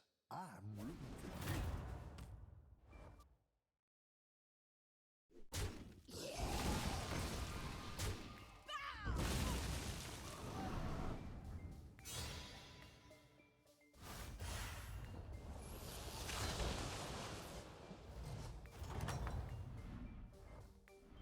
Welcome back.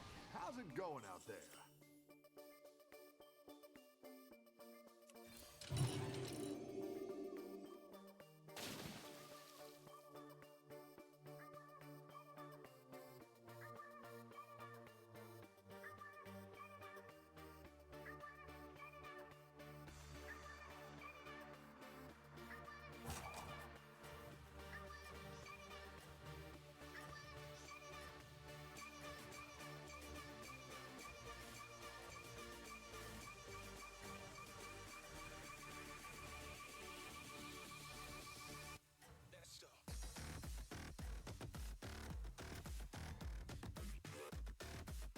Have a good battle, friend.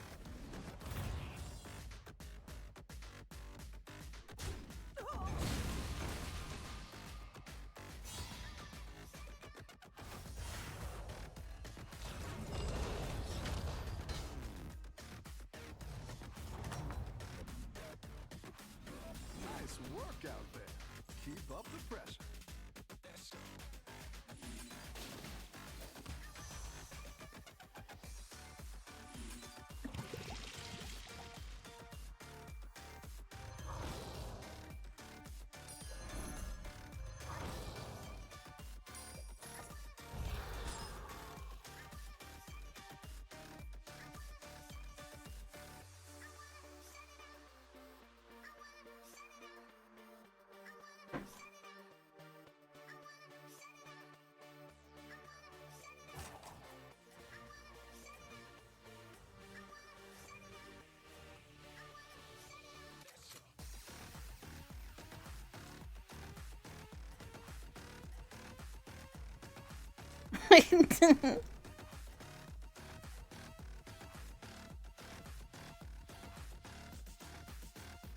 Have a good battle, friend.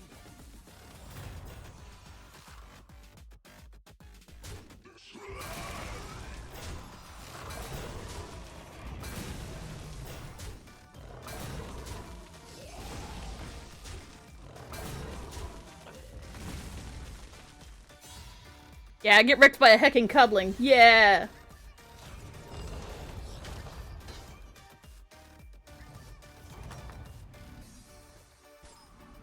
Nice work out there. Keep up the pressure.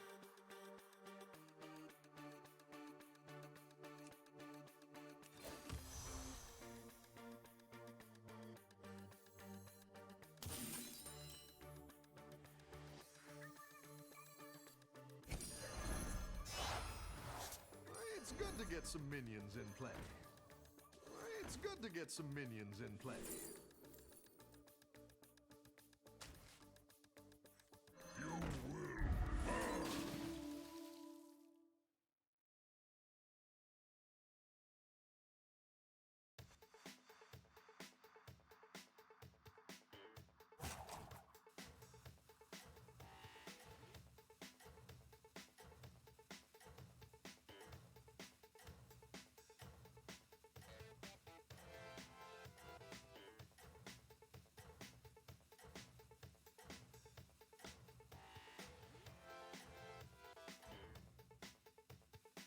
I seem to recall that the encounter you get with this guy... Is this the guy from,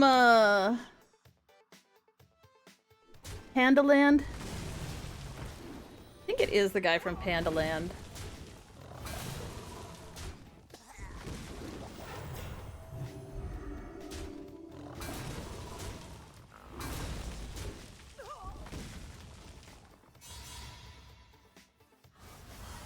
Is that Terran? Oh, it is. Yeah, it is.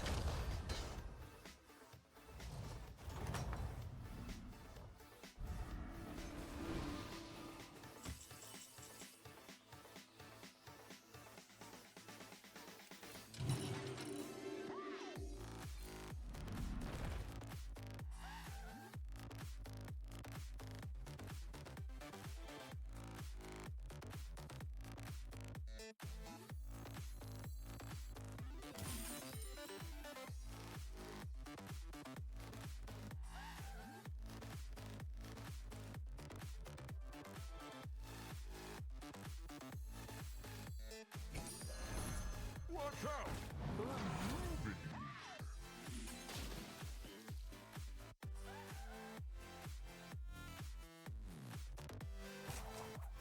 I mean, yeah, it does look like he's from Oldham, but there is a Mogu temple that has Ra in the basement.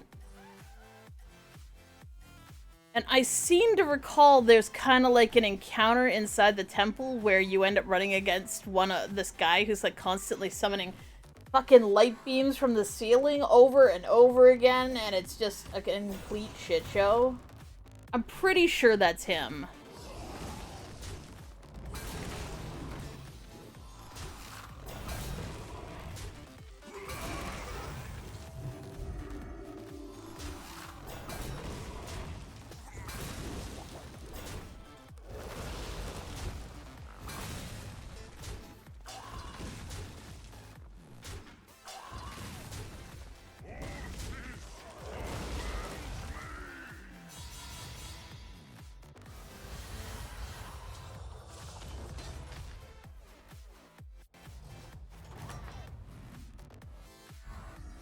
The battle is really raging out there.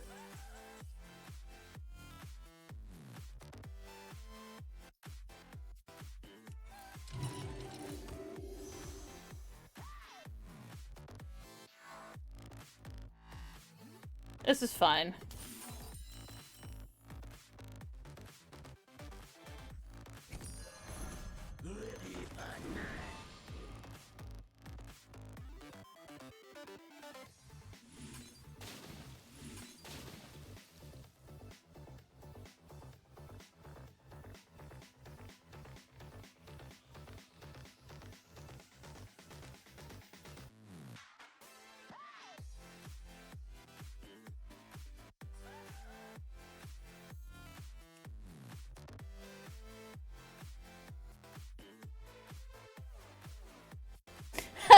Pandaland, the opposite of Budget Store Poundland, where everything costs 1 panda.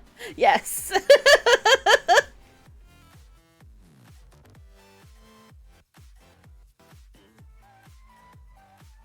Pandaland is Pandaria, which was an expansion in World of Warcraft,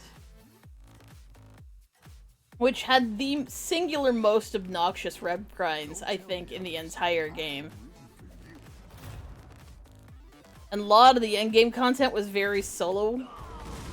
Like, very, very, very solo endgame shit, which was not great. Whole levels are not great.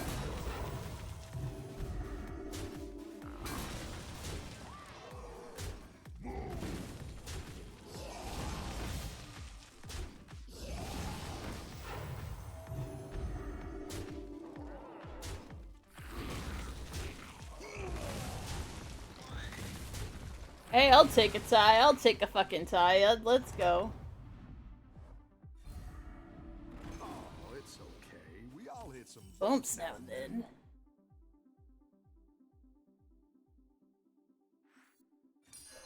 I like where you're going with this.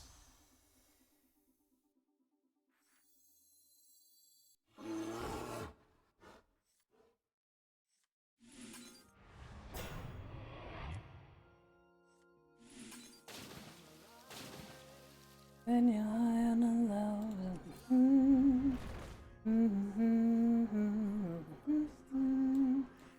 Here it comes, here it comes, here it comes. I don't wanna fight it.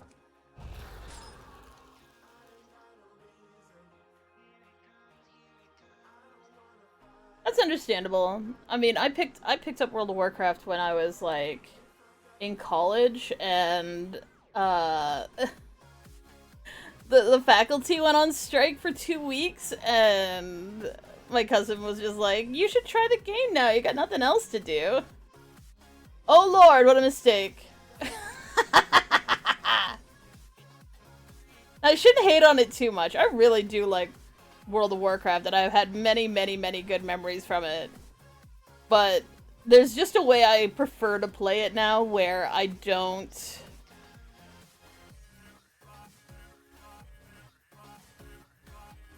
Like, I like I enjoy the plot, I just don't enjoy the grind. So I'm here for receiving the plot at the very beginning and the very end of each expansion, to find out what happens and why and how and what's all going on and all of that good shit.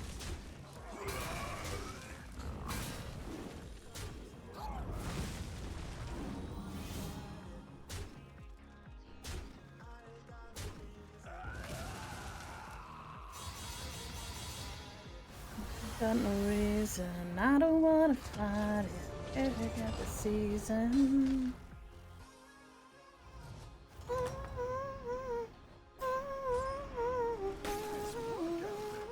Keep up the pressure.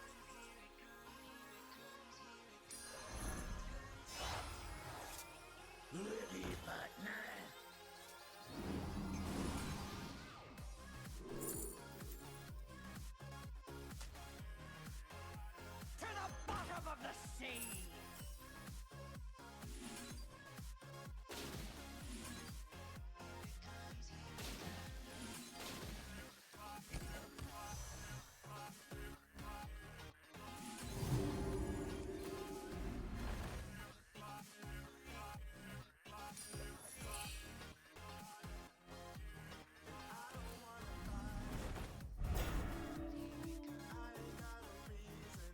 Here it comes, here it comes. I got no reason, I don't wanna fight it. If I got no feeling.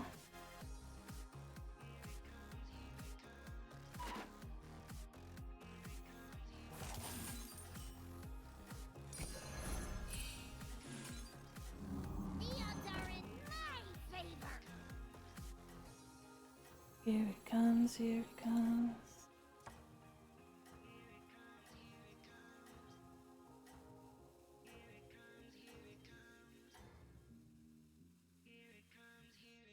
You're doing great out there.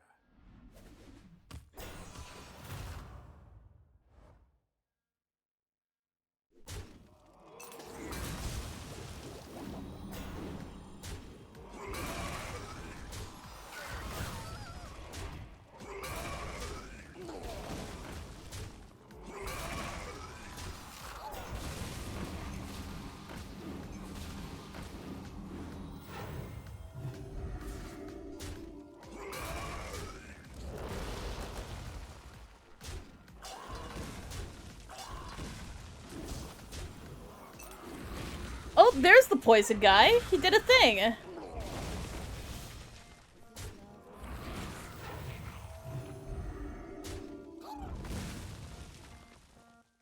Oh, the envenom Murloc actually did a thing.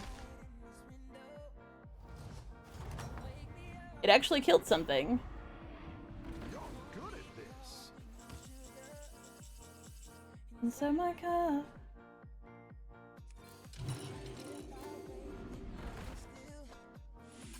Give me a kiss.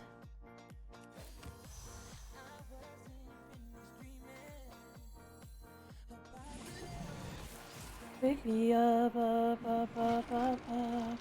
Don't wake me up, up, up, up, up, up. Don't wake me up, up, up, up, up, up, up, up, up, up, up, up, up, up. Who the fuck did I play against last? Snake Eyes. Play Murlocs.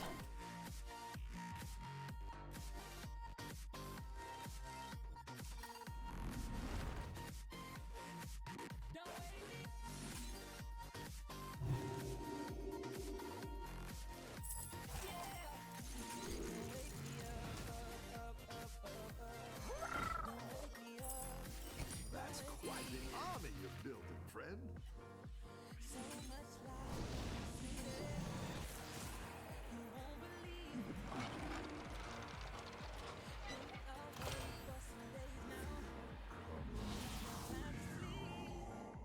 I think you can win this thing.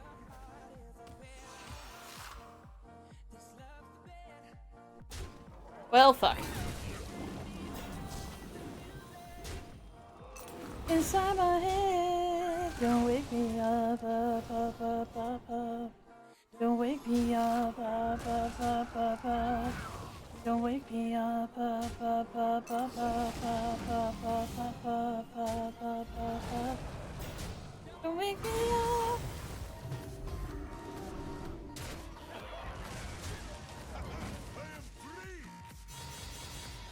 Whenever he dies, he goes, "Oh, I am free." Seafarer is such a good fucking card. Oh my god. Your minions really pulled their weight. Don't wake me up. Don't wake me.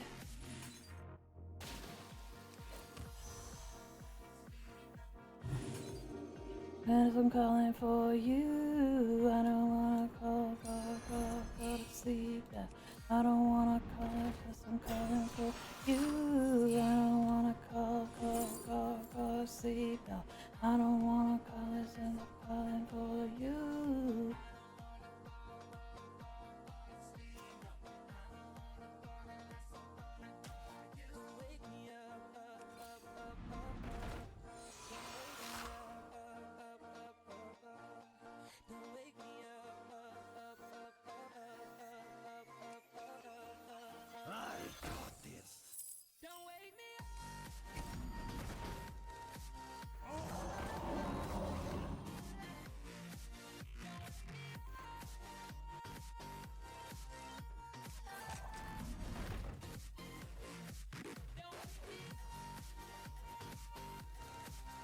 Not me looking desperately for the hecking monkey as usual. Don't wake me up. Don't wake me.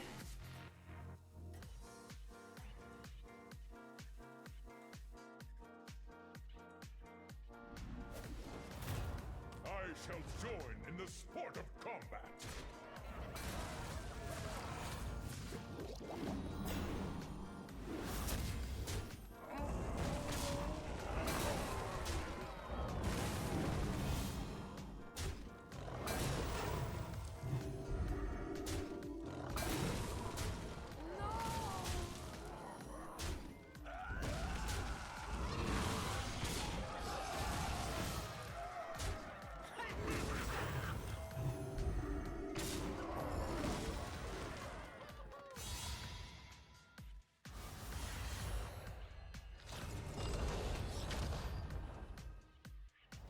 Yeah, Ferris is just kind of way too overpowered.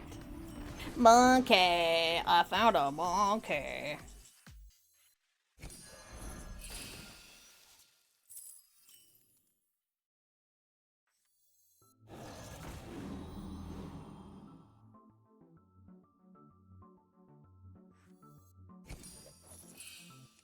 Now we're in business.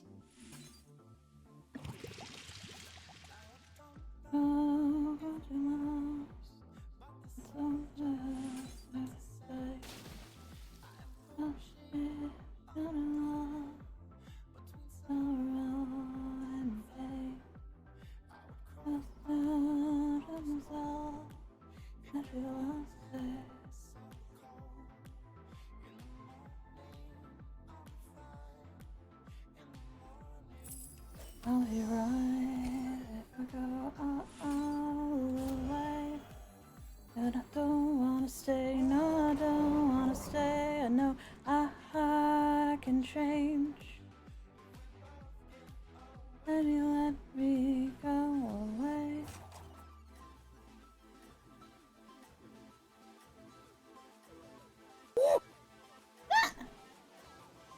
I got gnomed.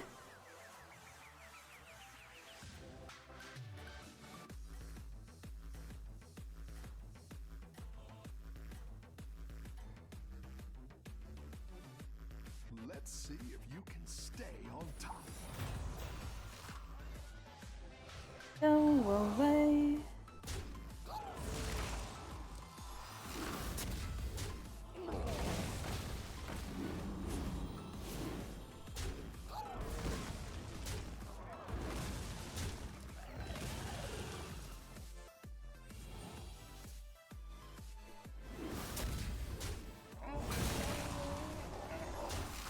Brutal.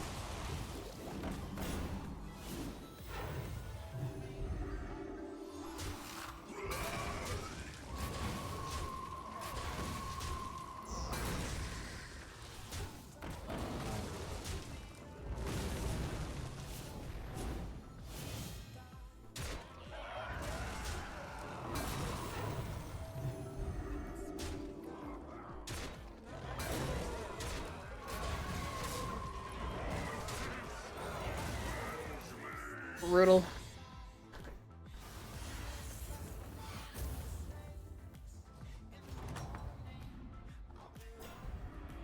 Any defeat that doesn't destroy you makes you stronger.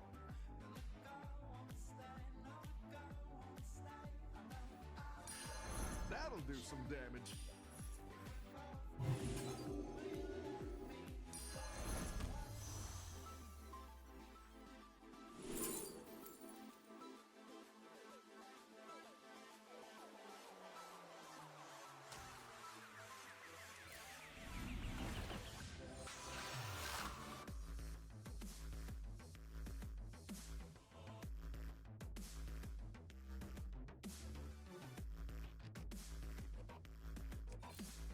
Go ahead and hire one of these recruits.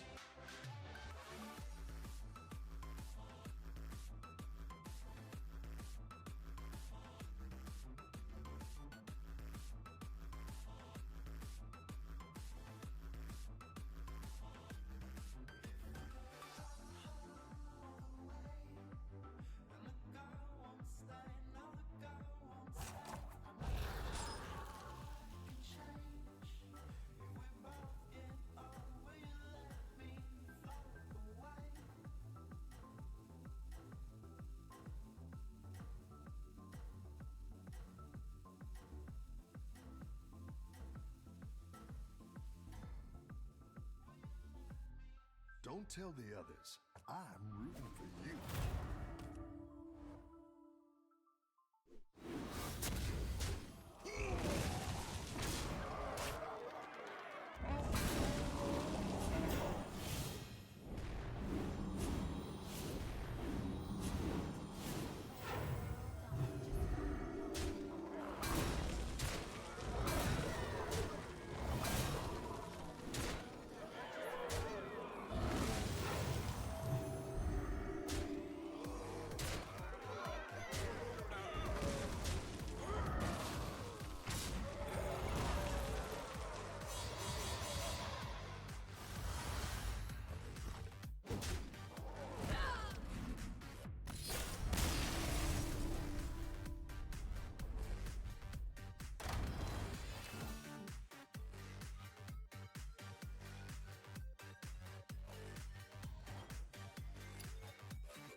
Shit, I just realized I've been muted this whole goddamn time. Hooray! Awesome for me. Good job.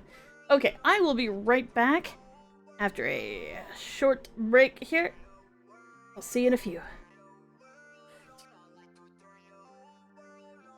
Sin did nothing wrong, other than lie and steal because he was being starved by his evil mother.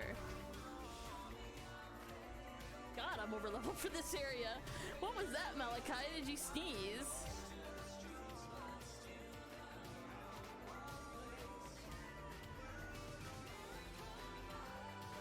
I just went a long way, god damn it. The only thing he ever did was lie, was try and force his brother to— Yeah.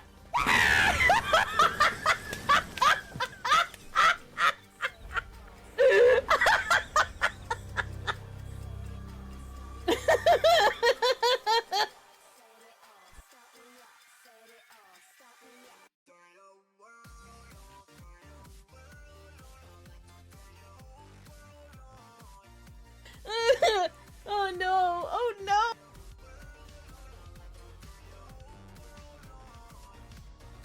Well, I could go and turn off— Oh, whoa! Omniteme! Thank you for the raid! Holy crow! Oh, sorry, Ivory Lotofia. Sorry, I read the first name. Oh my god! Space Invaders! Oh my god! Cheers! Thank you for the follow! I'm a happy bean. I'm a happy bean. I'm a happy bean. I'm so happy. Yeah, I'm a happy bean. I'm so happy.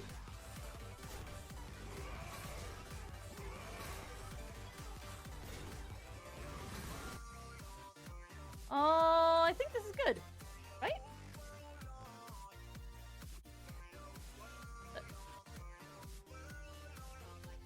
Yes, like that. I like that. Oh, yay! My eyeball! My eyeball! Pew pews! My pew pews! Pew pew! I just do damage to my—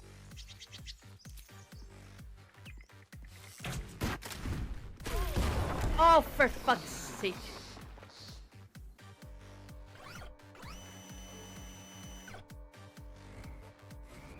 Oh god, it's so tippy. Come on, you can do a little robot. You can do it.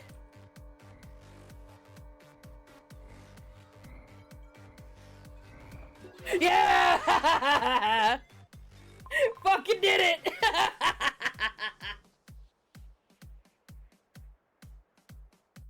I am an accessory to murder. Fun. You know how much it would hurt. It seems I'm never enough. You know it's gonna deserve the rhythm of my heart. We almost had it all, but the beating of my heart will always carry. Okay, no. Oh, we're gonna have some fun now. Yeah! Skelly Wars! They're missing!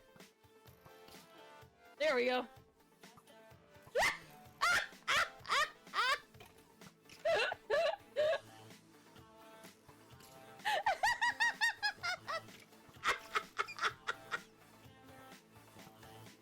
A Reese's Pieces cup. It's $8. It's huge. It's a half a pound of Reese's peanut butter cup. I'm so upset. 190 calories? Bullshit. Are they expecting you to cut it into pieces or some shit? What? What?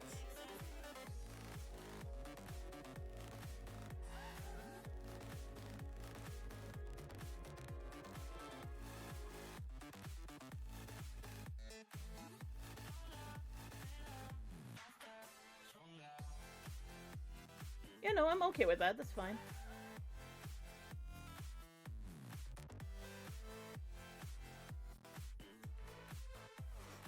So, like, I don't know if my voice is higher than NYX's, but it probably is.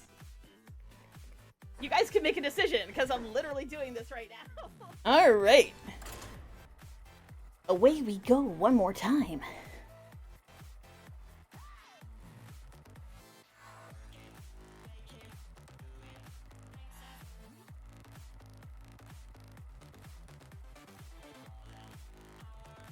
Does anyone remember the movie Zoolander? And like, derelict! Apparently there's a large amount of,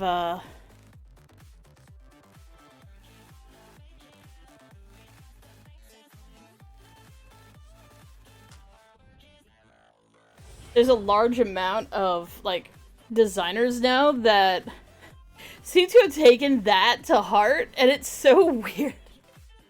I follow this chick who does reviews of this, like, fucking garbage on YouTube.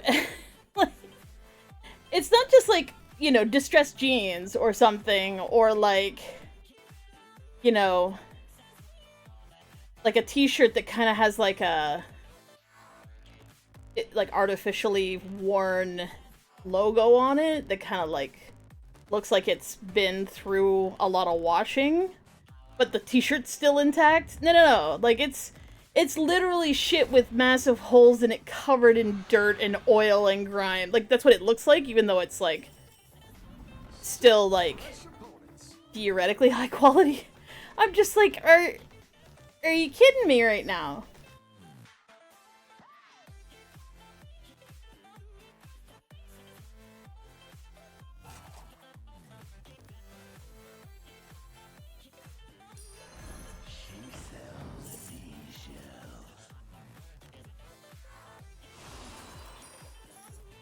Now you may ask yourself, why in the sweet shit did I do that? Because there's something that can take advantage of how many spells you cast. So, I may as well do that.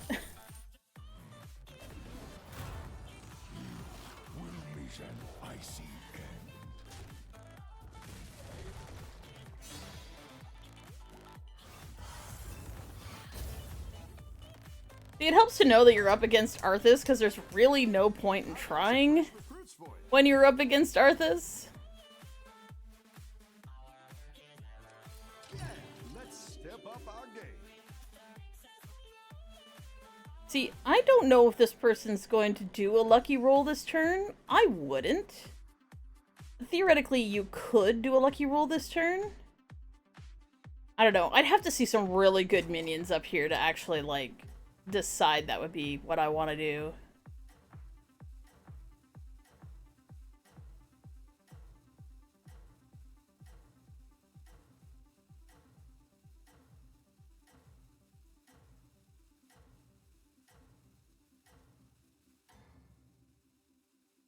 I once served a drink to a Death Knight. It froze over right in his hands.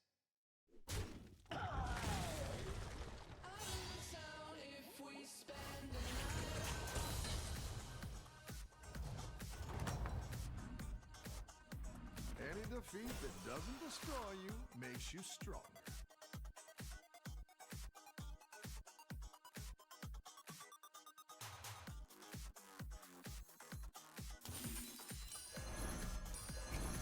It's good to get some minions in play.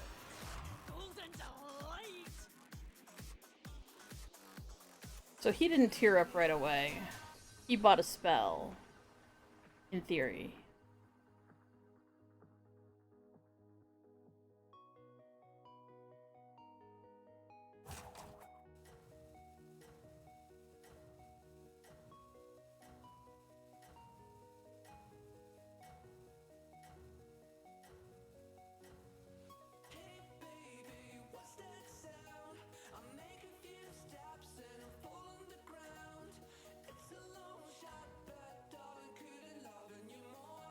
You're doing great out there.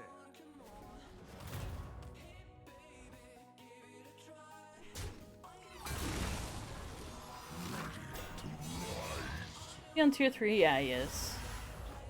Interesting.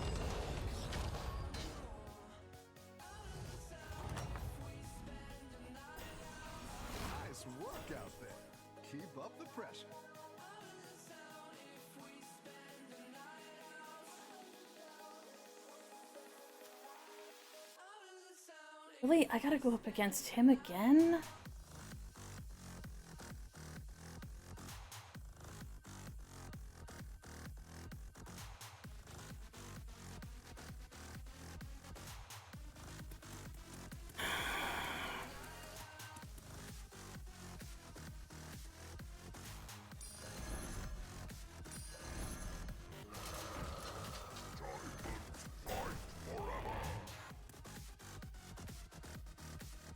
Funky.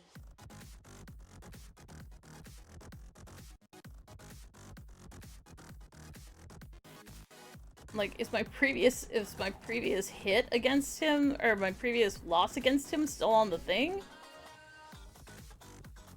Hi, Blizz, you don't have to send me up against Arthas. I don't want to deal with Arthas.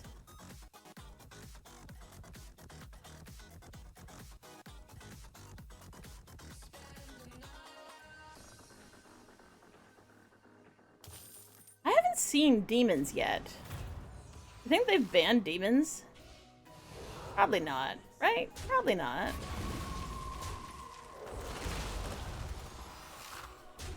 What's he been up to that he's got so few minions? You've seen demons? Oh, okay. I'm just not getting any luck. Fair enough. Because I really want to see how demons works right now, because it seems like there's some interesting shit going down. Good at this. How does it sound that we spend the night out?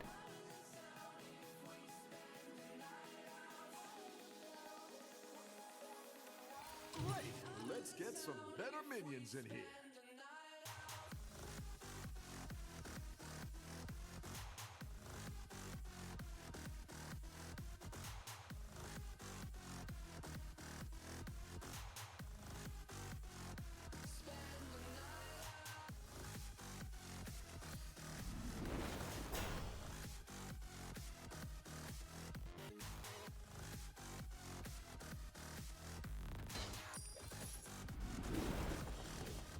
Funky.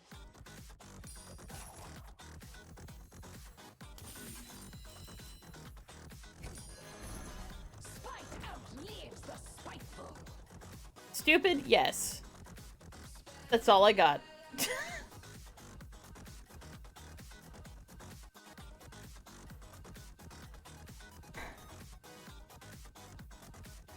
I think you can win this thing.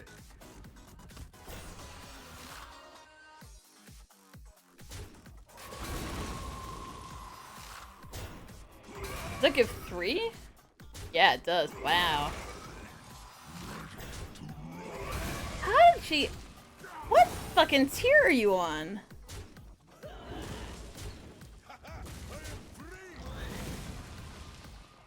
Alright. Sick riffs it is.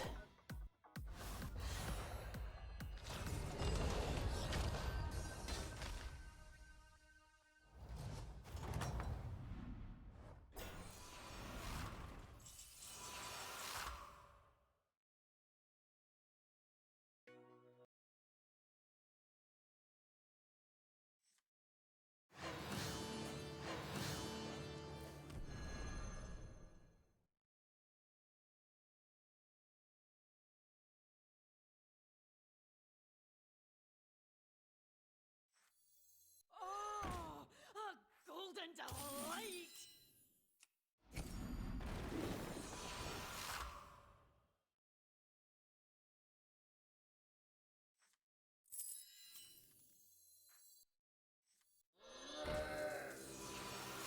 Go to sleep.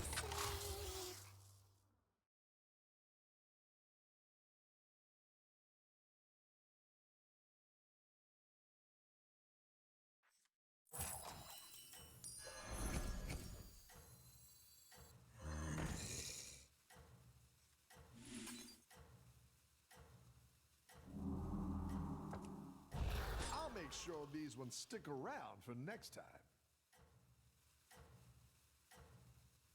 Music. You're doing great out there.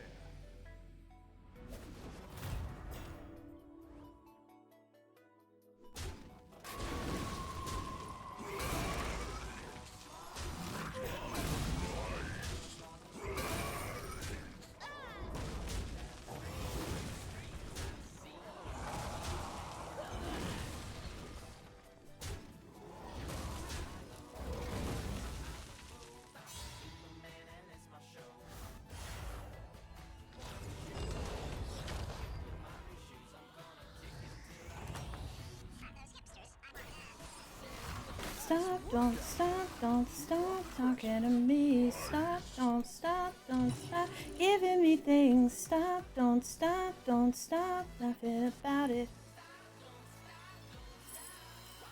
Don't stop counting to me. Stop, don't stop giving me things. Stop, don't stop laughing about it. That's a great play. I can't wait to see this shake out.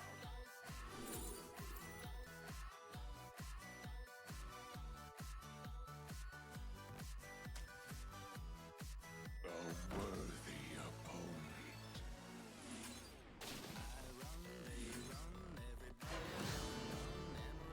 Having fun.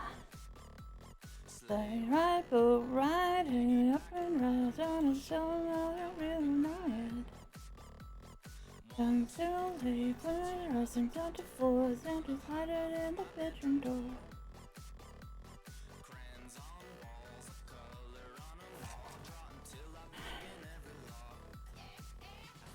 Don't stop talking to me. Stop, don't stop giving me things. Stop, don't stop laughing about it. Stop, don't stop. I said it, don't stop to me. How do I Don't stop giving me things. Stop, don't stop laughing about it.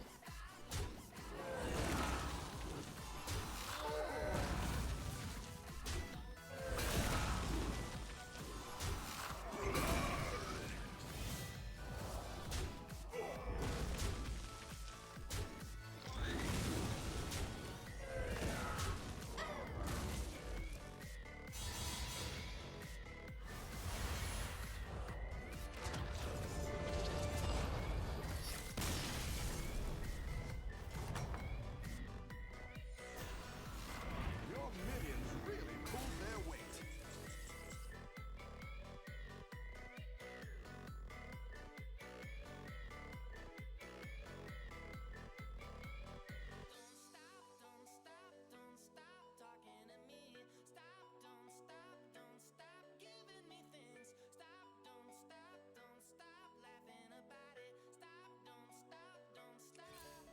Go ahead and hire one of these recruits.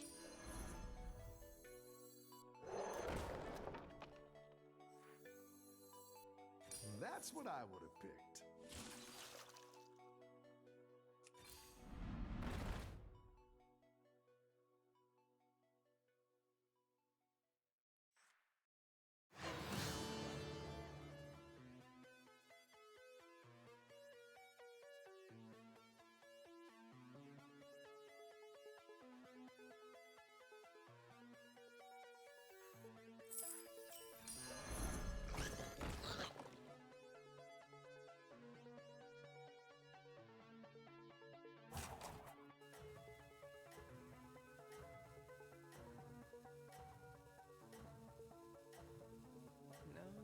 You made a wishing well deck and rolled a warlock?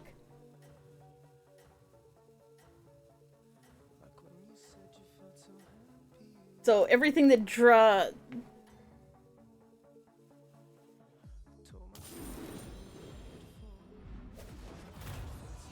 Warlock's still probably overpowered as shit, eh?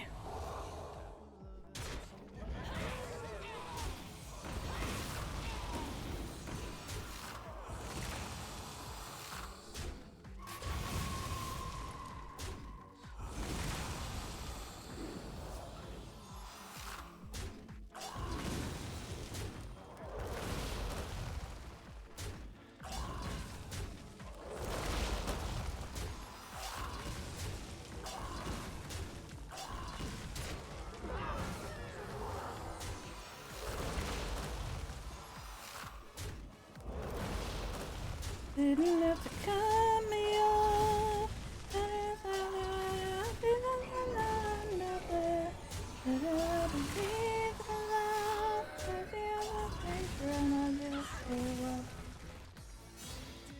Which one is Rawden?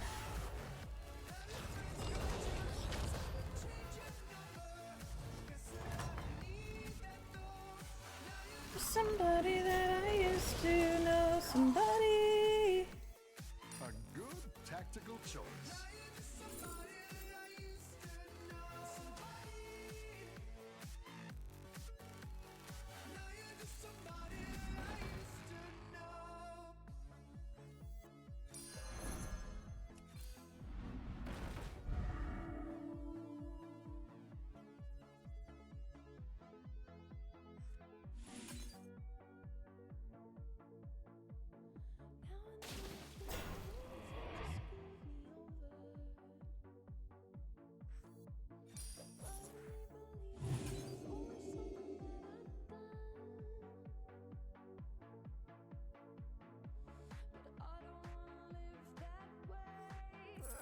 like that one either. Here's a gold for the trouble. Better hire a recruit while you can.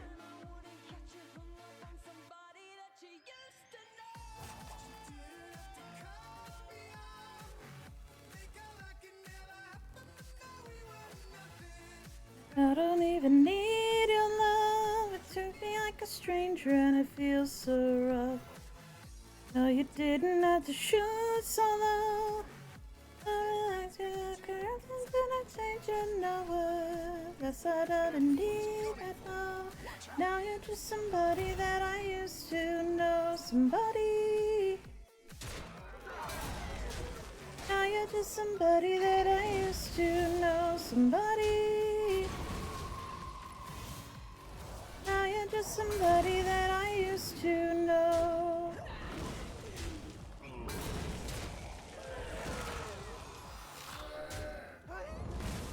Dang it!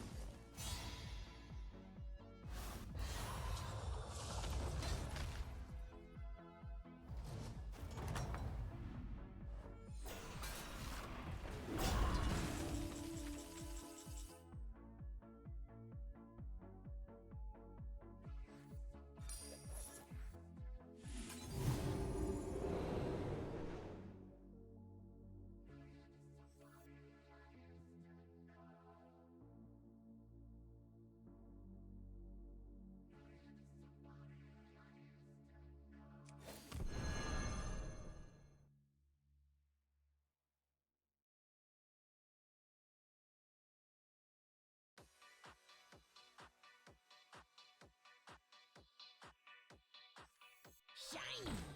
Me.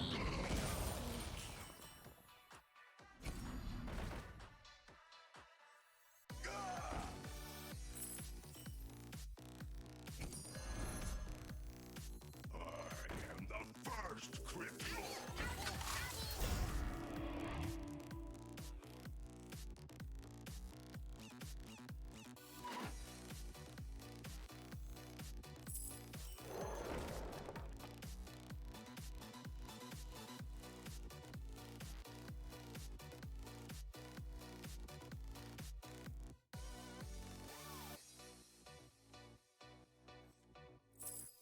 Have a nice day! I am the first crit lord.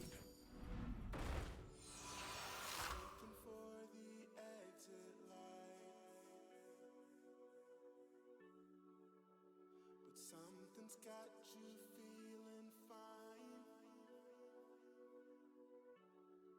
Oh, right!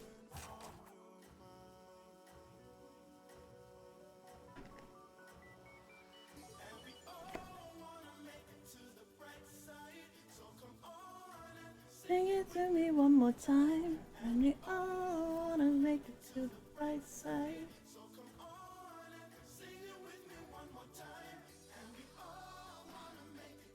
You got this. You're way ahead. Why am I in first place?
The Blizzard launcher's broken right now?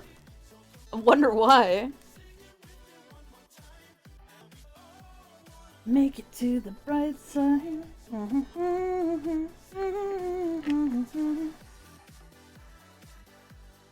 na na na na na na na na na. Na na na na na na na na na na.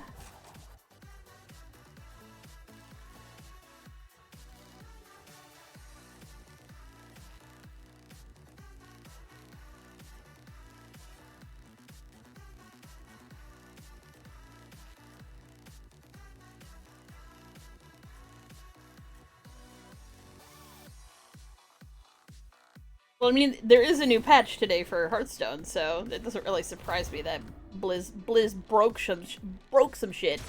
That's kind of Blizz in a goddamn nutshell.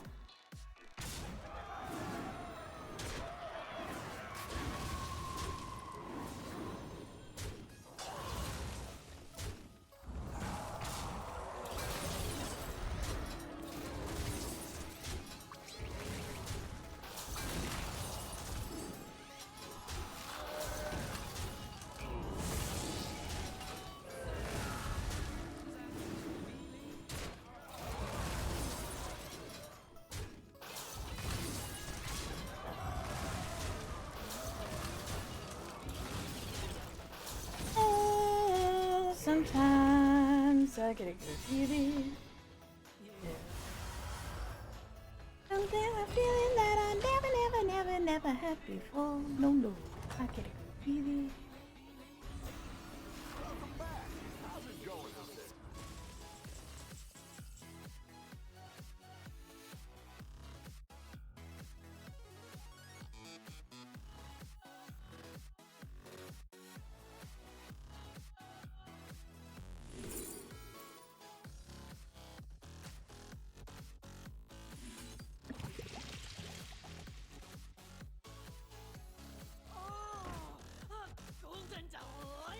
Now we're in business.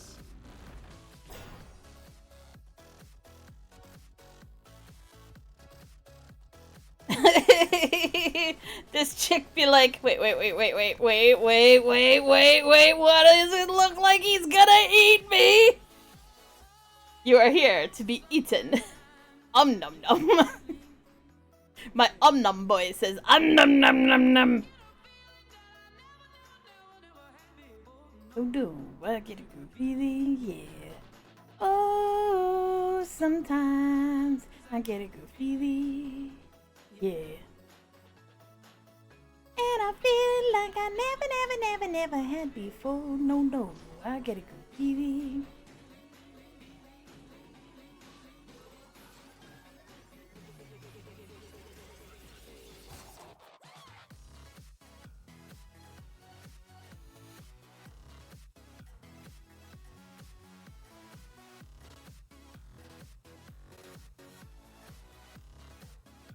Yeah, forget Yogg. This is the Devourer of Worlds.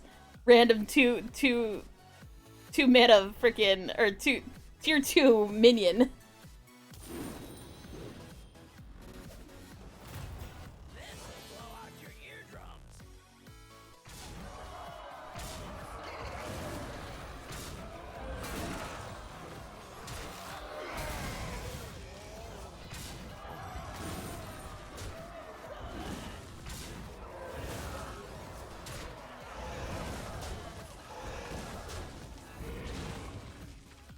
What a shame, what a damn shame, what a crying shame, and I'm dead. Oh, wait a second, I'm not dead. Math is hard. I'm not dead.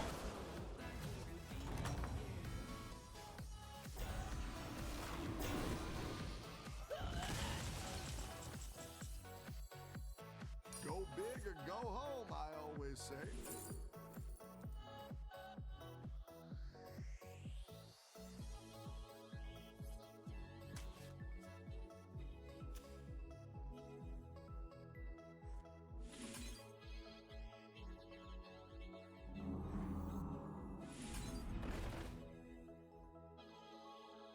Sometimes I can... Are you kidding me, Blizzard? This should work!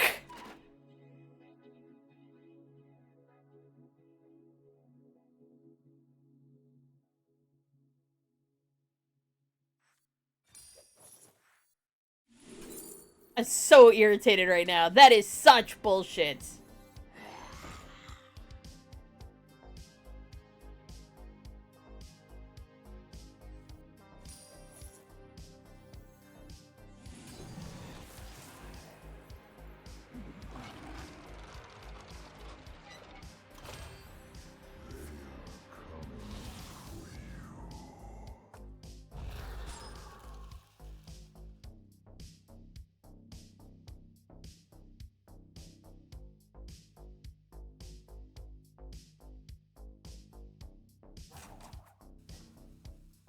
Perfect crime needs to work with all spells in the tavern. I literally was trying to do this and I actually did it and it didn't work.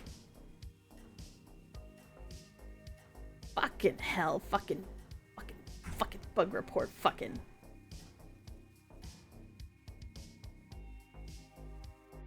Keep up the momentum, friend.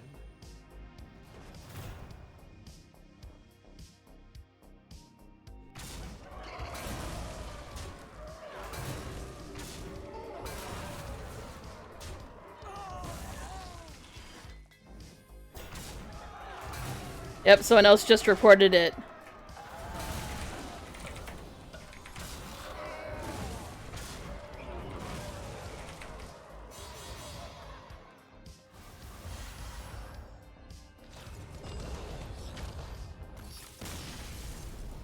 Fucking hell.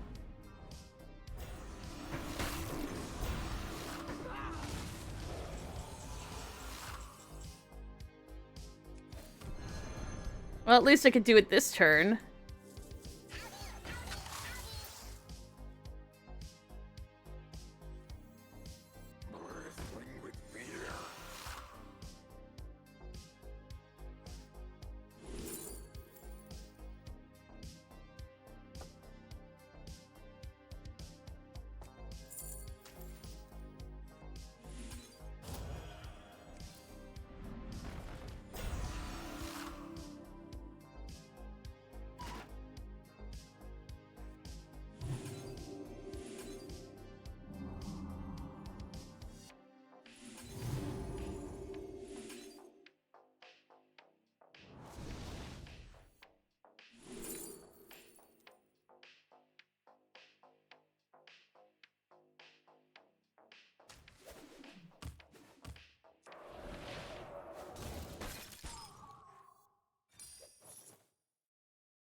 My salt is eternal.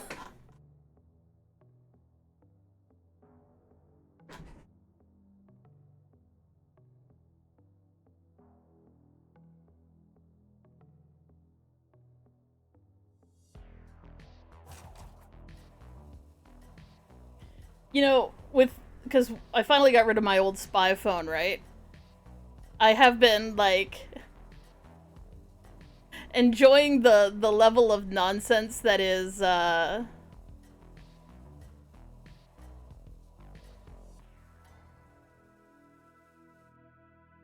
is the latest, what is it called?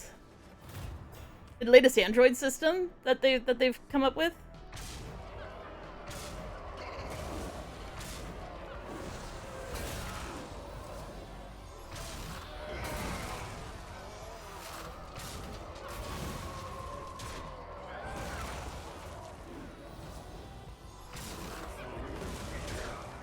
Because I can set, because it gives these suggested gifts.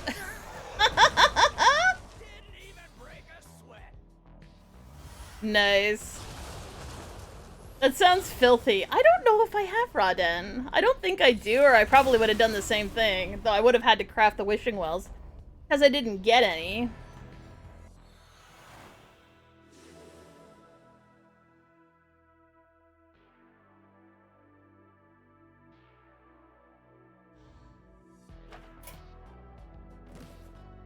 Oh no, I have to complete 7 to get that.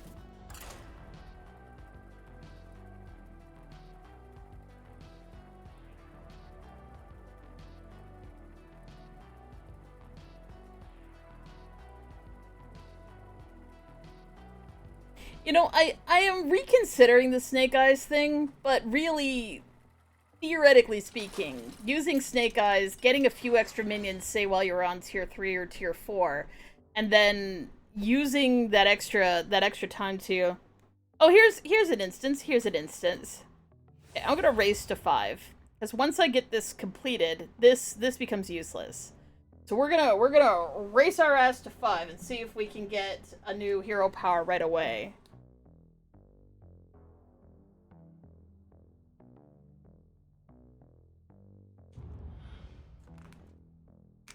Were you here the day, Solo, that I whirlwinded against Hey, my favorite oh, what's it commander. called?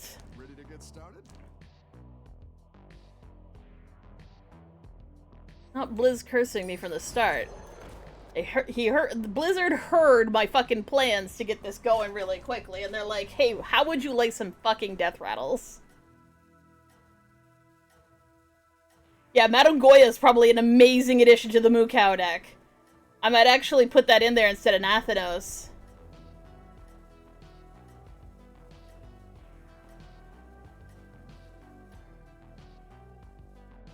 If I have her. I'm not sure if I have her.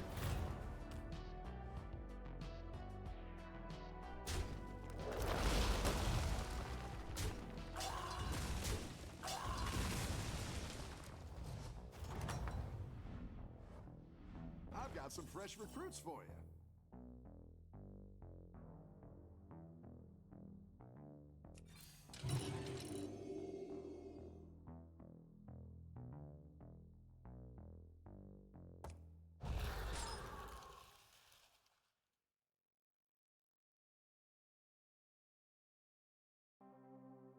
See what I said about if you don't get a coin, but you do get this particular one? The next turn I can buy a bonehead and recruit a trainee and have 3 minions.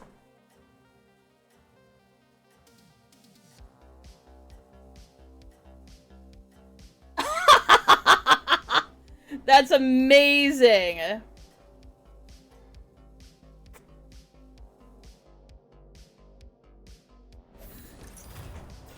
is I, the magnificent Melodious. Really? What are you doing? Why?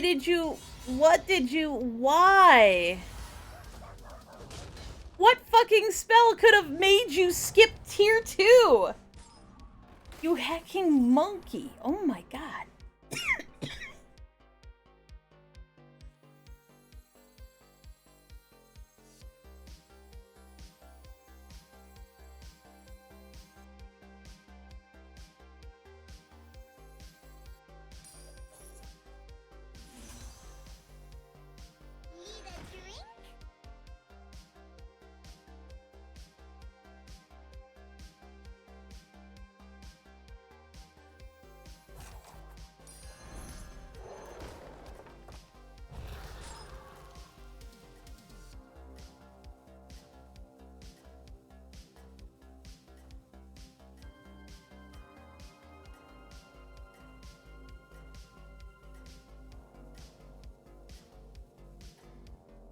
I could get a tier 4 minion next turn.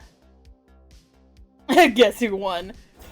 But did they rage quit? That's the real sign of a win. Is the rage quit.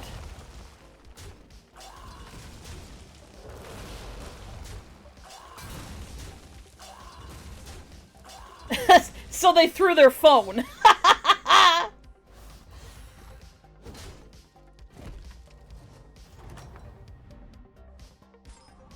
Welcome back. How's it going out there?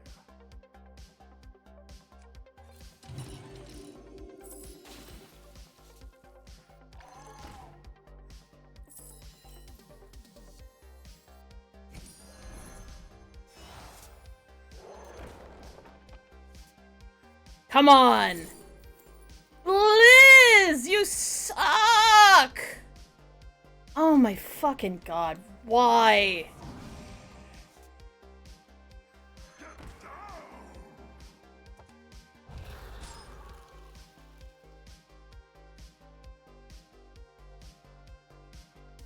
I'll pretend I'm not in distress. I will pretend mightily that that is not an intensely distressing fucking draw. Tavern Tempest. Instead of any of the tier 4 cards that are new and awesome, I got a fucking Tavern Tempest. Jesus fucking Christ.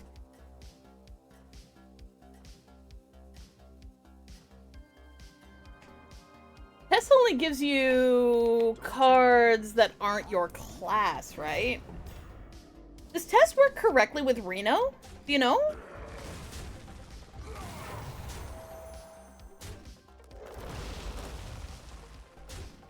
I wonder.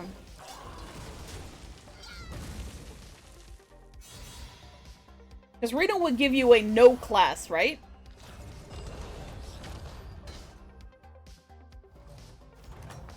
Which would mean Tess would play all your old rogue cards as well.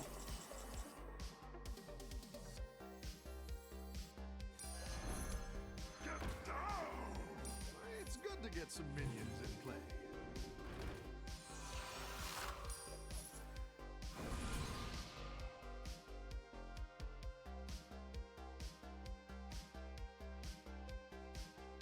Wow, he completed his quest already. Shit, he has timeline acceleration. Ah, that's fucking bad.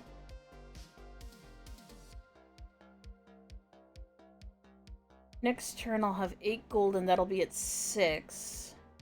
I'll potentially tier up and play a spell. Hopefully I'll roll a good spell next turn. To a death knight. It froze over right. Of course, I may end up with some decent elementals next turn that I want to purchase, so that is technically a little up in the air, but if I can, I really, really want to tier up next turn.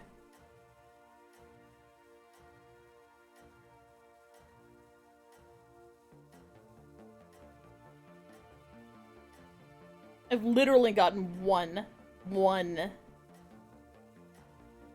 What's weird is it's not actually telling me...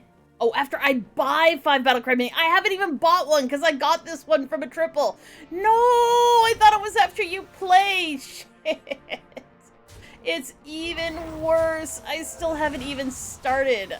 I'm already trying to get to fucking the next tier and it ain't working out for me. Aww, fucking Crab Rider. Shit. The level of bad is so high. Can I have some Battlecry minions, maybe? No Battlecry minions, not even one? Fuck my life!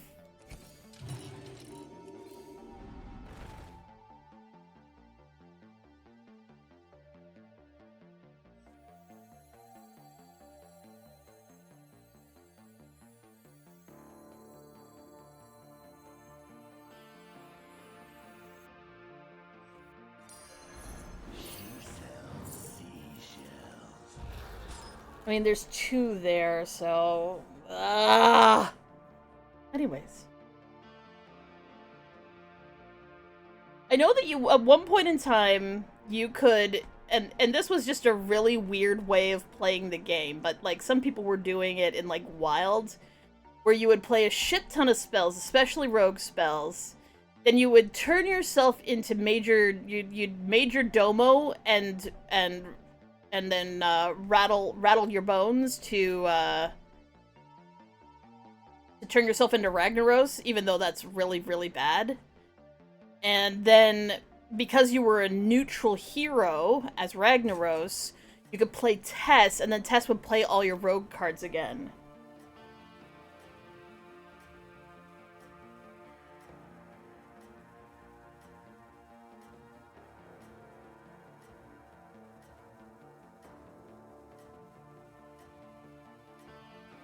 Which is a really weird way of handling things, but you know, what you gonna do?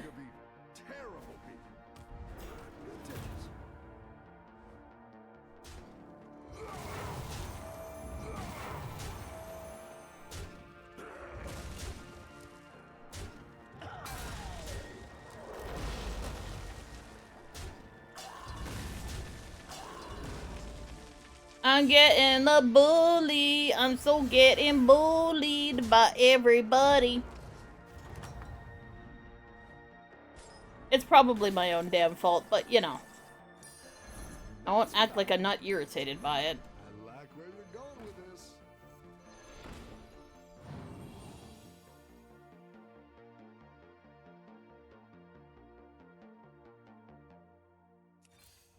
Better hire a recruit while you can.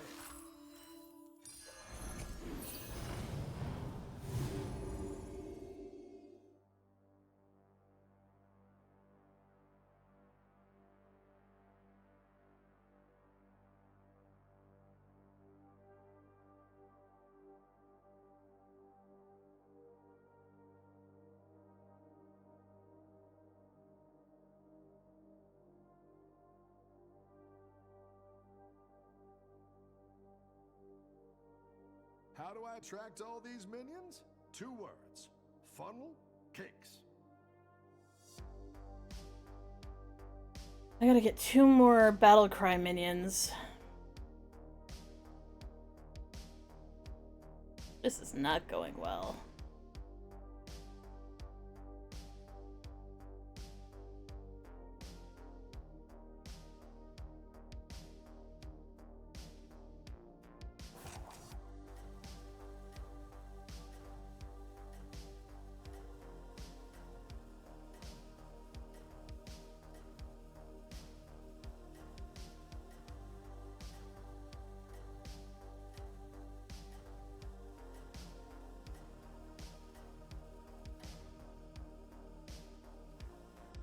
Don't tell the others.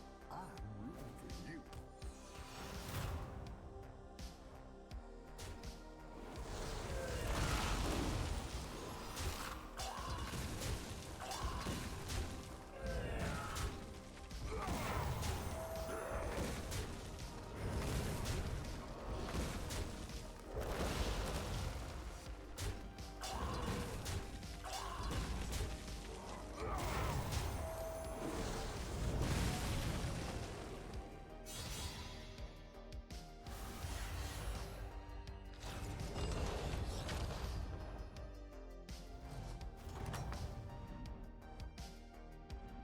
Any defeat that doesn't destroy you makes you stronger. A good tactical choice. Disturbs my home.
It is, it's tavern spells.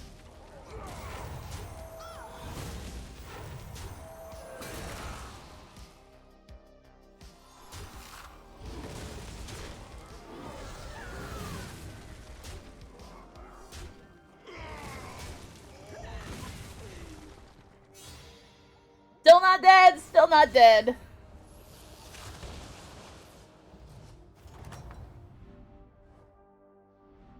The battle is really raging out there.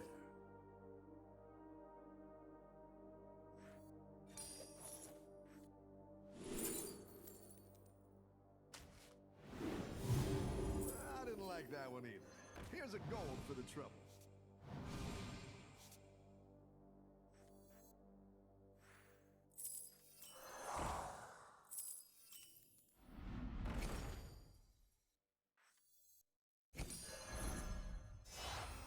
Oh ho! You're moving up in the world.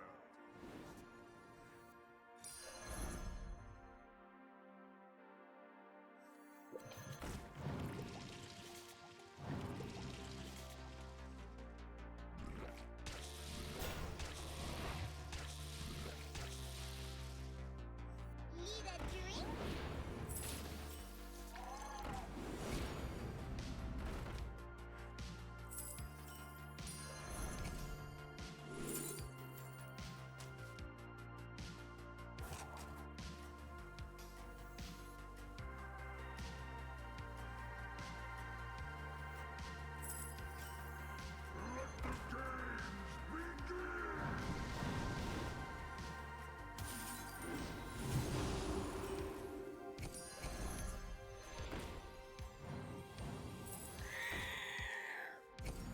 You can still make a comeback.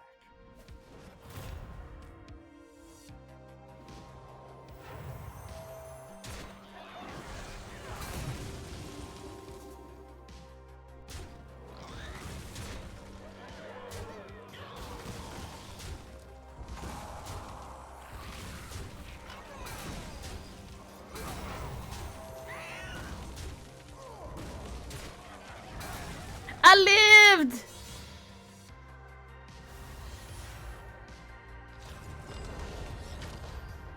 You are playing as Mordred. Okay.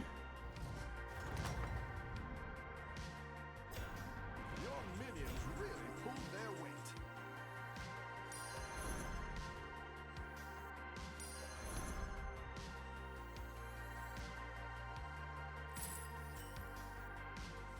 Need a drink?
Sorry about the peanut shells on the floor. These minions are sloppy.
minion and up a go. Go ahead and hire one of these recruits.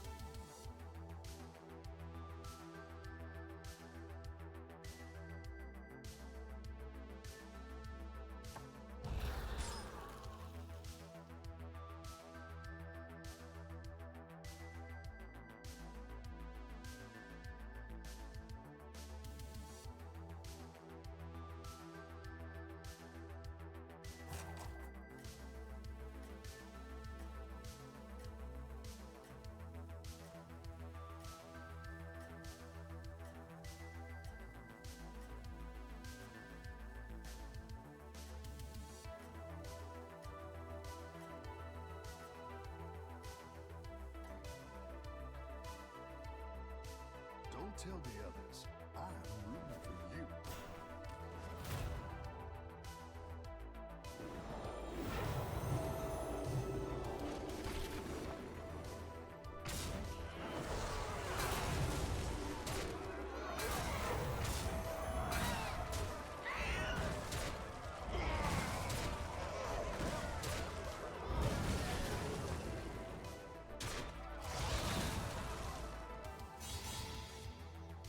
That's a good question. I mean, they should. Huh. I don't know what the procedure is on that.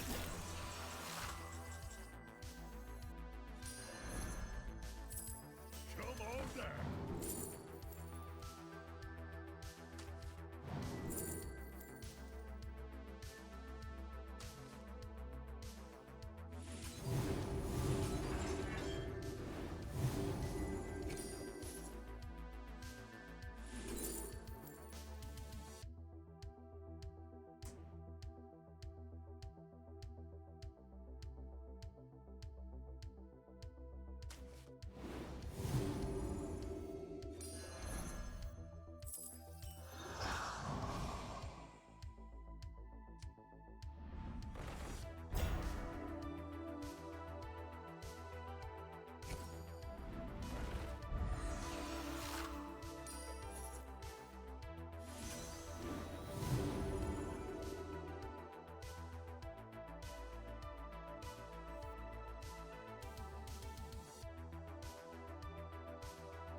Keep up the momentum, friend.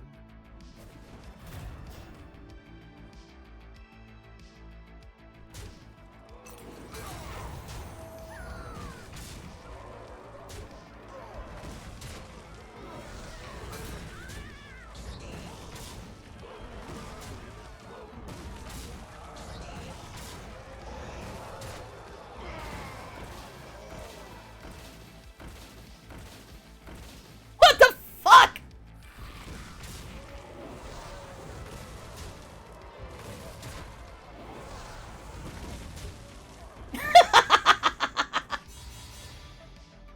I mean, you know what? That does make sense. And there are certain buddies that are missing from ETC's thing because they're too random and specific to the hero power. I don't think there are any that are specifically, like, overpowered, but I can see that being a thing. Come on down.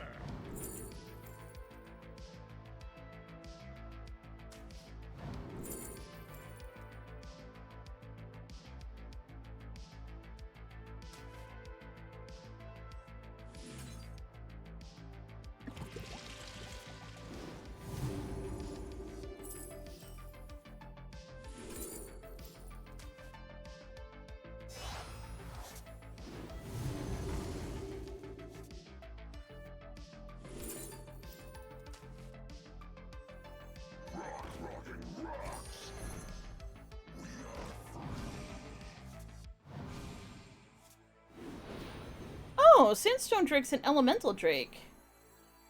Who the heck knew that?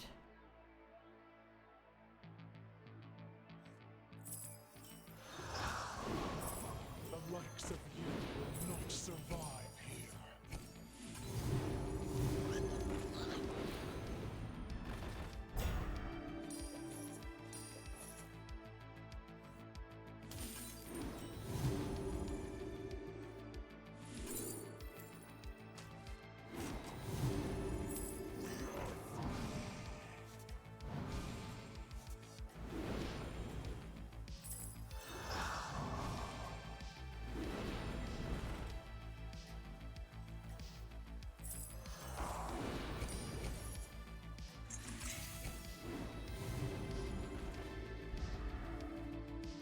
You're doing great out there.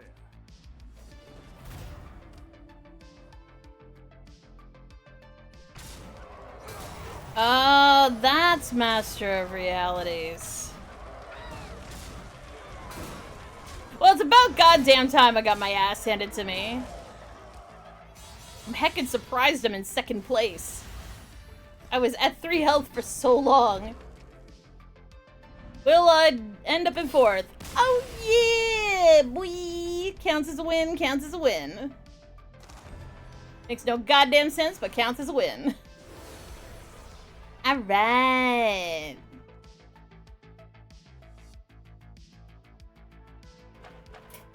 New season reward. Long shot Tavish rare hero skin. Kinda ugly though.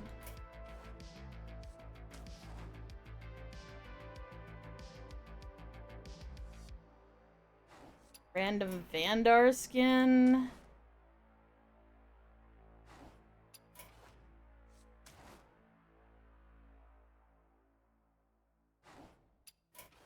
Bertrus.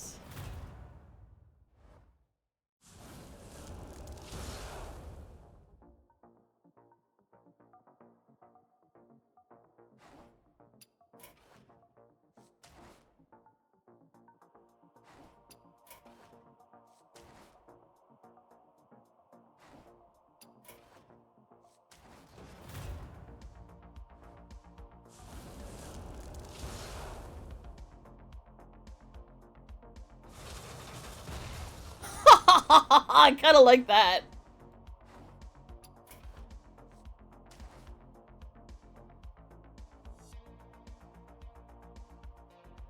That's an adorable Bigglesworth skin. Okay, well, at least the Bigglesworth skin's adorable.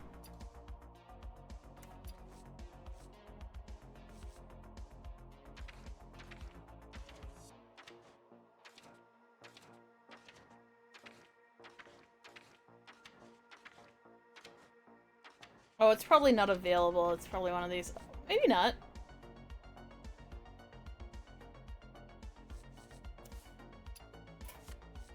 Yeah, I prefer the original.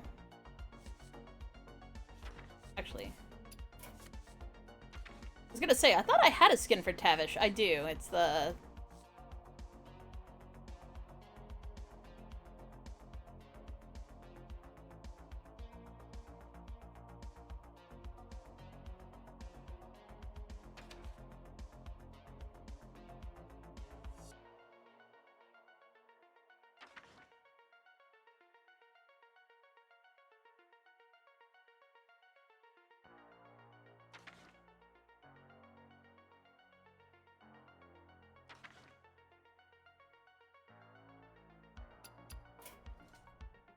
Yeah, and Zoth does seem like the type of creature to guzzle crude oil.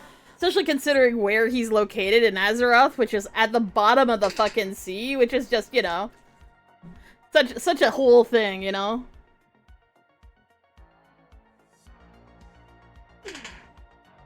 Okay, well, that's it for today. Well, at least for this morning, / afternoon, / almost evening. I will be back tonight. We'll be playing games again. We might be playing some Hearthstone. We might be playing something else. You'll just have to wait and see. Until then, we will see you guys later. You guys take care of yourselves. You have a good night. And let's see who's online. We'll send you guys off to enjoy some more content elsewhere. Oh, look at that. Destiny's doing some Dead by Daylight. We're gonna send you guys over to do some, to hang out with Destiny. Destiny's an amazing bean. You should definitely go check her out.